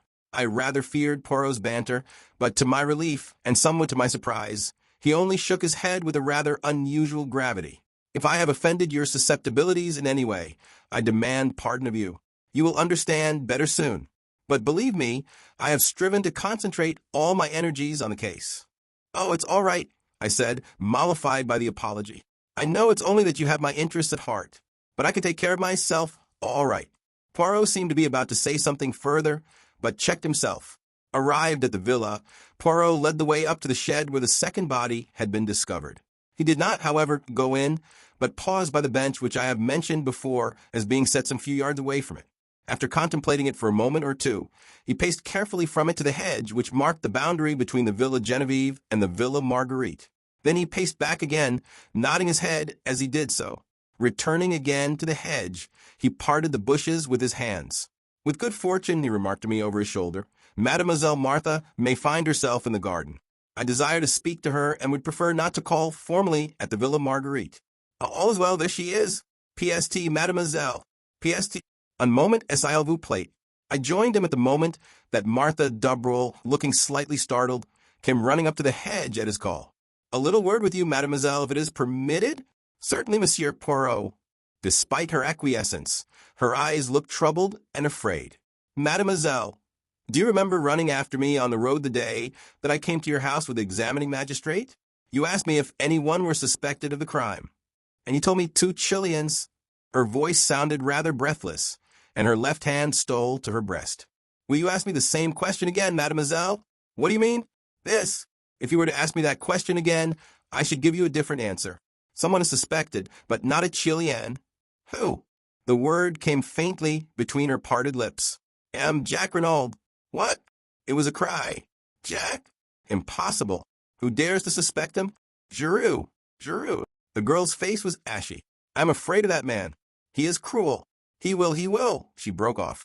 There was courage gathering in her face and determination. I realized in that moment that she was a fighter. Poirot, too, watched her intently. You know, of course, that he was here on the night of the murder? He asked. Yes, she replied mechanically. He told me. It was unwise to have tried to conceal the fact, ventured Poirot. Yes, she replied impatiently. But we cannot waste time on regrets. We must find something to save him. He is innocent, of course, but that will not help him with a man like Giroux, who has his reputation to think of. He must arrest someone, and that someone will be Jack. The facts will tell against him, said Poirot. You realize that? She faced him squarely, and used the words I had heard her say in her mother's drawing room. I am not a child, monsieur. I can be brave and look facts in the face. He is innocent, and we must save him. She spoke with a kind of desperate energy, then was silent, frowning as she thought. Mademoiselle, said Poirot, observing her keenly, is there not something that you are keeping back that you could tell us? She nodded perplexedly. Yes, there is something, but I hardly know whether you will believe it. It seems so absurd. At any rate, tell us, mademoiselle. It is this. Giroux sent for me as an afterthought to see if I could identify the man in there. She signed with her head towards the shed. I could not. At least I could not at the moment. But since I have been thinking, well, it seems so queer, and yet I am almost sure. I will tell you. On the morning of the day M. Renaud was murdered, I was walking in the garden here, when I heard a sound of men's voices quarreling. I pushed aside the bushes and looked through. One of the men was M. Renaud, and the other was a tramp, a dreadful-looking creature in filthy rags. He was alternately whining and threatening. I gathered he was asking for money, but at that moment Maman called me from the house, and I had to go. That is all, only I am almost sure that the tramp and the dead man in the shed are one and the same. Poirot uttered an exclamation. But why did you not say so at the time, mademoiselle? Because at first it only struck me that the face was vaguely familiar in some way. The man was differently dressed, and apparently belonged to a superior station in life. But tell me, Monsieur Poirot, is it not possible that this tramp might have attacked and killed M. Renaud, and taken his clothes and money? It is an idea, mademoiselle, said Poirot slowly. It leaves a lot unexplained, but it is certainly an idea. I will think of it. A voice called from the house. Maman, whispered Martha, I must go. And she slipped away through the trees. Come, said Poirot, and taking my arm, turned in the direction of the villa. What do you really think? I asked, in some curiosity. Was that story true, or did the girl make it up in order to divert suspicion from her lover? It is a curious tale, said Poirot, but I believe it to be the absolute truth. Unwittingly, Mademoiselle Martha told us the truth on another point, and incidentally gave Jack Renaud the lie. Did you notice his hesitation when I asked him if he saw Martha d'Abreuil on the night of the crime? He paused and then said, yes. I suspected that he was lying. It was necessary for me to see Mademoiselle Martha before he could put her on her guard. 3 little words gave me the information I wanted. When I asked her if she knew that Jack Renaud was here that night, she answered he told me. Now, Hastings, what was Jack Renaud doing here on that eventful evening? And if he did not see Mademoiselle Martha, whom did he see? Surely, Poirot, I cried aghast. You cannot believe that a boy like that would murder his own father. Mon ami, said Poirot, you continue to be of a sentimentality unbelievable. I have seen mothers who murdered their little children for the sake of insurance money. After that, one can believe anything. And the motive? Money, of course. Remember that Jack Renaud thought that he would come into half his father's fortune at the latter's death. But the tramp, where does he come in? Poirot shrugged his shoulders. Giroux would say that he was an accomplice, an Apache who helped young Renaud to commit the crime, and who was conveniently put out of the way afterwards. But the hair around the dagger? The woman's hair? Ah, said Poirot, smiling broadly. That is the cream of Giroux's little jest. According to him, it is not a woman's hair at all. Remember that the youths of today wear their hair brushed straight back from the forehead with pomade or hair wash to make it lie flat. Consequently, some of the hairs are of considerable length. And you believe that too? No, said Poirot, with a curious smile. For I know it to be the hair of a woman, and more which woman. Madame d'Abreuil, I announce positively. Perhaps, said Poirot, regarding me quizzically. But I refused to allow myself to get annoyed. What are we going to do now? I asked, as we entered the hall of the Villa Genevieve. I wish to make a search amongst the effects of M. Jack Renaud. That is why I had to get him out of the way for a few hours. But will not Giroux have searched already? I asked doubtfully. Of course. He builds a case, as a beaver builds a dam, with a fatiguing industry. But he will not have looked for the things that I am seeking. In all probability, he would not have seen their importance if they stared him in the face. Let us begin. Neatly and methodically, Poirot opened each drawer in turn, examined the contents, and returned them exactly to their places. It was a singularly dull and uninteresting proceeding. Poirot waded on through collars, pajamas, and socks. A purring noise outside drew me to the window. Instantly, I became galvanized into life. Poirot, I cried. A car has just driven up. Giroux is in it, and Jack Renaud and 2 gendarmes. Sacre tonnerre, growled Poirot. That animal of a Giroux, could he not wait? I shall not be able to replace the things in this last drawer with the proper method. Let us be quick. Unceremoniously, he tumbled out the things on the floor, mostly ties and handkerchiefs. Suddenly, with a cry of triumph, Poirot pounced on something, a small square cardboard, evidently a photograph. Thrusting it into his pocket, he returned the things pell-mell to the drawer, and seizing me by the arm, dragged me out of the room and down the stairs. In the hall stood Giroux, contemplating his prisoner. Good afternoon, M. Giroux, said Poirot. What have we here? Giroux nodded his head towards Jack. He was trying to make a getaway, but I was too sharp for him. He is under arrest for the murder of his father, M. Paul Renaud. Poirot wheeled to confront the boy who leaned limply against the door, his face ashy pale. What do you say to that, Jean? Jack Renaud stared at him stonily. Nothing, he said. I was dumbfounded. Up to the last, I had not been able to bring myself to believe Jack Renaud guilty. I had expected a ringing proclamation of his innocence when Poirot challenged him. But now, watching him as he stood, white and limp against the wall, and hearing the damning admission fall from his lips, I doubted no longer. But Poirot had turned to Giroux. What are your grounds for arresting him? Do you expect me to give them to you? As a matter of courtesy, yes. Giroux looked at him doubtfully. He was torn between a desire to refuse rudely and the pleasure of triumphing over his adversary. You think I have made a mistake, I suppose? He sneered. It would not surprise me, replied Poirot, with a soupçon of malice. Giroux's face took on a deeper tinge of red. Eh bien, come in here. You shall judge for yourself. He flung open the door of the salon, and we passed in, leaving Jack Renaud in the care of the 2 other men. Now, M. Poirot, said Giroux, laying his hat on the table, and speaking with the utmost sarcasm, I will treat you to a little lecture on detective work. I will show you how we moderns work. Bien, said Poirot, composing himself to listen. I will show you how admirably the old guard can listen. And he leaned back and closed his eyes, opening them for a moment to remark. Do not fear that I shall sleep. I will attend most carefully. Of course, began Giroux. I soon saw through all that Chilean tomfoolery. 2 men were in it, but they were not mysterious foreigners. All that was a blind. Very creditable so far, my dear Giroux, murmured Poirot, especially after that clever trick of theirs with the match and cigarette end. Giroux glared, but continued, a man must have been connected with the case in order to dig the grave. There is no man who actually benefits by the crime, but there is a man who thought he would benefit. I heard of Jack Renaud's quarrel with his father and of the threats that he had used. The motive was established. Now, as to means, Jack Renaud was in Merlinville that night.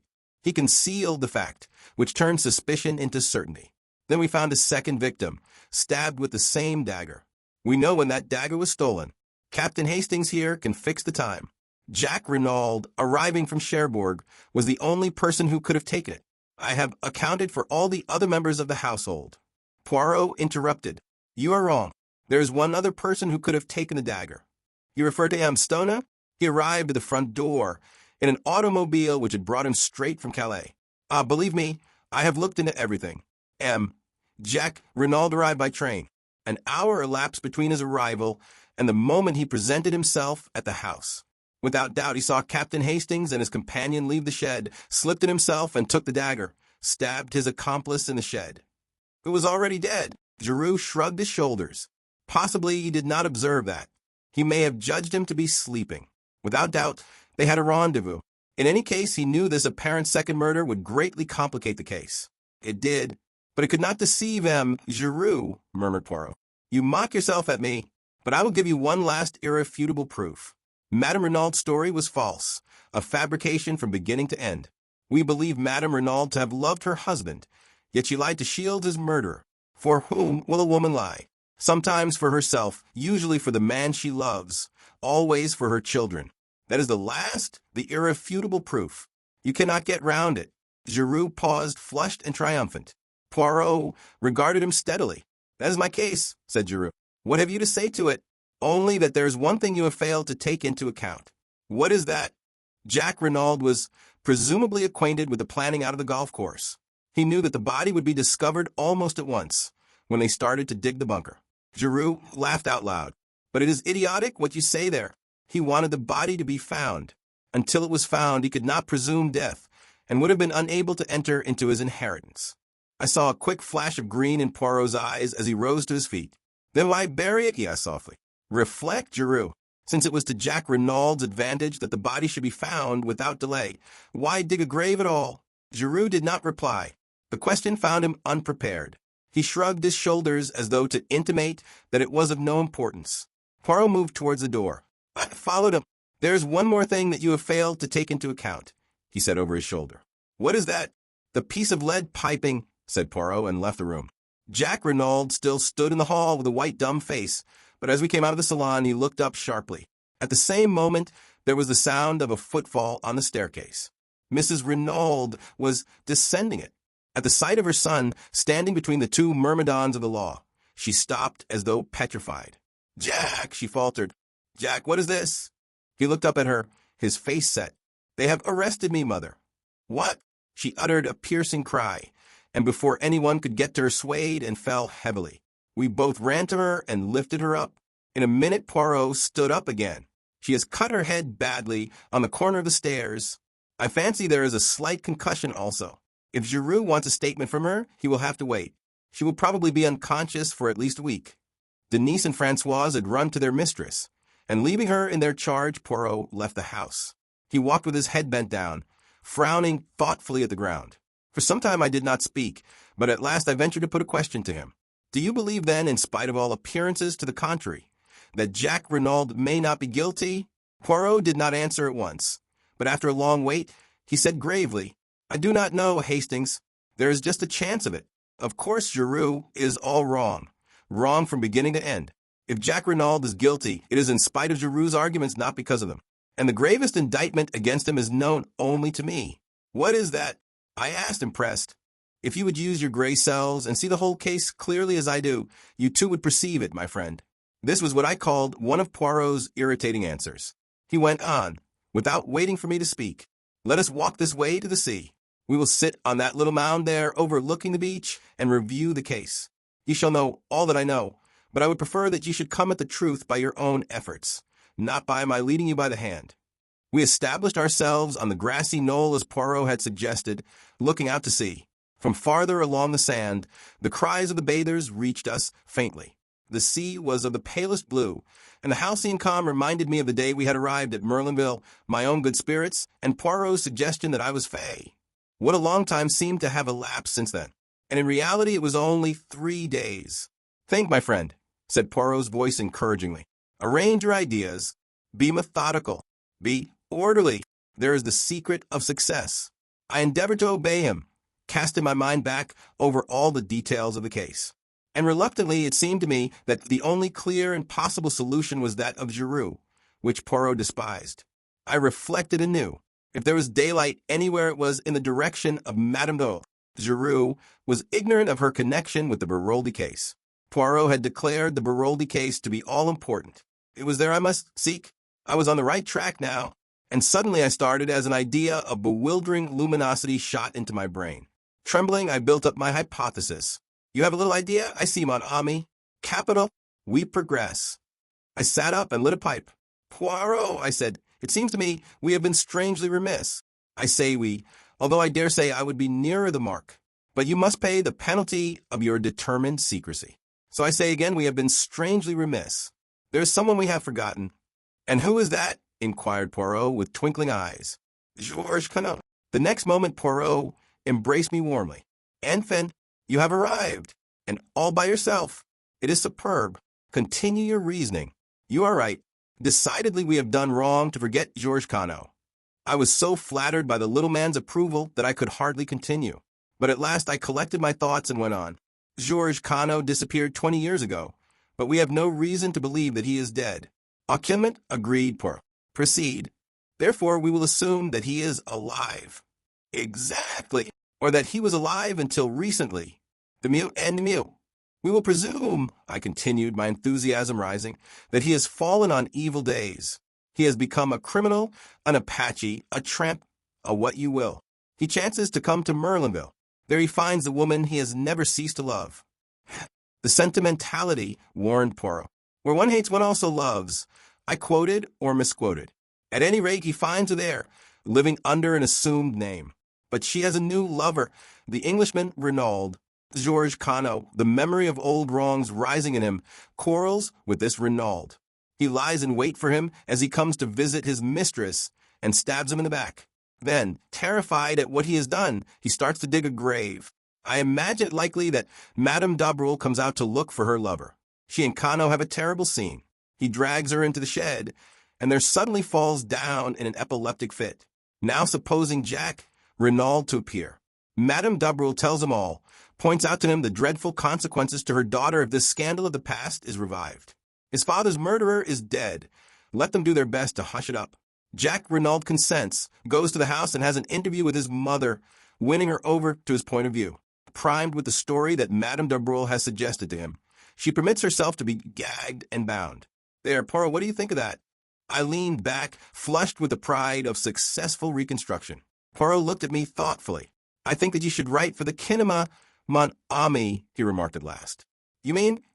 It would make a good film, the story that you have recounted to me there, but it bears no sort of resemblance to everyday life. I admit that I haven't gone into all the details, but you have gone further. You have ignored them magnificently.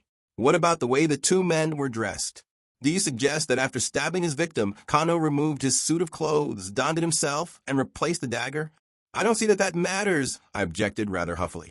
He may have obtained clothes and money from Madame d'Abreuil by threats earlier in the day. By threats, eh? You seriously advance that supposition? Certain? He could have threatened to reveal her identity to the Renauds, which would probably have put an end to all hopes of her daughter's marriage. You are wrong, Hastings. He could not blackmail her, for she had the whip hand. Georges Cano, remember, is still wanted for murder. A word from her, and he is in danger of the guillotine. I was forced, rather reluctantly, to admit the truth of this. Your theory, I remarked acidly, is doubtless correct as to all the details? My theory is the truth, said Poirot quietly, and the truth is necessarily correct. In your theory, you made a fundamental error. You permitted your imagination to lead you astray with midnight assignations and passionate love scenes. But in investigating crime, we must take our stand upon the commonplace. Shall I demonstrate my methods to you? Oh, by all means, let us have a demonstration. Poirot sat very upright and began, wagging his forefinger emphatically to emphasize his points. I will start as you started from the basic fact of Georges Cano. Now, the story told by Madame Baroldi in court as to the Russians was admittedly a fabrication. If she was innocent of connivance in the crime, it was concocted by her, and by her only as she stated. If, on the other hand, she was not innocent, it might have been invented by either her or Georges Cano. Now, in this case, we are investigating, we meet the same tale. As I pointed out to you, the facts render it very unlikely that Madame d'Abreuil inspired it. So we turn to the hypothesis that the story had its origin in the brain of Georges Cano. Very good. Georges Cano, therefore, planned the crime with Madame Renaud as his accomplice. She is in the limelight, and behind her is a shadowy figure whose alias is unknown to us. Now let us go carefully over the Renaud case from the beginning, setting down each significant point in its chronological order. You have a notebook and pencil? Good.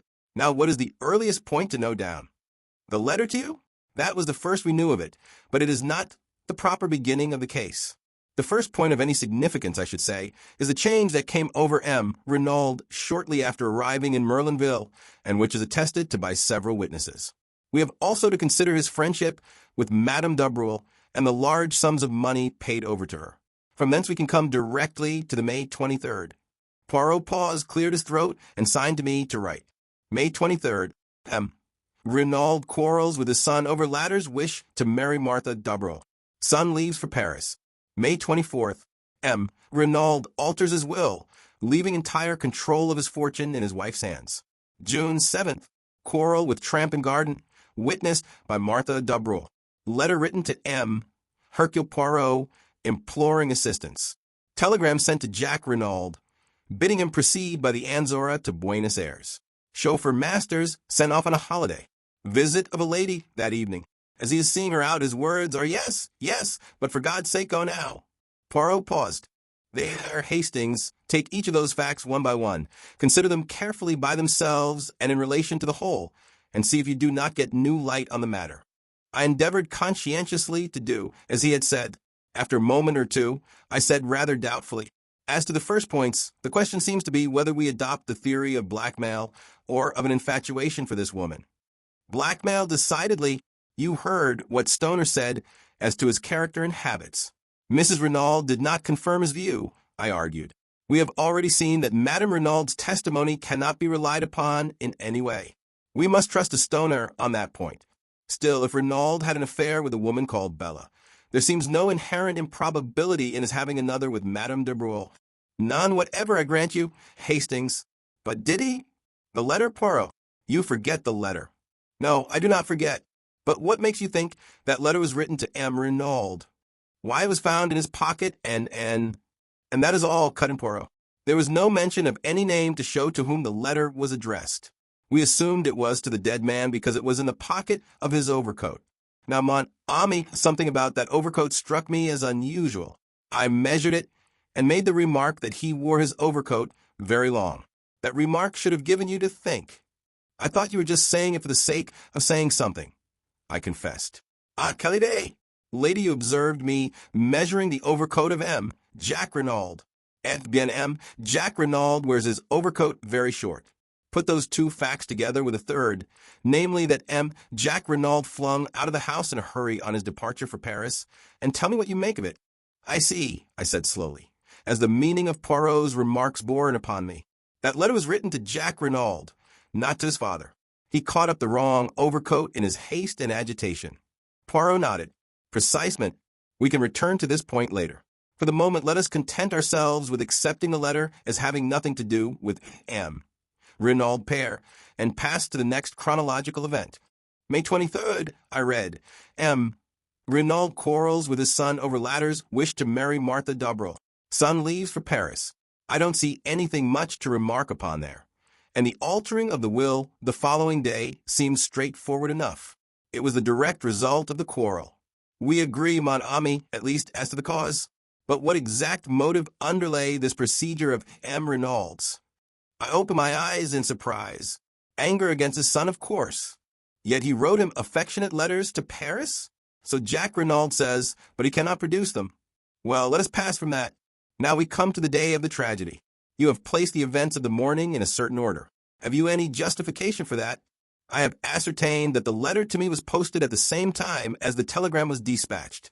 Masters was informed he could take a holiday shortly afterwards. In my opinion, the quarrel with the tramp took place anterior to these happenings. I do not see that you can fix that definitely unless you question Mademoiselle de Breuil again. There is no need. I am sure of it. And if you do not see that, you see nothing, Hastings. I looked at him for a moment. Of course, I am an idiot.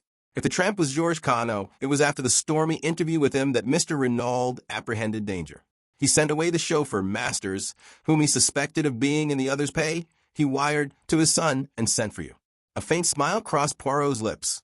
You do not think it strange that he should use exactly the same expressions in his letter as Madame Renaud used later in her story? If the mention of Santiago was a blind, why should Renaud speak of it? And what is more, send his son there. It is puzzling, I admit, but perhaps we shall find some explanation later. We come now to the evening and the visit of the mysterious lady. I confess that fairly baffles me, unless it was Madame d'Abril, as Françoise all along maintained. Poirot shook his head. My friend, where are your wits wandering? Remember the fragment of check, and the fact that the name Bella Devine was faintly familiar to Stoner. And I think we may take it for granted that Bella Devine is the full name of Jack's unknown correspondent, and that it was she who came to the Villa Genevieve that night. Whether she intended to see Jack, or whether she meant all along to appeal to his father, we cannot be certain. But I think we may assume that this is what occurred. She produced her claim upon Jack, probably showed letters that he had written her, and the older man tried to buy her off by writing a check. This she indignantly tore up.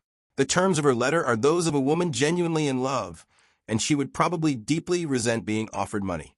In the end, he got rid of her, and here the words that he used are significant. Yes, yes, but for God's sake, go now, I repeated. They seemed to be a little vehement, perhaps. That is all. That is enough. He was desperately anxious for the girl to go. Why? Not only because the interview was unpleasant. No, it was the time that was slipping by, and for some reason time was precious. Why should it be? I asked, bewildered. That is what we ask ourselves. Why should it be? But later we have the incident of the wristwatch, which again shows us that time plays a very important part in the crime. We are now fast approaching the actual drama.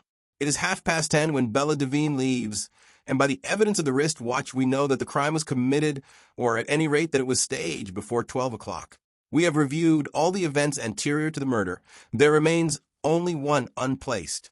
By the doctor's evidence, the tramp, when found, had been dead at least 48 hours, with a possible margin of 24 hours more. Now, with no other facts to help me than those we have discussed, I placed the death as having occurred on the morning of June 7th. I stared at him, stupefied. But how? Why? How can you possibly know? Because only in that way can the sequence of events be logically explained. Mon ami, I have taken you step by step along the way. Do you not now see what is so glaringly plain? My dear Poirot, I can't see anything glaring about it.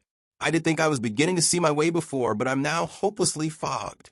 Poirot looked at me sadly and shook his head. Mon Dieu, but it is triste, a good intelligence, and so deplorably lacking in method. There is an exercise most excellent for the development of the little gray cells. I will impart it to you. For heaven's sake, not now. You really are the most irritating of fellows, Poirot. For goodness sake, get on and tell me who killed Renaud. That is just what I am not sure of as yet. But you said it was glaringly clear? We talk at cross purposes, my friend. Remember, it is 2 crimes we are investigating, for which, as I pointed out to you, we have the necessary 2 bodies. There, any vous impatient as pas. I explain all. To begin with, we apply our psychology. We find 3 points at which Renaud displays a distinct change of view and action. 3 psychological points, therefore. The first occurs immediately after arriving in Merlinville, the second after quarreling with his son on a certain subject, the third on the morning of June 7th. Now for the 3 causes. We can attribute number 1 to meeting Madame d'Abreuil. Number 2 is indirectly connected with her since it concerns a marriage between Renaud's son and her daughter. But the cause of number 3 is hidden from us. We have to deduce it. Now, mon ami, let me ask you a question. Who do we believe to have planned this crime? Georges Conneau, I said doubtfully, eyeing Poirot warily. Exactly. Now Giroux laid it down as an axiom that a woman lies to save herself, the man she loves, and her child. Since we are satisfied that it was Georges Conneau who dictated the lie to her, and as Georges Conneau is not Jacques Renaud, follows that the third case is put out of court, and still attributing the crime to Georges Conneau. The first is equally so. So we are forced to the second, that Madame Renaud lied for the sake of the man she loved, or in other words, for the sake of Georges Conneau. You agree to that? Yes, I admitted. It seems logical enough. Bien. Madame Renaud loves Georges Conneau. Who then is Georges Conneau? The tramp. Have we any evidence to show that Madame Renaud loved the tramp? No, but... Very well then. Do not cling to theories where facts no longer support them. Ask yourself instead who Madame Renaud did love. I shook my head perplexed. Mais, we know perfectly who did Madame Renaud love so dearly that when she saw his dead body, she fell down in a swoon. I stared dumbfounded. Her husband? I gasped. Poirot nodded. Her husband, or Georges Conneau, whichever you like to call him. I rallied myself, but it's impossible. How impossible? Did we not agree just now that Madame d'Abreuil was in a position to blackmail Georges Conneau? Yes, but... And did she not very effectively blackmail Renaud? That may be true enough, but... And is it not a fact that we know nothing of Renaud's youth and upbringing? That he springs suddenly into existence as a French-Canadian exactly 22 years ago? All that is so, I said more firmly. But you seem to me to be overlooking one salient point. What is it, my friend? Why, we have admitted Georges Conneau planned the crime. That brings us to the ridiculous statement that he planned his own murder. Eh bien, mon ami, said Poirot placidly. That is just what he did do. In a measured voice, Poirot began his exposition. It seems strange to you, mon ami, that a man should plan his own death? So strange that you prefer to reject the truth as fantastic and to revert to a story that is in reality 10 times more impossible. Yes, Renaud planned his own death, but there is one detail that perhaps escapes you. He did not intend to die. I shook my head, bewildered. But no, it is almost simple really, said Poirot kindly. For the crime that M. Renaud proposed, a murder was not necessary, as I told you, but a body was. Let us reconstruct, seeing events this time from a different angle. Georges Cano flies from justice to Canada. There, under an assumed name, he marries and finally acquires a vast fortune in South America.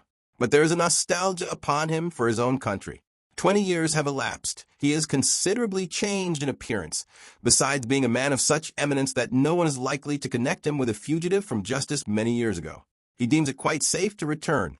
He takes up his headquarters in England, but intends to spend the summers in France.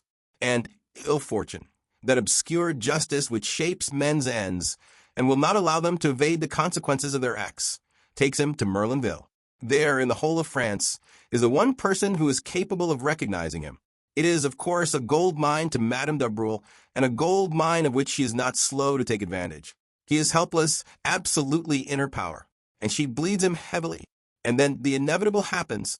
Jack Renaud falls in love with the beautiful girl he sees almost daily and wishes to marry her. That rouses his father. At all costs, he will prevent his son marrying the daughter of this evil woman. Jack Renaud knows nothing of his father's past, but Madame Renaud knows everything. She is a woman of great force of character and passionately devoted to her husband. They take counsel together. Renaud sees only one way of escape: death. He must appear to die, in reality escaping to another country where he will start again under an assumed name, and where Madame Renaud, having played the widow's part for a while, can join him. It is essential that she should have control of the money. So he alters his will. How they meant to manage the body business originally, I do not know, possibly an art student skeleton in a fire or something of the kind, but long before their plans have matured, an event occurs which plays into their hands. A rough tramp, violent and abusive, finds his way into the garden. There is a struggle. M. Renaud seeks to eject him, and suddenly the tramp, an epileptic, falls down in a fit. He is dead. M. Renaud calls his wife. Together they drag him into the shed. As we know, the event had occurred just outside, and they realize the marvelous opportunity that has been vouchsafed them. The man bears no resemblance to M. Renaud, but he is middle-aged, of a usual French type. That is sufficient.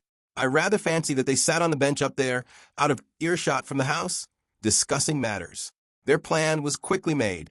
The identification must rest solely on Madame Renaud's evidence. Jack Renaud and the chauffeur who had been with his master 2 years must be got out of the way. It was unlikely that the French women servants would go near the body, and in any case Renaud intended to take measures to deceive anyone not likely to appreciate details. Masters was sent off, a telegram dispatched to Jack. Buenos Aires being selected to give credence to the story that Renaud had decided upon. Having heard of me as a rather obscure elderly detective, he wrote his appeal for help, knowing that, when I arrived, the production of the letter would have a profound effect upon the examining magistrate, which, of course, it did. They dressed the body of the tramp in a suit of M.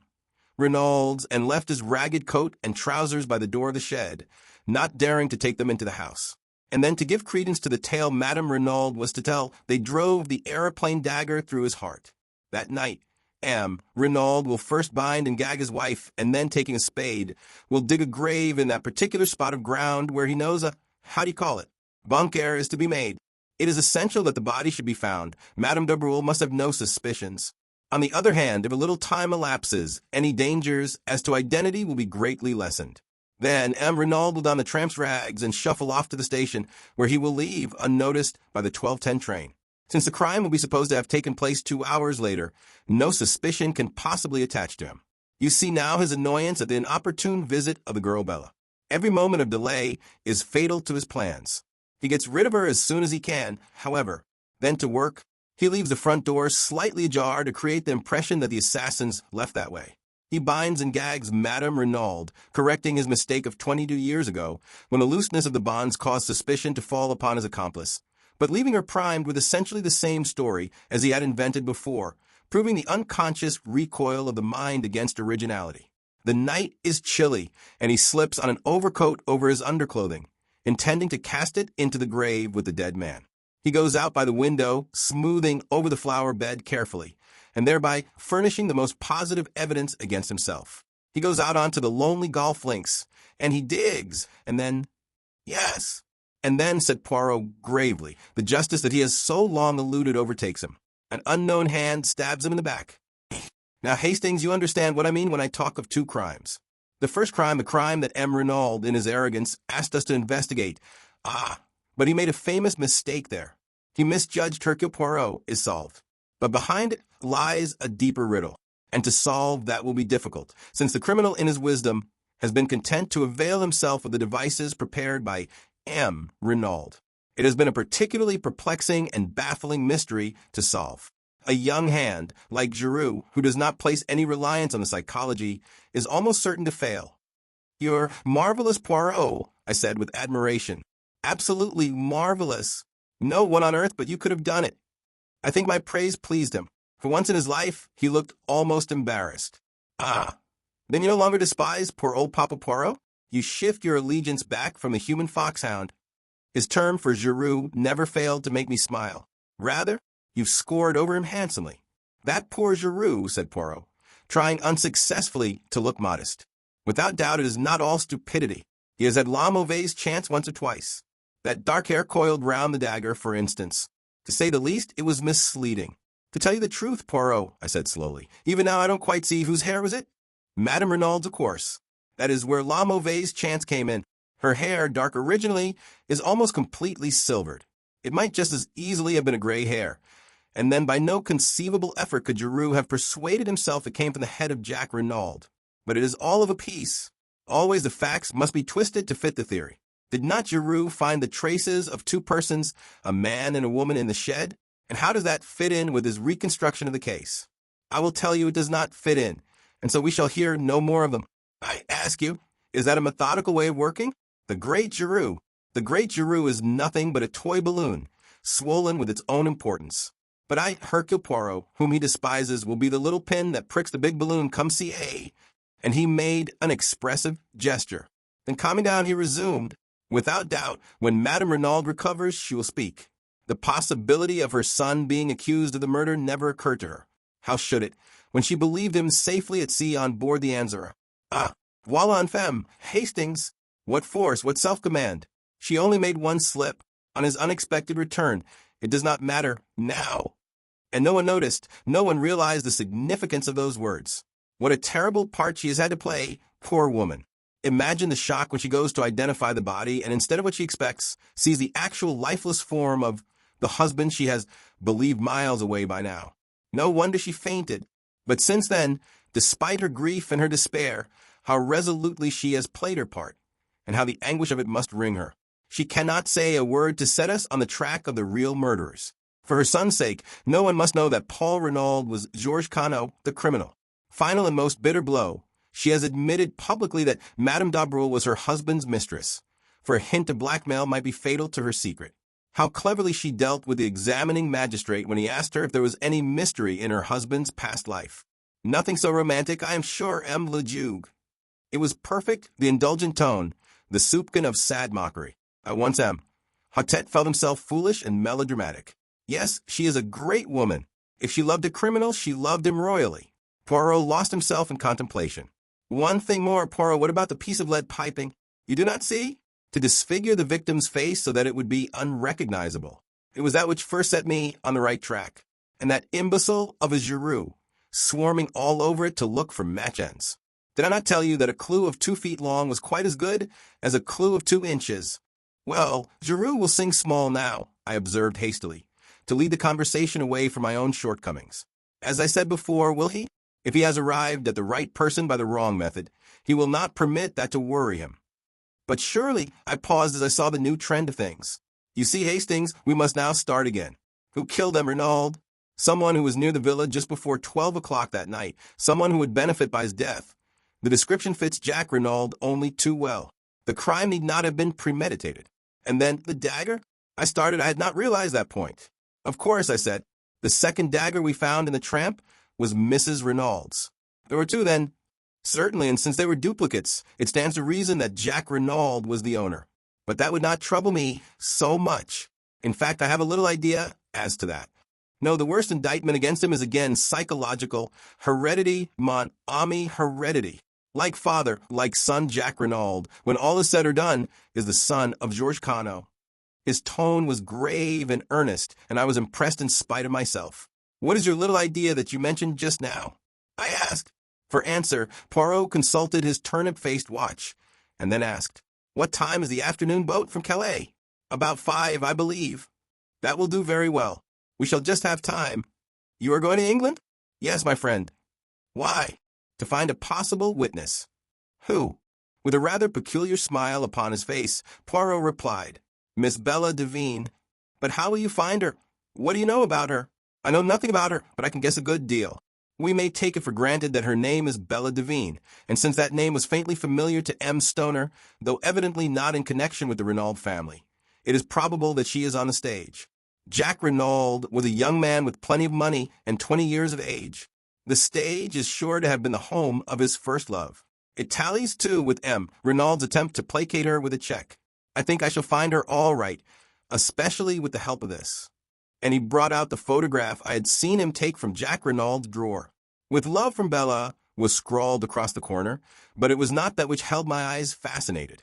The likeness was not first-rate, but for all that it was unmistakable to me, I felt a cold sinking, as though some unutterable calamity had befallen me. It was the face of Cinderella. For a moment or two I sat, as though frozen, the photograph still in my hand. Then, summoning all my courage to appear unmoved, I handed it back. At the same time, I stole a quick glance at Poirot. Had he noticed anything? But to my relief, he did not seem to be observing me. Anything unusual in my manner had certainly escaped him. He rose briskly to his feet. "We have no time to lose. We must make our departure with all dispatch. All is well, the sea will be calm." In the bustle of departure, I had no time for thinking, but once on board the boat, secure from Poirot's observation, he, as usual, was practicing the method most excellent of Laverguire. I pulled myself together and attacked the facts dispassionately. How much did Poirot know? Was he aware that my acquaintance of the train and Bella Devine were one and the same? Why had he gone to the Hotel du Fer? On my behalf, as I had believed?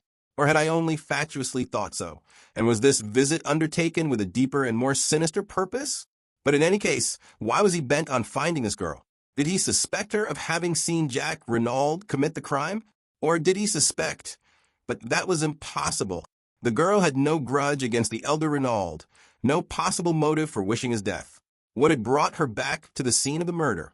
I went over the facts carefully. She must have left the train at Calais, where I parted from her that day. No wonder I had been unable to find her on the boat. If she had dined in Calais and then taken a train out to Merlinville, she would have arrived at the Villa Genevieve just about the time that Francois said. What had she done when she left the house just after 10? Presumably either gone to an hotel or returned to Calais. And then, the crime had been committed on Tuesday night. On Thursday morning, she was once more in Merlinville. Had she ever left France at all? I doubted it very much. What kept her there? The hope of seeing Jack Renaud. I had told her, as at the time we believed, that he was on the high seas en route to Buenos Aires. Possibly she was aware that the Anzora had not sailed, but to know that she must have seen Jack. Was that what Poirot was after? Had Jack Renaud, returning to see Martha Darboul, come face to face instead with Bella Devine, the girl he had heartlessly thrown over? I began to see daylight. If that were indeed the case, it might furnish Jack with the alibi he needed. Yet under those circumstances his silence seemed difficult to explain. Why could he not have spoken out boldly? Did he fear for this former entanglement of his to come to the ears of Martha Darboul? I shook my head, dissatisfied. The thing had been harmless enough, a foolish boy and girl affair, and I reflected cynically that the son of a millionaire was not likely to be thrown over by a penniless French girl, who moreover loved him devotedly, without a much graver cause. Altogether, I found the affair puzzling and unsatisfactory. I disliked intensely being associated with Poirot in hunting this girl down, but I could not see any way of avoiding it without revealing everything to him, and this, for some reason, I was loath to do. Poirot reappeared brisk and smiling at Dover, and our journey to London was uneventful. It was past 9 o'clock when we arrived, and I supposed that we should return straight away to our rooms and do nothing till the morning. But Poirot had other plans. "We must lose no time, mon ami. The news of the arrest will not be in the English papers until the day after tomorrow, but still we must lose no time." I did not quite follow his reasoning, but I merely asked how he proposed to find the girl. "You remember Joseph Aarons, the theatrical agent?" "No." "I assisted him in a little matter of a Japanese wrestler. A pretty little problem. I must recount it to you one day. He, without doubt, will be able to put us in the way of finding out what we want to know." It took us some time to run Mr. Aarons to earth, and it was after midnight when we finally managed it. He greeted Poirot with every evidence of warmth and professed himself ready to be of service to us in any way. "There's not much about the profession I don't know," he said, beaming genially.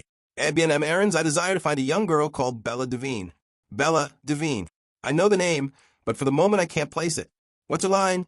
That I do not know, but here is her photograph. Mr. Aarons studied it for a moment, then his face lighted. Got it. He slapped his thigh. "The Dulcibella kids, by the Lord." "The Dulcibella kids?"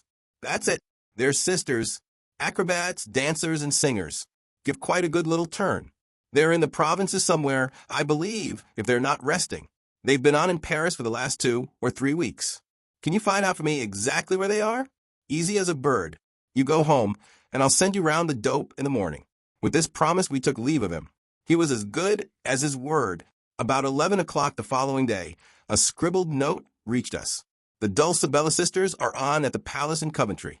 Good luck to you." Without more ado, we started for Coventry. Poirot made no inquiries at the theater, but contented himself with booking stalls for the variety performance that evening. The show was wearisome beyond words, or perhaps it was only my mood that made it seem so.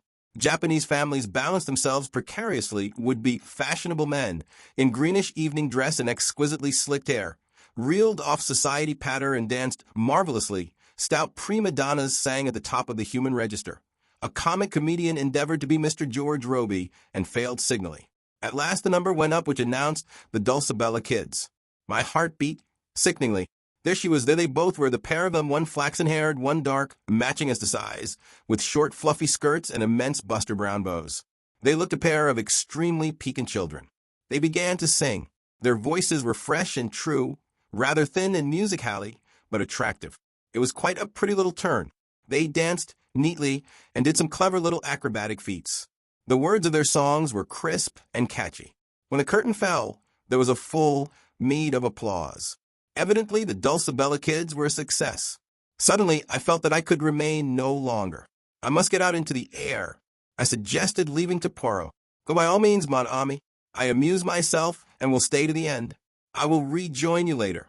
It was only a few steps from the theater to the hotel. I went up to the sitting room, ordered a whiskey and soda, and sat drinking it, staring meditatively into the empty grate. I heard the door open and turned my head, thinking it was Poirot. Then I jumped to my feet. It was Cinderella who stood in the doorway.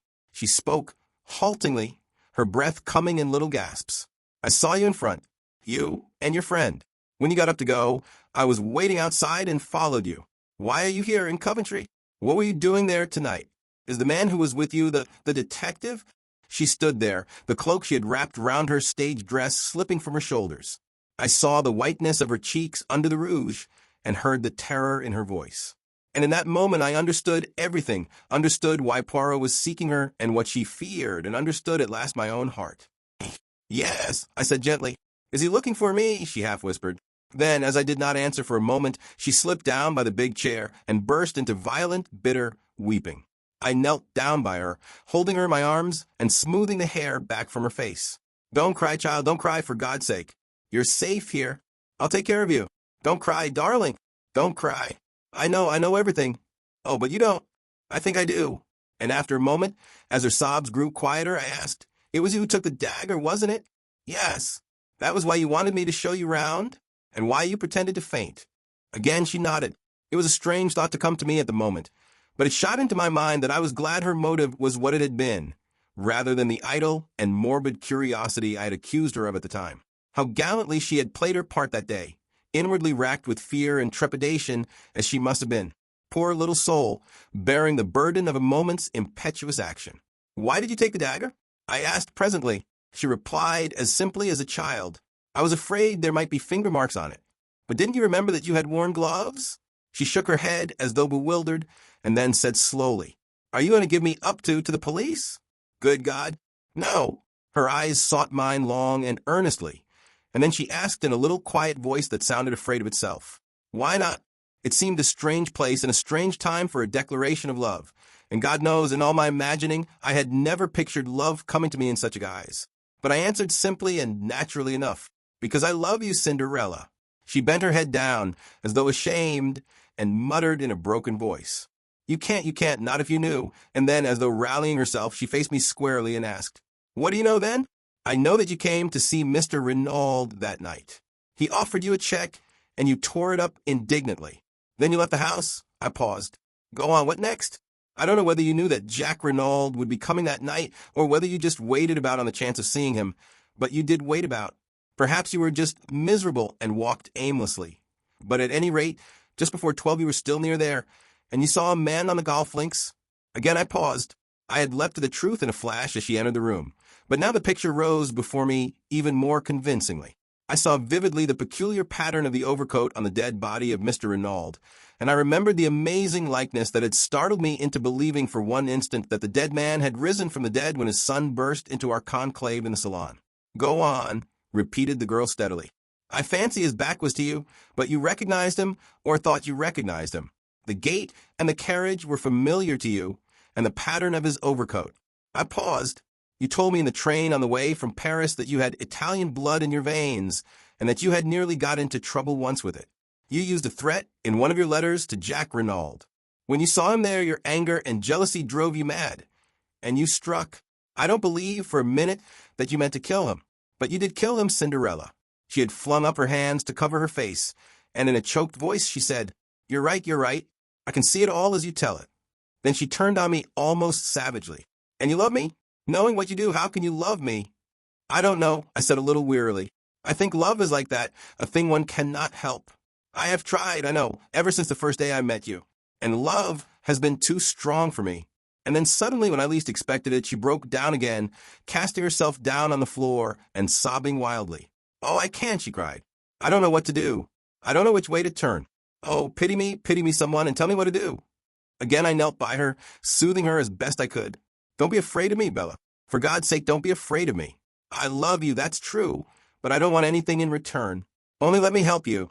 Love him still if you have to, but let me help you as he can't. It was as though she had been turned to stone by my words. She raised her head from her hands and stared at me. You think that, she whispered. You think that I love Jack Renaud? Then, half laughing, half crying, she flung her arms passionately round my neck and pressed her sweet, wet face to mine. Not as I love you, she whispered. Never as I love you. Her lips brushed my cheek, and then, seeking my mouth, kissed me again and again with a sweetness and fire beyond belief. The wildness of it, and the wonder I shall not forget. No, not as long as I live.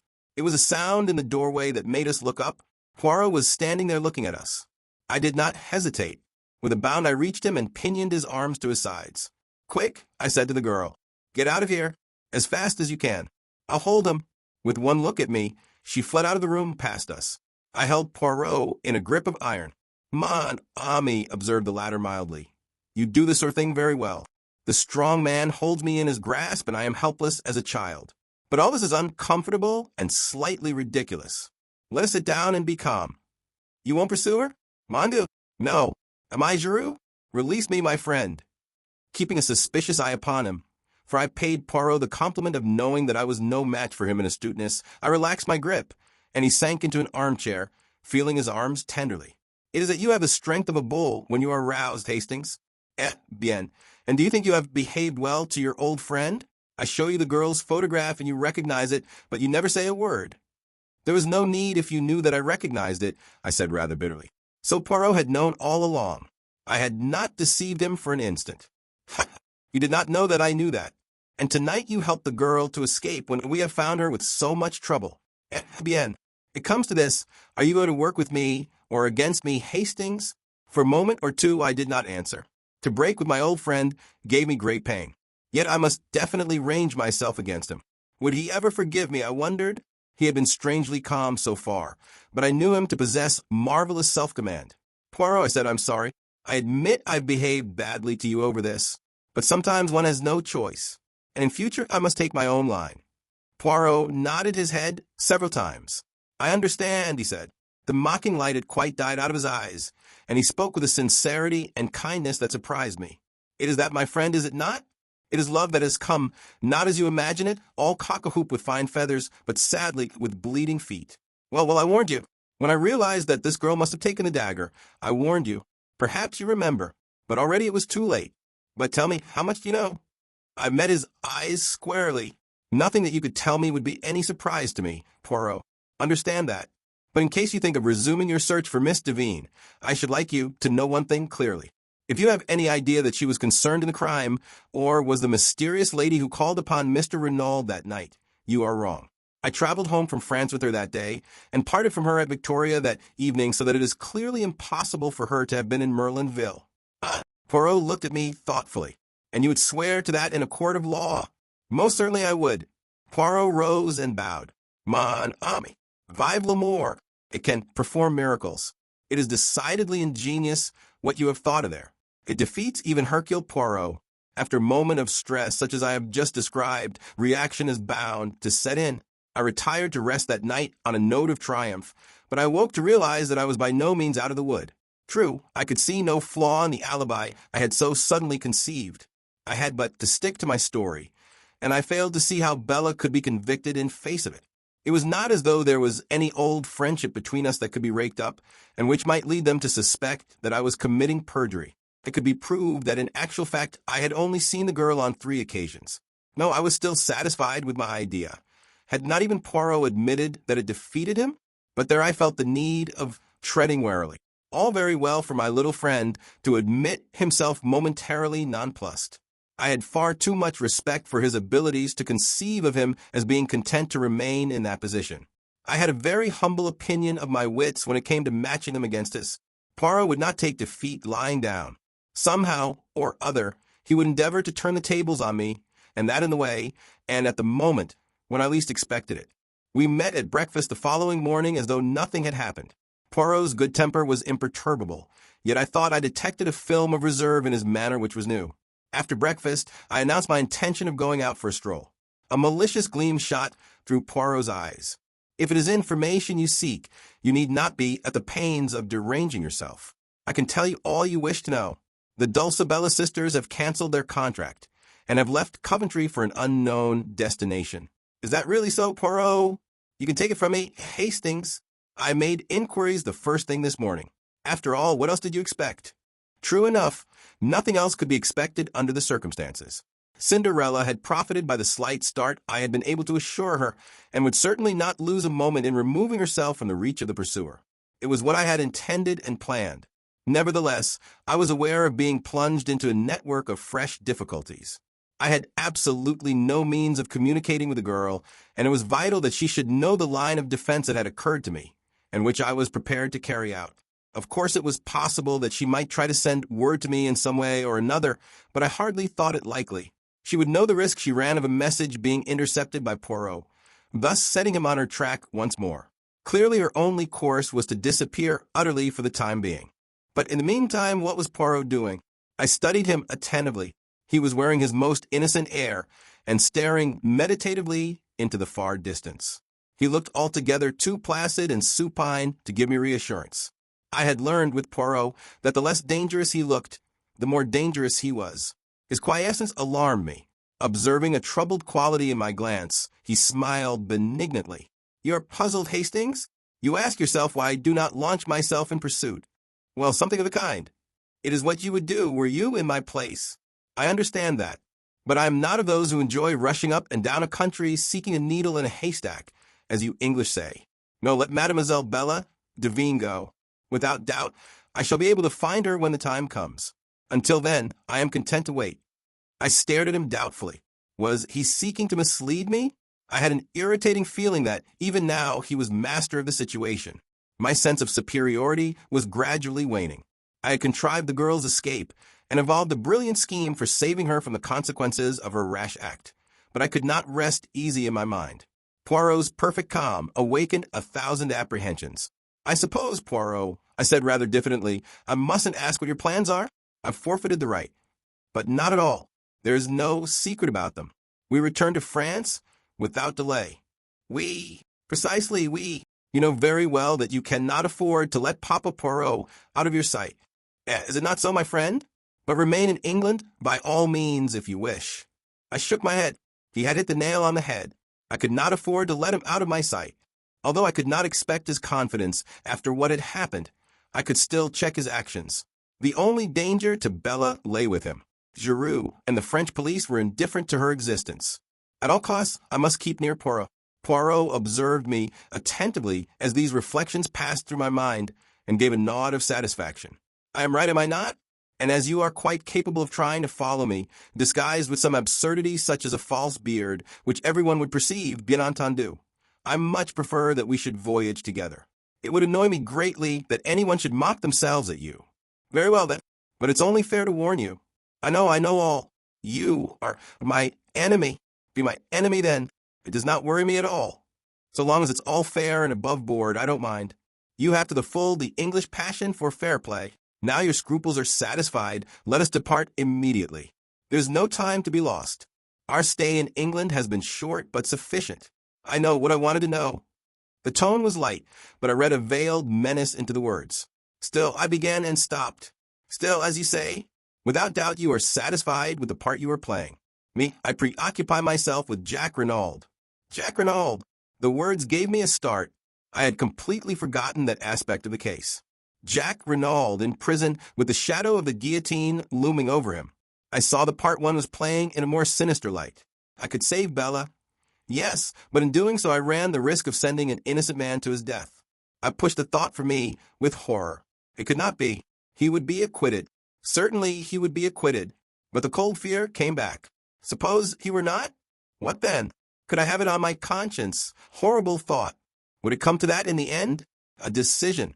Bella or Jack Renaud? The promptings of my heart were to save the girl I loved at any cost to myself. But if the cost were to another, the problem was altered. What would the girl herself say?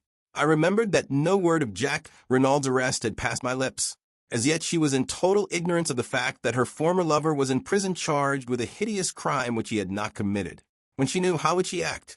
Would she permit her life to be saved at the expense of his? Certainly she must do nothing rash. Jack Renaud might, and probably would, be acquitted without any intervention on her part. So good. But if he was not, that was the terrible, the unanswerable problem. I fancied that she ran no risk of the extreme penalty. The circumstances of the crime were quite different in her case. She could plead jealousy and extreme provocation, and her youth and beauty would go for much. The fact that by a tragic mistake it was old Mr. Renaud, and not his son, who paid the penalty would not alter the motive of the crime. But in any case, however lenient the sentence of the court, it must mean a long term of imprisonment. No, Bella must be protected, and at the same time, Jack Renaud must be saved. How this was to be accomplished, I did not see clearly, but I pinned my faith to Poirot. He knew, come what might, he would manage to save an innocent man. He must find some pretext other than the real one. It might be difficult, but he would manage it somehow. And with Bella unsuspected and Jack Renaud acquitted, all would end satisfactorily. So I told myself repeatedly, but at the bottom of my heart there still remained a cold fear. We crossed from England by the evening boat, and the following morning saw us in St. Omer, whither Jack Renaud had been taken. Poirot lost no time in visiting M. Hotet. As he did not seem disposed to make any objections to my accompanying him, I bore him company. After various formalities and preliminaries, we were conducted to the examining magistrate's room. He greeted us cordially. I was told that you had returned to England, M. Poirot.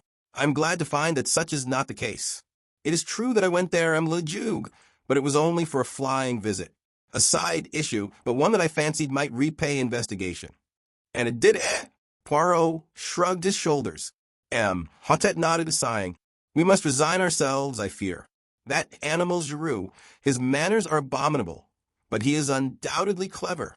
Not much chance of that one making a mistake. You think not, M. Le Juge?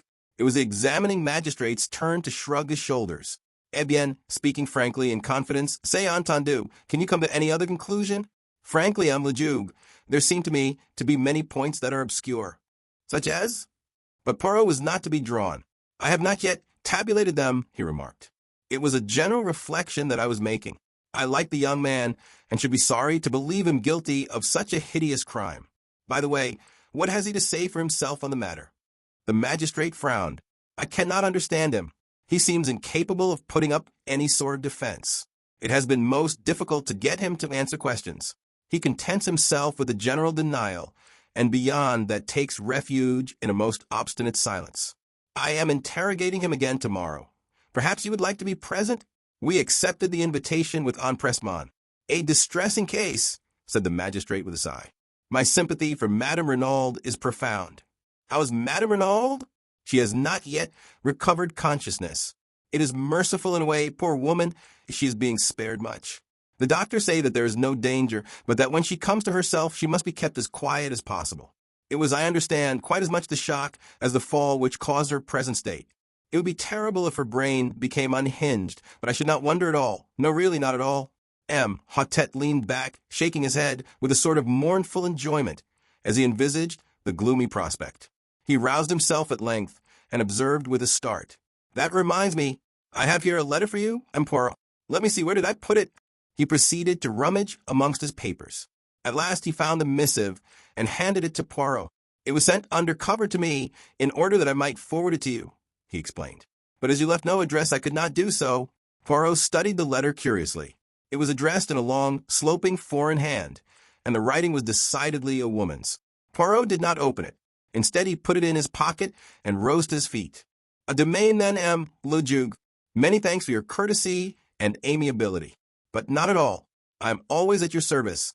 These young detectives of the school of Giroux, they are all alike. Rude, sneering fellows.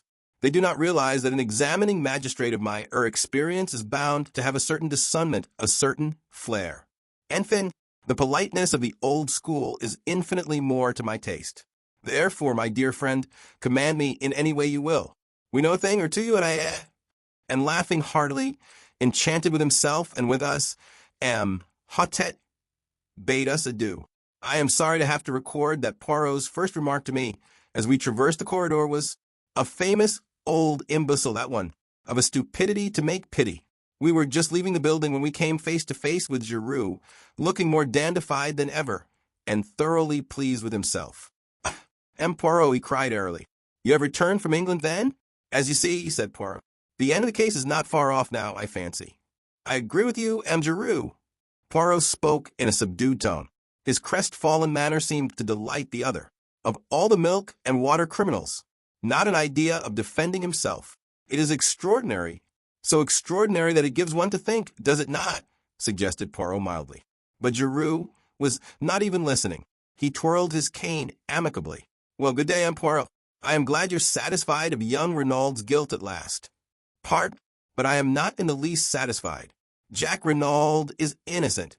Giroux stared for a moment, then burst out laughing, tapping his head significantly with a brief remark, Toque. Poirot drew himself up. A dangerous light showed in his eyes. Giroux, throughout the case your manner to me has been deliberately insulting. You need teaching a lesson. I am prepared to wager you 500 francs that I find the murderer of Renaud before you do. Is it agreed? Giroux stared helplessly at him and murmured again. Toque, come now, urged Poirot. Is it agreed? I have no wish to take your money from you. Make your mind easy, you will not. Oh, well, then I agree. You speak of my manner to you being insulting. At bien, once or twice, your manner has annoyed me. I am enchanted to hear it, said Poirot. Good morning, Giroux. Come, Hastings. I said no word as we walked along the street. My heart was heavy. Poirot had displayed his intentions only too plainly. I doubted more than ever my powers of saving Bella from the consequences of her act. This unlucky encounter with Giroux had roused Poirot and put him on his mettle. Suddenly, I felt a hand laid on my shoulder and turned to face Gabriel Stoner. We stopped and greeted him, and he proposed strolling with us back to our hotel. And what are you doing here, Stoner? Inquired Poirot. One must stand by one's friends, replied the other dryly, especially when they're unjustly accused. Then you do not believe that Jack Renaud committed the crime? I asked eagerly. Certainly I don't. I know the lad. I admit that there have been one or two things in this business that have staggered me completely, but nonetheless, in spite of his fool way of taking it, I'll never believe that Jack Renaud is a murderer. My heart warmed to the secretary. His words seemed to lift a secret weight from my heart. I have no doubt that many people feel as you do, I exclaimed. There's really absurdly little evidence against him. I should say that there is no doubt of his acquittal, no doubt whatever. But Stoner hardly responded as I could have wished. I give a lot to think as you do, he said gravely. He turned to Poirot. What's your opinion, monsieur? I think that things look very black against him, said Poirot quietly. You believe him guilty, said Stoner sharply. No, but I think you will find it hard to prove his innocence. He's behaving so damned queerly, muttered Stoner. Of course, I realize that there's a lot more in this affair than meets the eye. Giroux's not wise to that because he's an outsider, but the whole thing has been damned odd. As to that, least said, soonest mended. If Mrs. Renaud wants to hush anything up, I'll take my cue from her. It's her show, and I've too much respect for her judgment to shove my oar in, but I can't get behind this attitude of Jack's. Anyone would think he wanted to be thought guilty. But it's absurd, I cried, bursting in. For one thing, the dagger. I paused, uncertain as to how much Poirot would wish me to reveal. I continued, choosing my words carefully. We know that the dagger could not have been in Jack Renaud's possession that evening. Mrs. Renaud knows that. True, said Stoner. When she recovers, she will doubtless say all this and more. Well, I must be leaving you. One moment. Poirot's hand arrested his departure. Can you arrange for word to be sent to me at once should Madame Renaud recover consciousness? Certainly. That's easily done. That point about the dagger is good, Poirot, I urged as we went upstairs. I couldn't speak very plainly before Stoner. That was quite right of you. We might as well keep the knowledge to ourselves as long as we can. As to the dagger, your point hardly helps Jack Renaud. You remember that I was absent for an hour this morning before we started from London? Yes. Well, I was employed in trying to find the firm Jack Renaud employed to convert his souvenirs. It was not very difficult. At the Bien Hastings, they made to his order not 2 paper knives, but 3. So that after giving one to his mother and one to Bella Devine, there was a third which he doubtless retained for his own use. No, Hastings, I fear the dagger question will not help us to save him from a guillotine. It won't come of that, I cried, stung. Poirot shook his head uncertainly. You will save him, I cried positively. Poirot glanced at me dryly. Have you not rendered it impossible, mon ami? Some other way, I muttered. Sapristi. But it is miracles you ask for me. No, say no more. Let us instead see what is in this letter. And he drew out the envelope from his breast pocket. His face contracted as he read. Then he handed the one flimsy sheet to me. There are other women in the world who suffer, Hastings. The writing was blurred, and the note had evidently been written in great agitation. Dear and Poirot, if you get this, I beg of you to come to my aid. I have no one to turn to, and at all costs Jack must be saved. I implore of you, on my knees, to help us. Martha Dobrol. I handed it back, moved. You will go? At once. We will command an auto. Half an hour later saw us at the Villa Marguerite. Martha was at the door to meet us and led Poirot in, clinging with both hands to one of his. Ah, you have come. It is good of you. I have been in despair, not knowing what to do. They will not let me go to see him in prison even. I suffer horribly. I am nearly mad. Is it true what they say, that he does not deny the crime? But that is madness. It is impossible that he should have done it. Never for 1 minute will I believe it. Neither do I believe it, mademoiselle, said Poirot gently. But then why does he not speak? I do not understand. Perhaps because he is screening someone, suggested Poirot, watching her. Martha frowned. Screening someone? Do you mean his mother? From the beginning I have suspected her.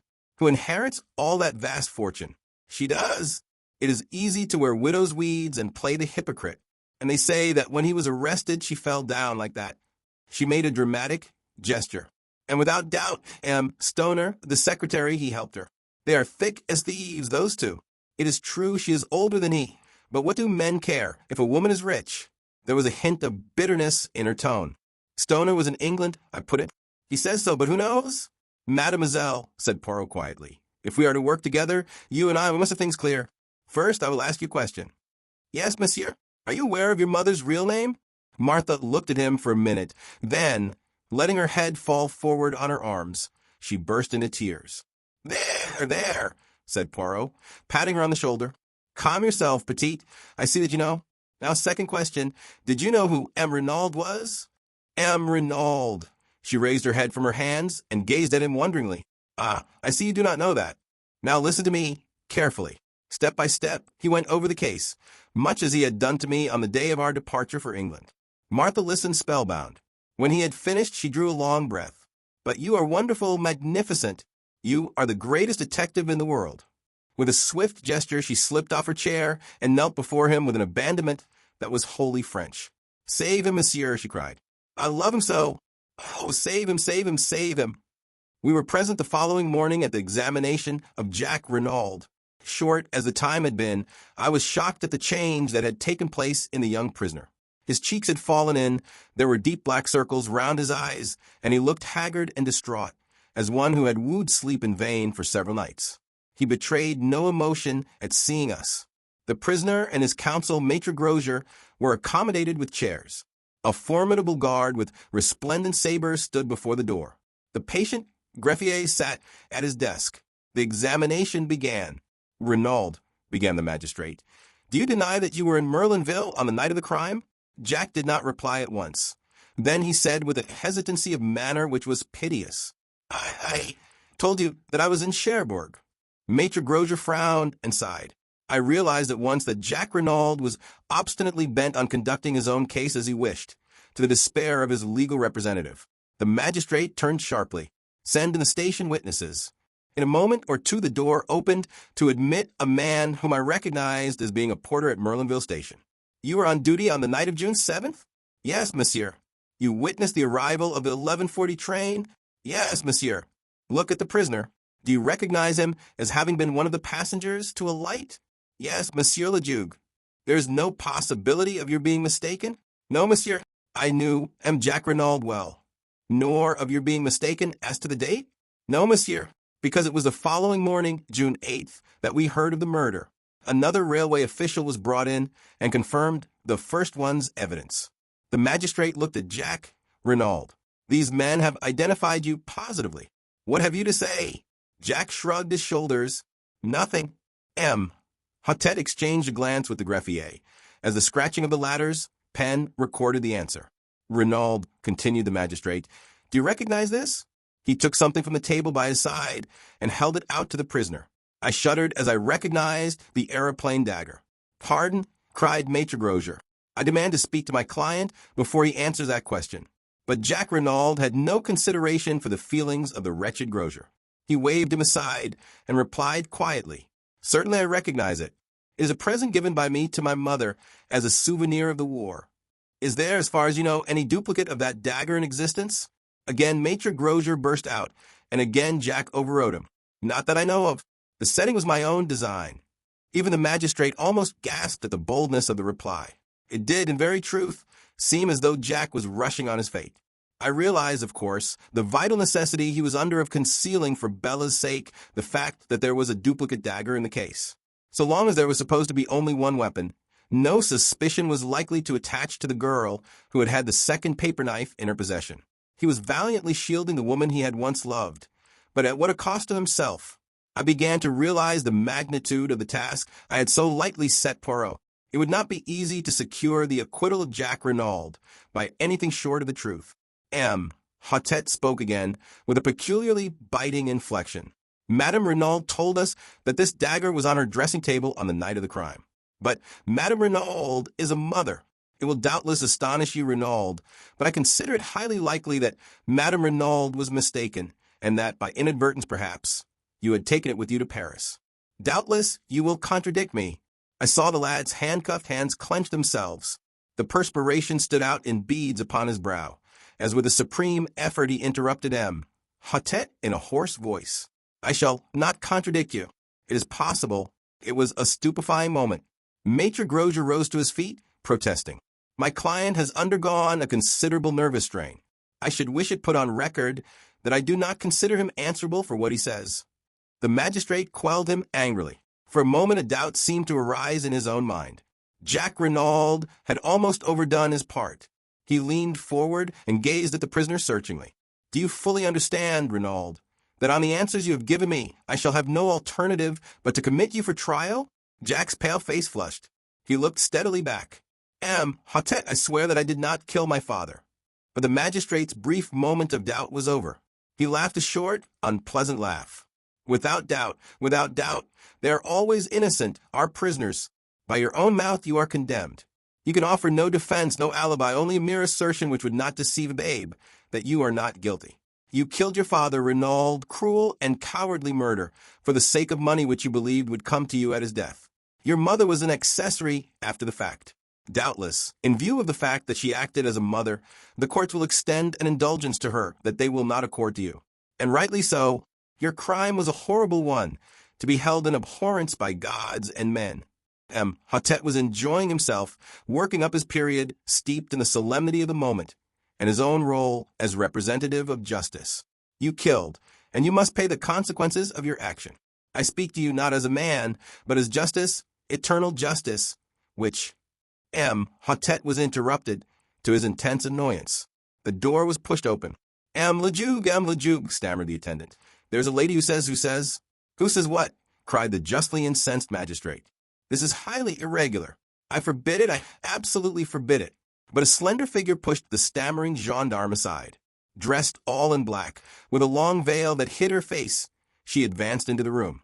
My heart gave a sickening throb. She had come that all my efforts were in vain. Yet I could not but admire the courage that had led her to take this step so unfalteringly. She raised her veil, and I gasped.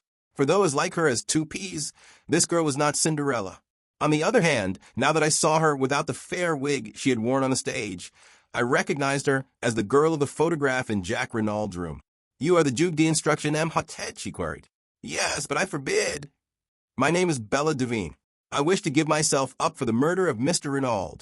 My friend, you will know all when you get this. Nothing that I can say will move Bella. She has gone out to give herself up. I am tired out with struggling. You will know now that I deceived you, that where you gave me trust, one repaid you with lies. It will seem perhaps indefensible to you, but I should like, before I go out of your life forever, to show you just how it all came about. If I knew that you forgave me, it would make life easier for me.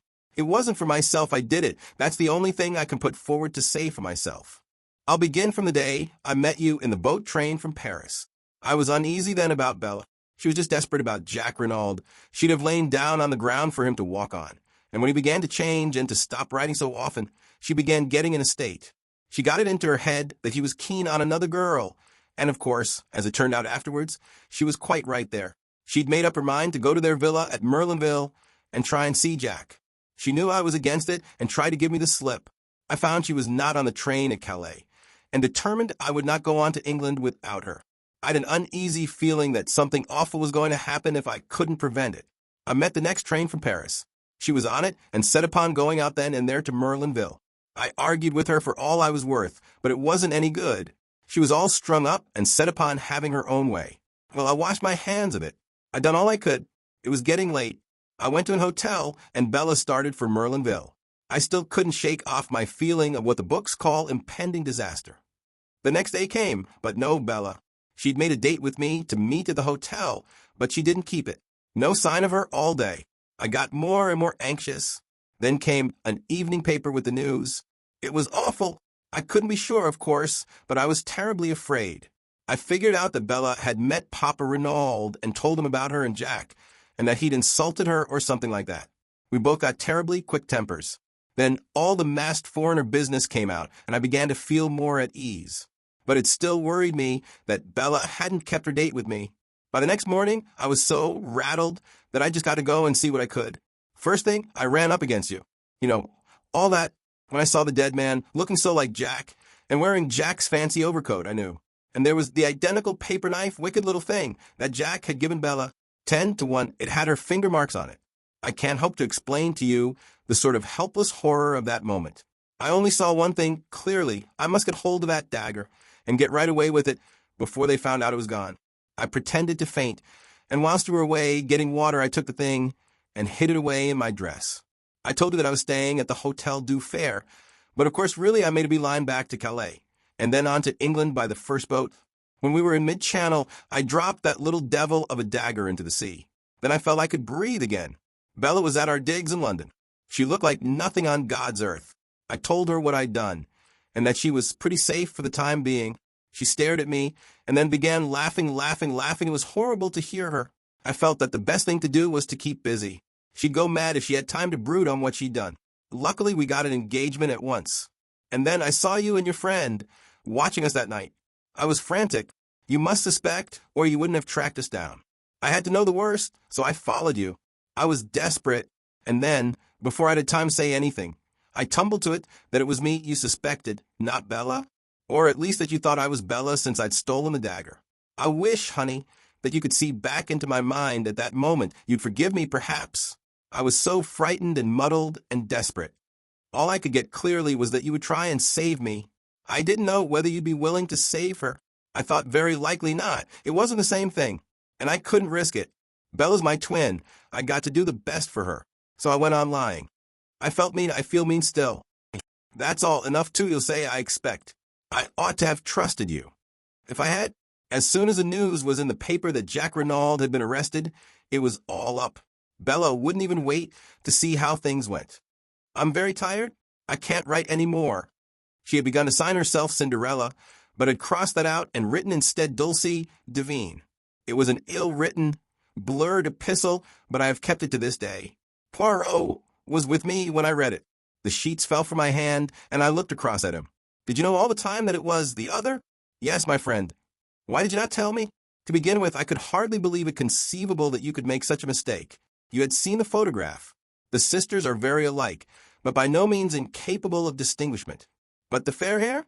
A wig worn for the sake of a piquant contrast on the stage. Is it conceivable that with twins one should be fair and one dark? Why didn't you tell me that night at the hotel in Coventry? You were rather high-handed in your methods, mon ami, said Poirot dryly. You did not give me a chance. But afterwards? Afterwards? Well, to begin with, I was hurt at your want of faith in me.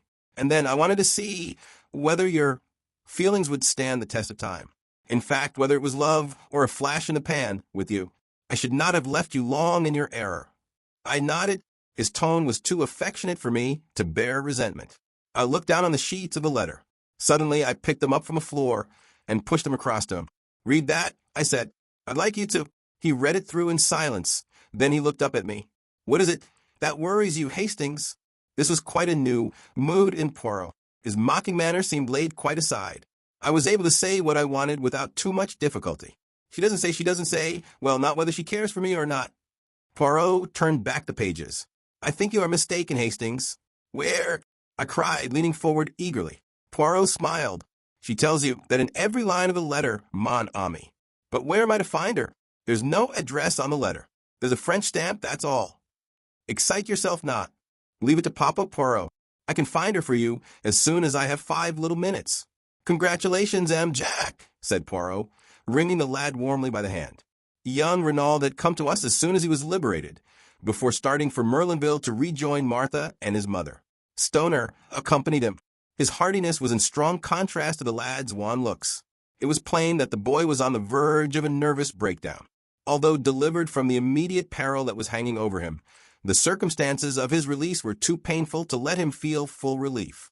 He smiled mournfully at Poirot and said in a low voice, I went through it to protect her, and now it's all no use. You could hardly expect the girl to accept the price of your life, remarked Stoner dryly. She was bound to come forward when she saw you heading straight for the guillotine. My boy, and you were heading for it too, added Poirot, with a slight twinkle. You would have had Maitre Grosier's death from rage on your conscience if you had gone on. He was a well-meaning ass, I suppose, said Jack. But he worried me horribly. You see, I couldn't very well take him into my confidence. But my God, what's going to happen about Bella? If I were you, said Poirot frankly, I should not distress myself unduly. The French courts are very lenient to youth and beauty and the crime passional. A clever lawyer will make out a great case of extenuating circumstances. It will not be pleasant for you. I don't care about that. You see, M. Poirot, in a way, I do feel guilty of my father's murder. But for me and my entanglement with this girl, he would be alive and well today. And then my cursed carelessness in taking away the wrong overcoat. I can't help feeling responsible for his death. It will haunt me forever. No, I said soothingly. Of course it's horrible to me to think that Bella killed my father, resumed Jack. But I treated her shamefully. After I met Martha and realized I'd made a mistake, I ought to have written and told her so honestly. But I was so terrified of a row and of its coming to Martha's ears, and her thinking there was more in it than there ever had been, that, well, I was a coward, and went on hoping the thing would die down of itself. I just drifted, in fact, not realizing that I was driving the poor kid desperate. If she'd really knifed me, as she meant to, I should have got no more than my deserts. And the way she's come forward now is downright plucky. I'd have stood the racket, up to the end. He was silent for a moment or two, and then burst out on another tack. What gets me is why the governor should be wandering about in underclothes and my overcoat at that time of night. I suppose he'd just given the foreign Johnnies a slip, and my mother must have made a mistake about its being 2 o'clock when they came. Or it wasn't all a frame-up, was it? My mother couldn't think that it was me. Poirot reassured him quickly. No, no, Jack. Have no fears on that score. As for the rest, I will explain it to you one of these days. It is rather curious. But will you recount to us exactly what did occur on that terrible evening? There's very little to tell. I came from Cherbourg, as I told you, in order to see Martha before going to the other end of the world. The train was late, and I decided to take the short cut across the golf links. I could easily get into the grounds of the Villa Marguerite from there. I had nearly reached the place when he paused and swallowed. Yes, I heard a terrible cry. It wasn't loud, a sort of choke and gasp, but it frightened me. For a moment, I stood rooted to the spot. Then I came round the corner of a bush. There was moonlight. I saw the grave and a figure lying face downwards with a dagger sticking in the back. And then I looked up and saw her. She was looking at me as though she saw a ghost. It's what she must have thought me at first. All expression seemed frozen out of her face by horror. And then she gave a cry and turned and ran. He stopped, trying to master his emotion. And afterwards, asked Poirot gently, I really don't know. I stayed there for a time, dazed. And then I realized I'd better get away as fast as I could. It didn't occur to me that they would suspect me, but I was afraid of being called upon to give evidence against her. I walked to St. Beauvais, as I told you, and got a car from there back to Cherbourg. A knock came at the door, and a page entered with a telegram which he delivered to Stoner. He tore it open. Then he got up from his seat. Mrs. Renaud has regained consciousness, he said. Poirot sprang to his feet. Let us all go to Merlinville at once. A hurried departure was made forthwith. Stoner, at Jack's instance, agreed to stay behind and do all that could be done for Bella Devine. Poirot, Jack Renaud, and I set off in the Renaud car. The run took just over 40 minutes. As we approached the doorway of the Villa Marguerite, Jack Renaud shot a questioning glance at Poirot. How would it be if you went on first to break the news to my mother that I am free, while you break it in person to Mademoiselle Martha? Finished Poirot with a twinkle. But yes, by all means, I was about to propose such an arrangement myself. Jack Renaud did not wait for more. Stopping the car, he swung himself out and ran up the path to the front door. We went on in the car to the Villa Genevieve. Poirot, I said, do you remember how we arrived here that first day? And were met by the news of M. Renaud's murder? Yes, truly. Not so long ago, either. But what a lot of things have happened since then, especially for you, mon ami. Poirot, what have you done about finding Dulcie? Calm yourself, Hastings. I arrange everything. You're being a precious long time about it, I grumbled. Poirot changed the subject. Then the beginning, now the end, he moralized as we rang the bell. And considered as a case, the end is profoundly unsatisfactory. Yes, indeed, I sighed. You are regarding it from the sentimental standpoint, Hastings. That was not my meaning. We will hope that Mademoiselle Bella will be dealt with leniently, and after all, Jack Renaud cannot marry both the girls. I spoke from a professional standpoint. This is not a crime well ordered and regular, such as a detective delights in. The mise-en-scene design by Georges Cano, that indeed is perfect, but the denouement? No. A man killed by accident in a girl's fit of anger. Indeed, what order or method is there in that? And in the midst of a fit of laughter on my part at Poirot's peculiarities, the door was opened by Françoise. Poirot explained that he must see Mrs. Renaud at once, and the old woman conducted him upstairs. I remained in the salon. It was some time before Poirot reappeared. He was looking unusually grave. Vous voilà, Hastings, sacre tonnerre, but there are squalls ahead. What do you mean? I cried. I would hardly have credited it, said Poirot thoughtfully, but women are very unexpected. Here are Jack and Martha de Breuil, I exclaimed, looking out of the window. Poirot bounded out of the room and met the young couple on the steps outside. Do not enter. It is better not. Your mother is very upset. I know, said Jack Renaud. I must go up to her at once. But no, I tell you, it is better not. But Martha and I, in any case, do not take Mademoiselle with you. Mount if you must, but you would be wise to be guided by me. A voice on the stairs behind made us all start. I thank you for your good offices, M. Poirot, but I will make my own wishes clear. We stared in astonishment. Descending the stairs, leaning upon Leonie's arm, was Mrs. Renaud, her head still bandaged. The French girl was weeping and imploring her mistress to return to bed. Madame will kill herself. It is contrary to all the doctor's orders. But Mrs. Renaud came on. Mother, cried Jack, starting forward. But with a gesture she drove him back. I am no mother of yours. You are no son of mine. From this day and hour I renounce you. Mother, cried the lad, stupefied. For a moment she seemed to waver, to falter before the anguish in his voice. Poirot made a mediating gesture, but instantly she regained command of herself. Your father's blood is on your head. You are morally guilty of his death. You thwarted and defied him over this girl, and by your heartless treatment of another girl, you brought about his death. Go out from my house. Tomorrow I intend to take such steps as shall make it certain that you shall never touch a penny of his money. Make your way in the world as best you can with the help of the girl who is the daughter of your father's bitterest enemy. And slowly, painfully, she retraced her way upstairs. We were all dumbfounded, totally unprepared for such a demonstration. Jack Renaud, worn out with all he had already gone through, swayed and nearly fell. Poirot and I went quickly to his assistance. He is overdone, murmured Poirot to Martha. Where can we take him? But home, to the Villa Marguerite. We will nurse him, my mother and I. My poor Jack. We got the lad to the villa, where he dropped limply onto a chair in a semi-dazed condition. Poirot felt his head and hands. He has fever. The long strain begins to tell. And now this shock on top of it. Get him to bed, and Hastings and I will summon a doctor. A doctor was soon procured. After examining the patient, he gave it as his opinion that it was simply a case of nerve strain.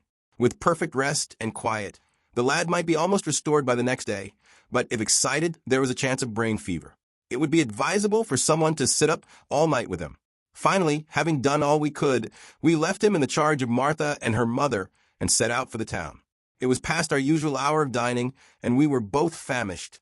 The first restaurant we came to assuage the pangs of hunger with an excellent omelette and an equally excellent entrecote to follow. And now for quarters for the night, said Poirot, when at length Café Noir had completed the meal. Shall we try our old friend, the Hotel de Bains? We traced our steps there without more ado.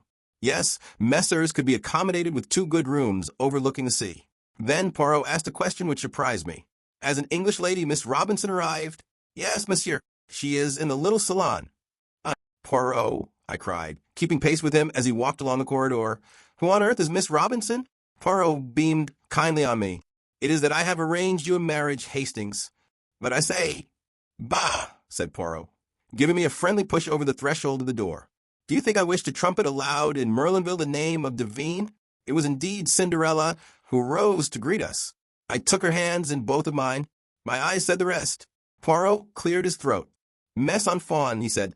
For the moment we have no time for sentiment. There is work ahead of us. Mademoiselle, were you able to do what I asked you? In response, Cinderella took from her bag an object wrapped up in paper and handed it silently to Poirot. The latter unwrapped it. I gave a start, for it was the aeroplane dagger which I understood she had cast into the sea. Strange, how reluctant women always are to destroy the most compromising of objects and documents. Très bien, mon enfant, said Poirot. I am pleased with you. Go now and rest yourself. Hastings here, and I have work to do. You shall see him tomorrow. Where are you going? Asked the girl, her eyes widening. You shall hear all about it tomorrow, because wherever you're going, I'm coming too. But, mademoiselle, I'm coming too, I tell you. Poirot realized that it was futile to argue further. He gave in. Come then, mademoiselle, but it will not be amusing. In all probability, nothing will happen. The girl made no reply. 20 minutes later, we set forth. It was quite dark now, a close, oppressive evening. Poirot led the way out of the town in the direction of the Villa Genevieve. But when he reached the Villa Marguerite, he paused. I should like to assure myself that all goes well with Jack Renaud. Come with me, Hastings. Mademoiselle will perhaps remain outside. Madame de Breuil might say something which would wound her. We unlatched the gate and walked up the path. As we went round to the side of the house, I drew Poirot's attention to a window on the first floor. Thrown sharply on the blind was the profile of Martha de Breuil. Ah, said Poirot. I figured to myself that is the room where we shall find Jack Renaud. Madame de Breuil opened the door to us. She explained that Jack was much the same, but perhaps we would like to see for ourselves. She led us upstairs and into the bedroom. Martha de Breuil was embroidering by a table with a lamp on it. She put her finger to her lips as we entered. Jack Renaud was sleeping an uneasy, fitful sleep, his head turning from side to side, and his face still unduly flushed. Is the doctor coming again? Asked Poirot in a whisper. Not unless we send. He is sleeping. That is the great thing. Maman made him a tisane. She sat down again with her embroidery as we left the room. Madame de Breuil accompanied us down the stairs. Since I had learned of her past history, I viewed this woman with increased interest.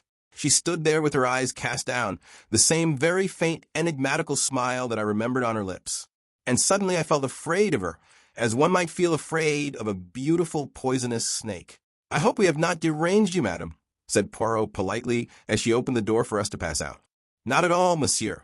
"By the way," said Poirot, as though struck by an afterthought, "Stoner has not been in Merlinville today, has he?"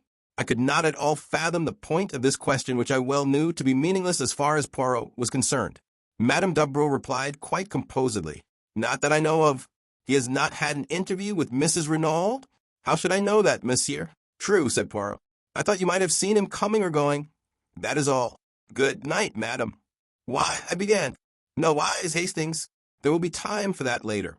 We rejoined Cinderella and made our way rapidly in the direction of the Villa Genevieve.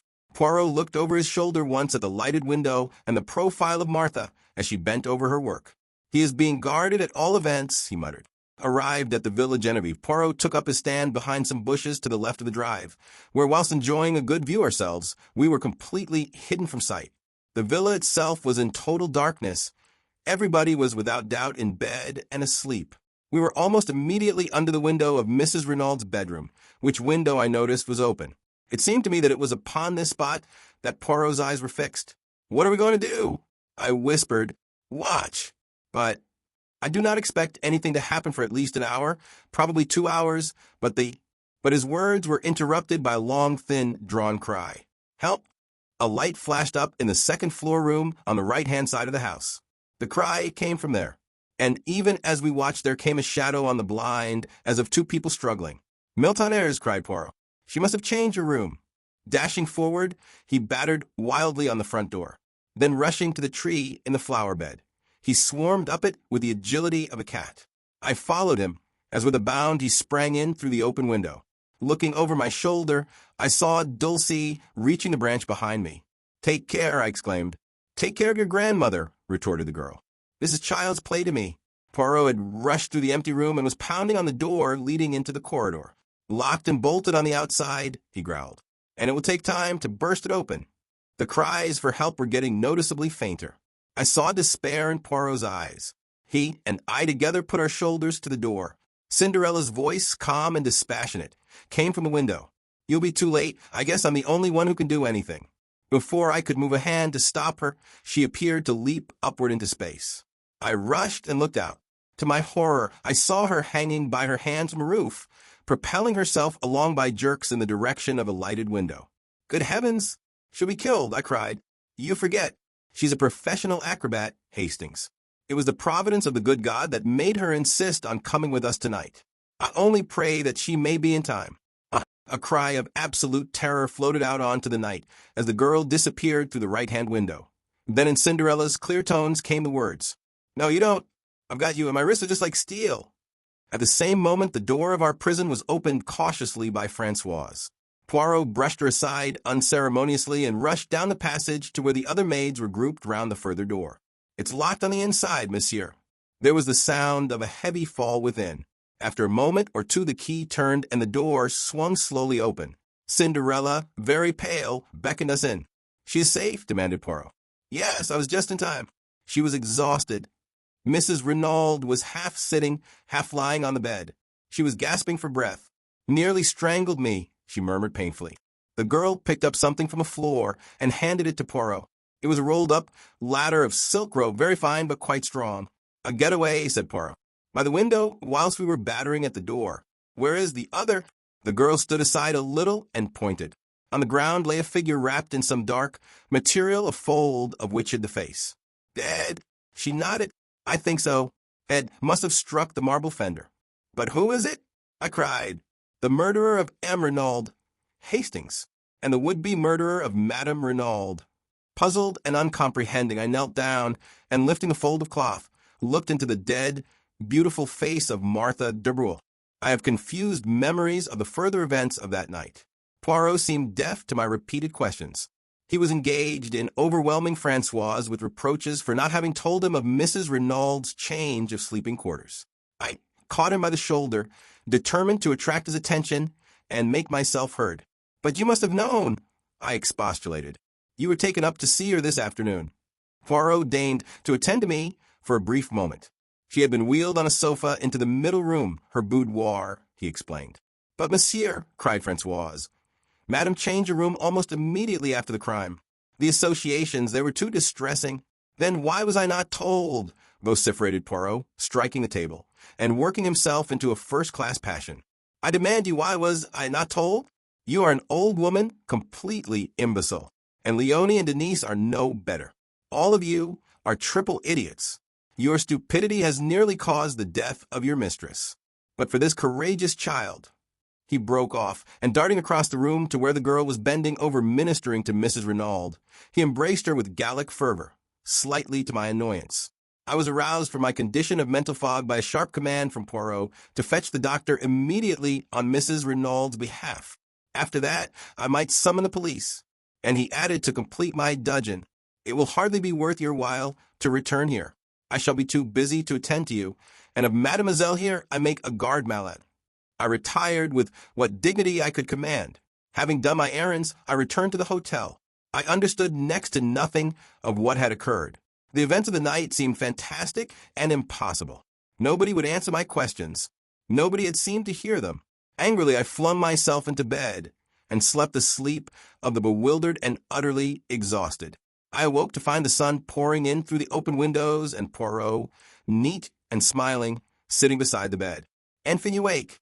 But it is that you are a famous sleeper, Hastings. Do you know that it is nearly 11 o'clock? I groaned and put a hand to my head. "I must have been dreaming," I said. "Do you know, I actually dreamt that we found Martha Dubrul's body in Mrs. Renaud's room, and that you declared her to have murdered Mr. Renaud? You were not dreaming. All that is quite true. But Bella Devine killed Mr. Renaud?" "Oh, no, Hastings, she did not." "She said she did." "Yes, but that was to save the man she loved from the guillotine." "What?" Remember Jack Renaud's story. They both arrived on the scene at the same instant, and each took the other to be the perpetrator of the crime. The girl stares at him in horror, and then with a cry rushes away. But when she hears that the crime has been brought home to him, she cannot bear it, and comes forward to accuse herself and save him from certain death. Poirot leaned back in his chair and brought the tips of his fingers together in familiar style. "The case was not quite satisfactory to me," he observed judicially.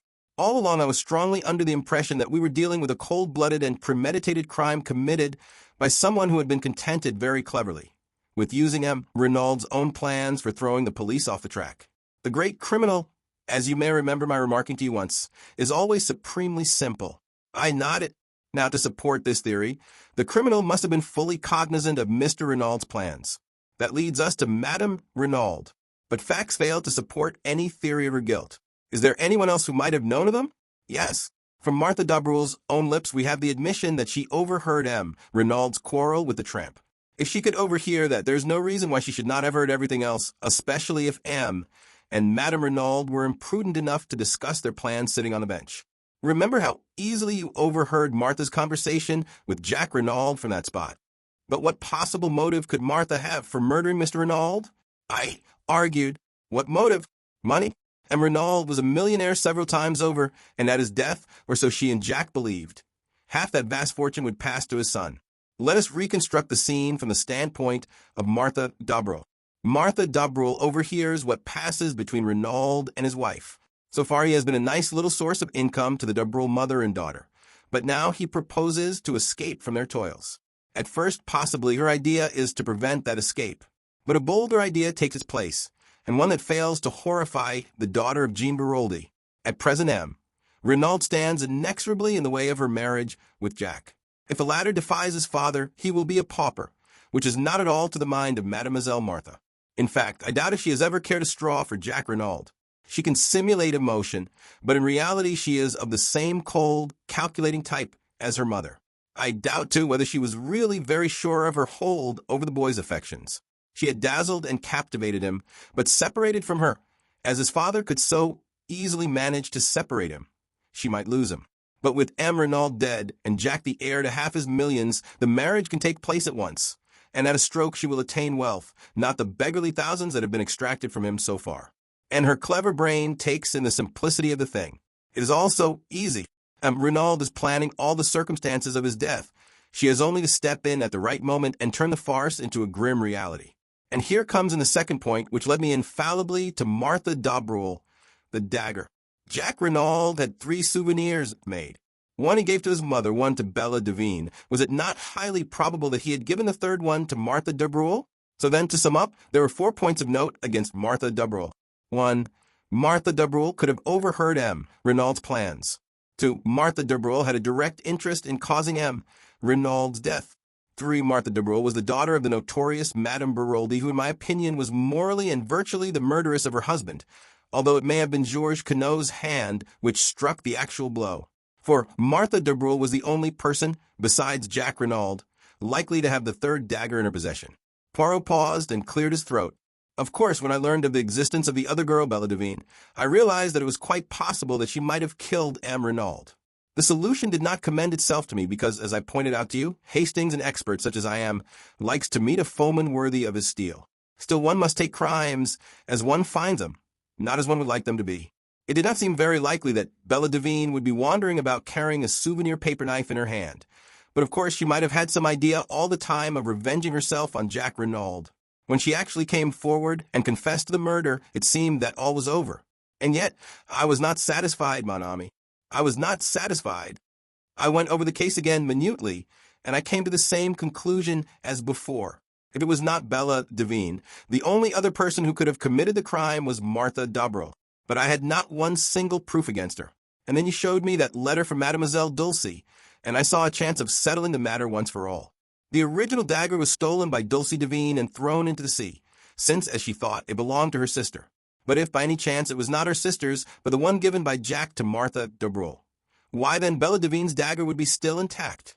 I said no word to you, Hastings, it was no time for romance, but I sought out Mademoiselle Dulcie, told her as much as I deemed needful, and set her to search amongst the effects of her sister. Imagine my elation when she sought me out according to my instructions, as Miss Robinson with a precious souvenir in her possession. In the meantime, I had taken steps to force Mademoiselle Martha into the open. By my orders, Mrs. Renaud repulsed her son, and declared her intention of making a will on the morrow which should cut him off from ever enjoying even a portion of his father's fortune. It was a desperate step, but a necessary one, and Madame Renaud was fully prepared to take the risk, though unfortunately she also never thought of mentioning her change of room. I suppose she took it for granted that I knew. All happened as I thought. Martha de Breuil made a last bold bid for the Renaud millions and failed. What absolutely bewilders me, I said, is how she ever got into the house without our seeing her. It seems an absolute miracle. We left her behind at the Villa Marguerite. We go straight to the Villa Genevieve, and yet she is there before us. But we did not leave her behind. She was out of the Villa Marguerite by the back way whilst we were talking to her mother in the hall.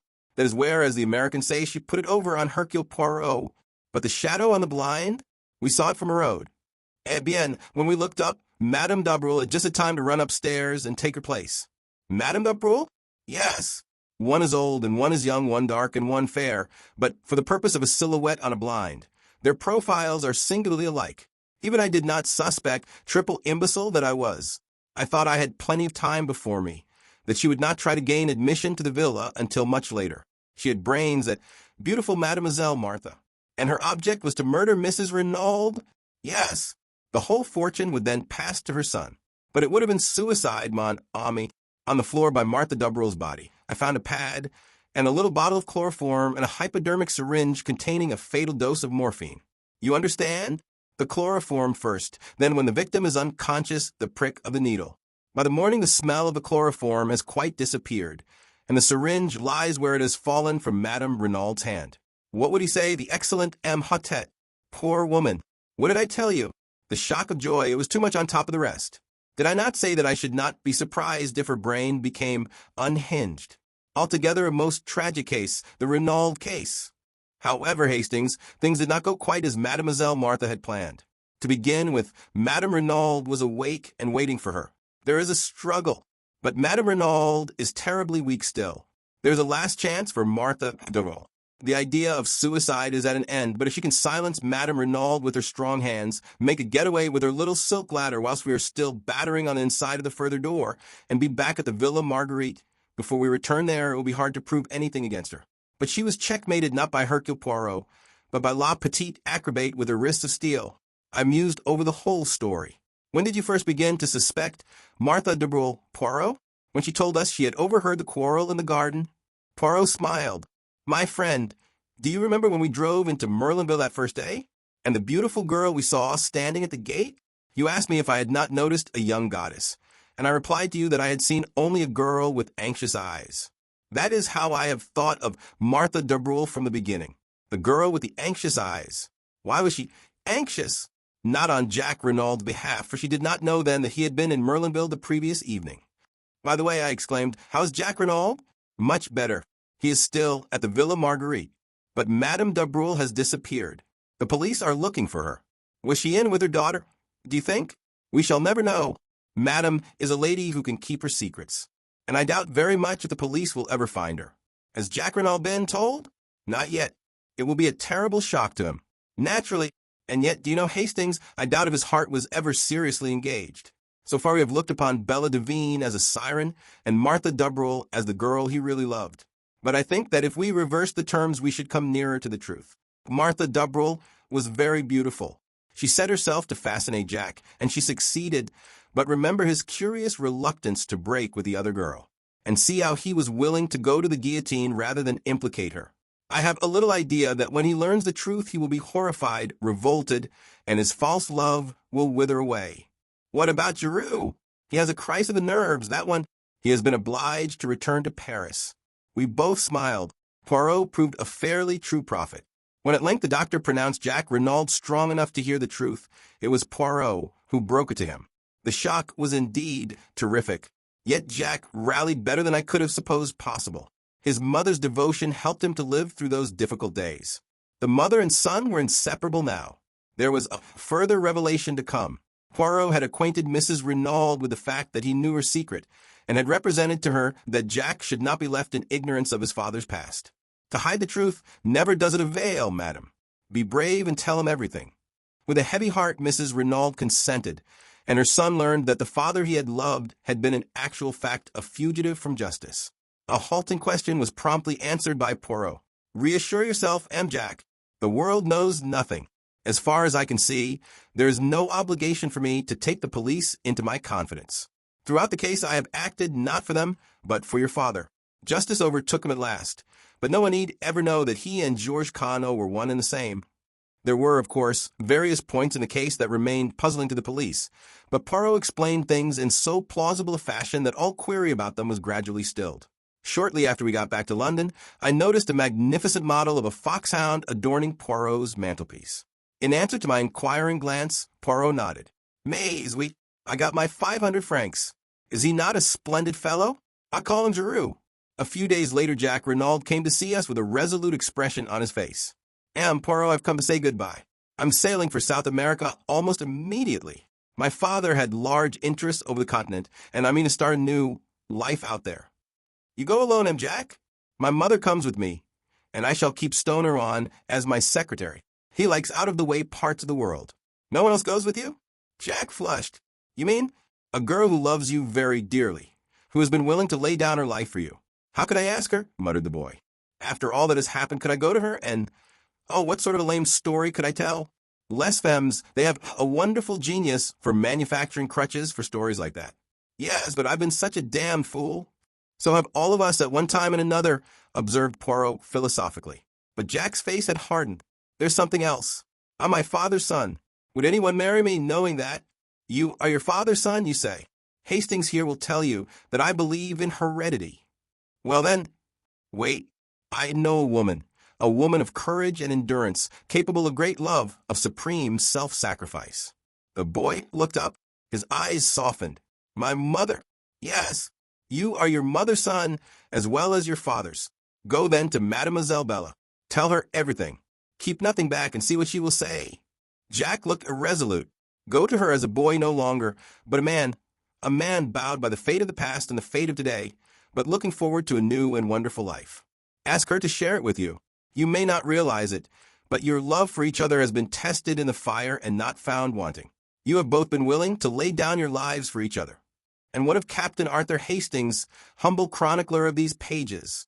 There is some talk of his joining the Reynolds on a ranch across the seas, but for the end of this story, I prefer to go back to a morning in the garden of the Villa Genevieve. I can't call you Bella, I said, since it isn't your name. And Dulcie seems so unfamiliar, so it's got to be Cinderella. Cinderella married the prince, you remember. I'm not a prince, but she interrupted me. Cinderella warned him, I'm sure. You see, she couldn't promise to turn into a princess. She was only a little scullion after all.